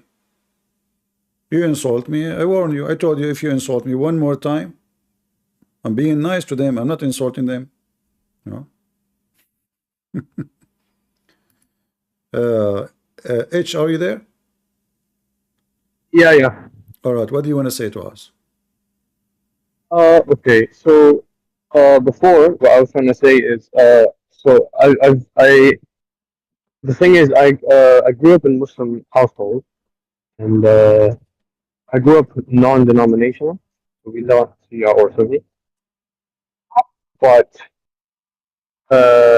what's it called?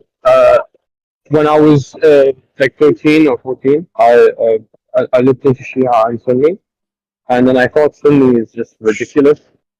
Like I thought Sunni is just stupid. So I became Shia, and then I graduated from madrasa, from the mosque, and I became very, very educated, read a lot of books. But then I looked into Christianity, and I liked a lot of the stuff about it. I liked like the principles, the doctrine, the love, the forgiveness, the teachings of Jesus and everything. And then also, I think after that, I noticed in Islam, one thing that I just can't bring myself to agree with is sort of like the ritualism, where you have to, for example, if you do the wudu wrong, then the salah is wrong. And then if you don't do the namaz in the right time, then, you know, Allah gives you the sin. Or some people even say if you miss one prayer, you're kafir. But for example, I think I saw your video. You made a very good point. You said that I think it was quite funny. You said that you know God is not a bus stop. That you know when you miss the prayer, you cannot pray it again. So this I also agreed with this, and I don't really like the ritualism. And I like how Christianity is more free, where you love God with your own heart. And you know, and He loves you not always. Like I'd be honest, when I was little, I used to read Quran in English, and every time I used to even ask my parents. I say, "Why just say hell? We destroy this person. We destroy this person. You go hell." And at the same time, Allah says that so these people they're misguided because He misguides them. Because He says He misguides who He wills. So He wanted to misguide them, and then He put them in hell. So then I'm attracted like sort of to Christianity now, but I think I need to, because I still do believe somewhat in Shia, because I have some doubts sometimes where I get scared if I'm honest, like, oh, if I leave Islam, then, you know, I'm going to go hell or something like that. So, I think, but you're a very smart person, honestly. You know a lot, you speak Arabic as well. So I think that's why I came here to talk to you, yeah. So did you decide now to leave Islam? I'm thinking about it, but I'm not there yet. All right. If there's anything I can help you with. Yeah, I think because for me, I think it's an easy thing. It's if Shia Islam was proved to me to be false, 100%, then I would automatically become Christian, because I don't believe there's any other religion. I believe it's either Shia Islam or it's Christianity. There's no other true religion. It's one of these two. My friend, look, you see the screen. This guy is Shia Sheikh. His name is Amir al-Qurashi. He spit at the I've Quran. seen this guy. He's a big clown. He spit at the Quran. He laughed at the Quran. He insulted the Quran, and he called Aisha whore. And if I remember, I showed you already in the Quran. It says that bad women, they marry bad men. Correct? So if all the Shia agree that Aisha, she was a very bad woman, and the Quran confirmed that Allah make a destiny, only bad women marry bad men and only bad men marry bad women, that means Muhammad must be a bad man. And if the Quran is made by God, who is all wise, all knowing, and he says such a stupid statement, don't Allah knew that in the same Quran it says that Aisha is a bad woman? And this is a clear evidence that the Quran contradicts itself. Plus, this verse in front of us is very stupid and very unwise, because there's many bad women marry good men, and there's many good women, I mean the opposite.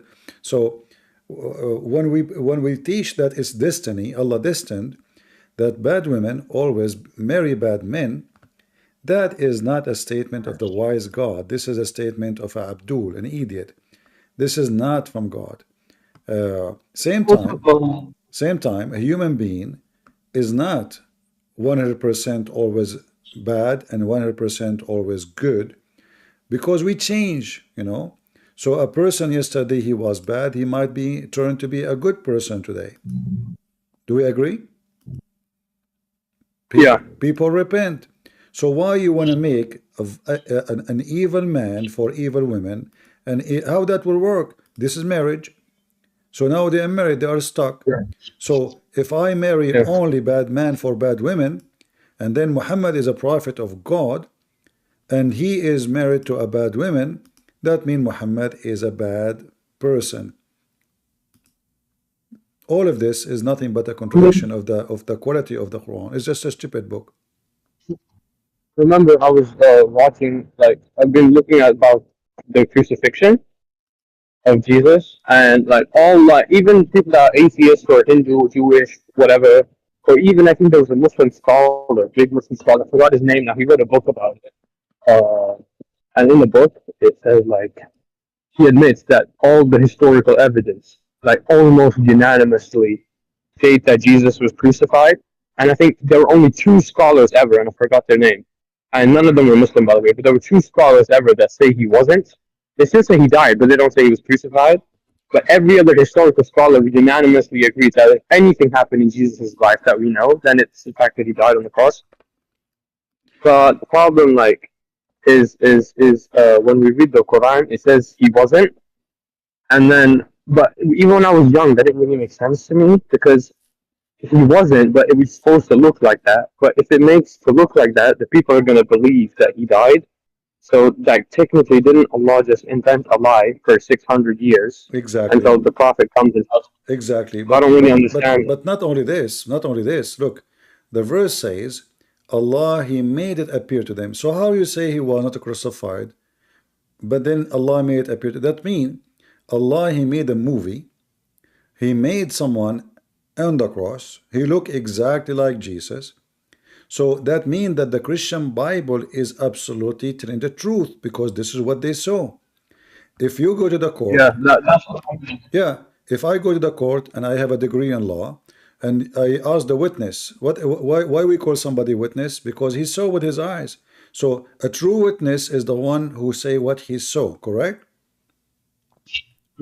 That means the Christians are the truthful witnesses for what they saw, because the Quran confirmed that this is what appeared to them, so they are not lying. So the stupid Quran confirm again that the Christians are telling the truth about Jesus' crucifixion. Allah is a liar. He made them see him on the cross, but then he lied to them for 600 years, as you said, and that means Allah is the devil. We believe there's no prophet between Jesus and Muhammad, peace be upon them. So, like, that means there's no one to come tell the people that, oh, Jesus didn't die. You have to wait 600 years. So people would die thinking that Jesus. Exactly. So That's why. 600 years And Jesus pass, said and those Christians, even according in to the the flesh. Quran, believe in a lie. 600 years, the Christians believe in a lie according to the Quran. This is how stupid I Islam mean, is. because like it's like this. Like in Islam, even in Islam, Jesus said he's gonna come back.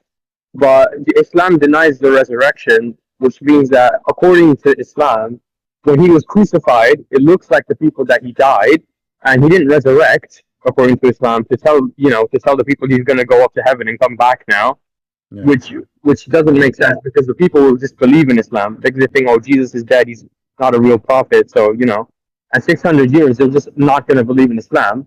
But they did believe in Christianity, which means they obviously must have saw him resurrect. Like, that's just my thinking. Well, you can correct me here if I'm wrong. Whatever you take, Islam is going to end wrong. And look, I mean, we are here talking about the crucifixion of Jesus, very important matter, and the Quran speak about it in 3 words. The Quran have time to tell us about the story of the ant and the valley of the ant. And one of the ants, she said to the other ant, but the Quran have no time to tell us who was in the cross, how it was made appear to them. What is the story? So he have a story fit for Disneyland. Ant is talking, bird are talking, Suleiman is a flying, Suleiman die holding a stick, Harry Potter, Allah sent Harut and Marut, 7 sleepers, all those stories, but the story about Jesus, which is the most important story, does not exist. What happened in the cross? I mean, because I know some people say it was Judas Iscariot, but that doesn't make sense because they found his body there with his organs not in. Like, they found Judas's body, and then some people say Simon of Cyrene was crucified, but that also doesn't make sense. Yeah, to be honest with you, I had difficulty to understand your microphone. Maybe you can call me tomorrow and correct your microphone. Are you using like a headset or something? Yeah, I'm using a headset. I think your headset is bad. Maybe if you speak directly. But anyway, guys, I apologize from you, H. I cannot continue. Really, I'm getting tired. I've been here for many hours already. I mean, 4 or 5 hours before, and right away, because we were expecting a sheikh from Indonesia to call me in Skype, but the coward, the potato, he did not. So I apologize. Really, I will be back for sure. God is willing. So. Are you gonna do another stream? Are you gonna do more streams at this time? Because normally you do it is at nighttime. So sorry again, I can understand you. Say. So normally when you do streams, they're at nighttime, but now it's daytime. So you're gonna do more at daytime. Yeah. I try to make different timing because so we can reach out to all kind of people. So like I was just 5 hours ago live, and now I'm again live. So like it's depend whatever your time zone, you will find me online. And as you see, I don't stay here for half hour only. I stay for many hours. Yeah, 6 p.m. for me as well.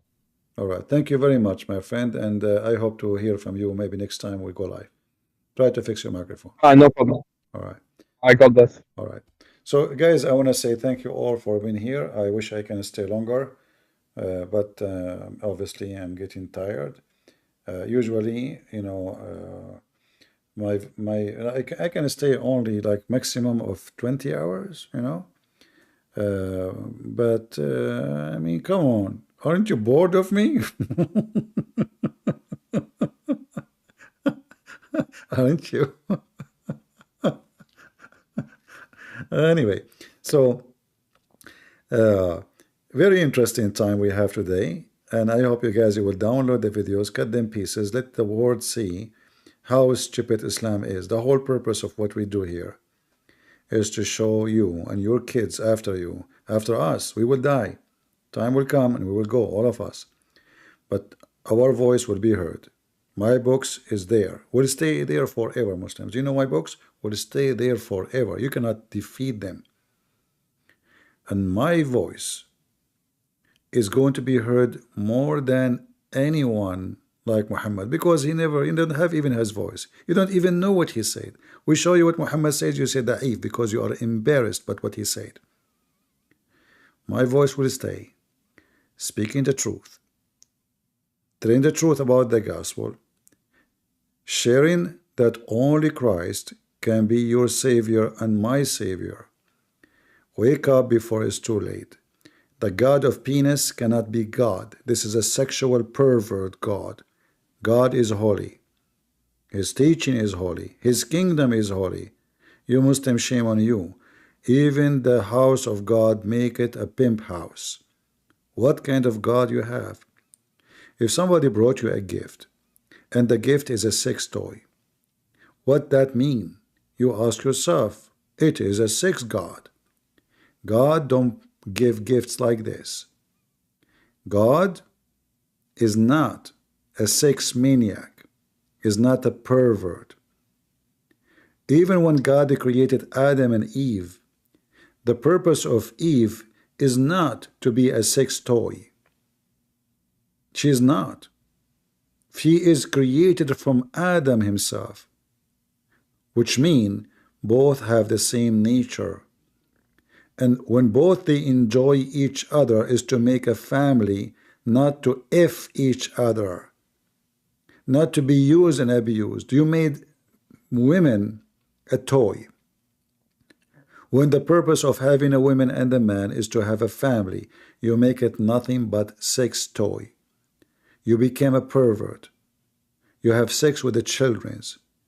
You forbid yourself from drinking wine, but you drink the piss of Muhammad, claiming that it is a holy piss. And then the holy piss will prevent you from burning in hellfire. So look at this. You sleep with the children. You kill your neighbor. You rape the wife of your son. You take women of others. You look at everybody. You do every kind wrong, but then you drink the piss of the prophet, or you kiss the black stone, and that's it. You are clean. Or you say shahada. That is the religion of the devil.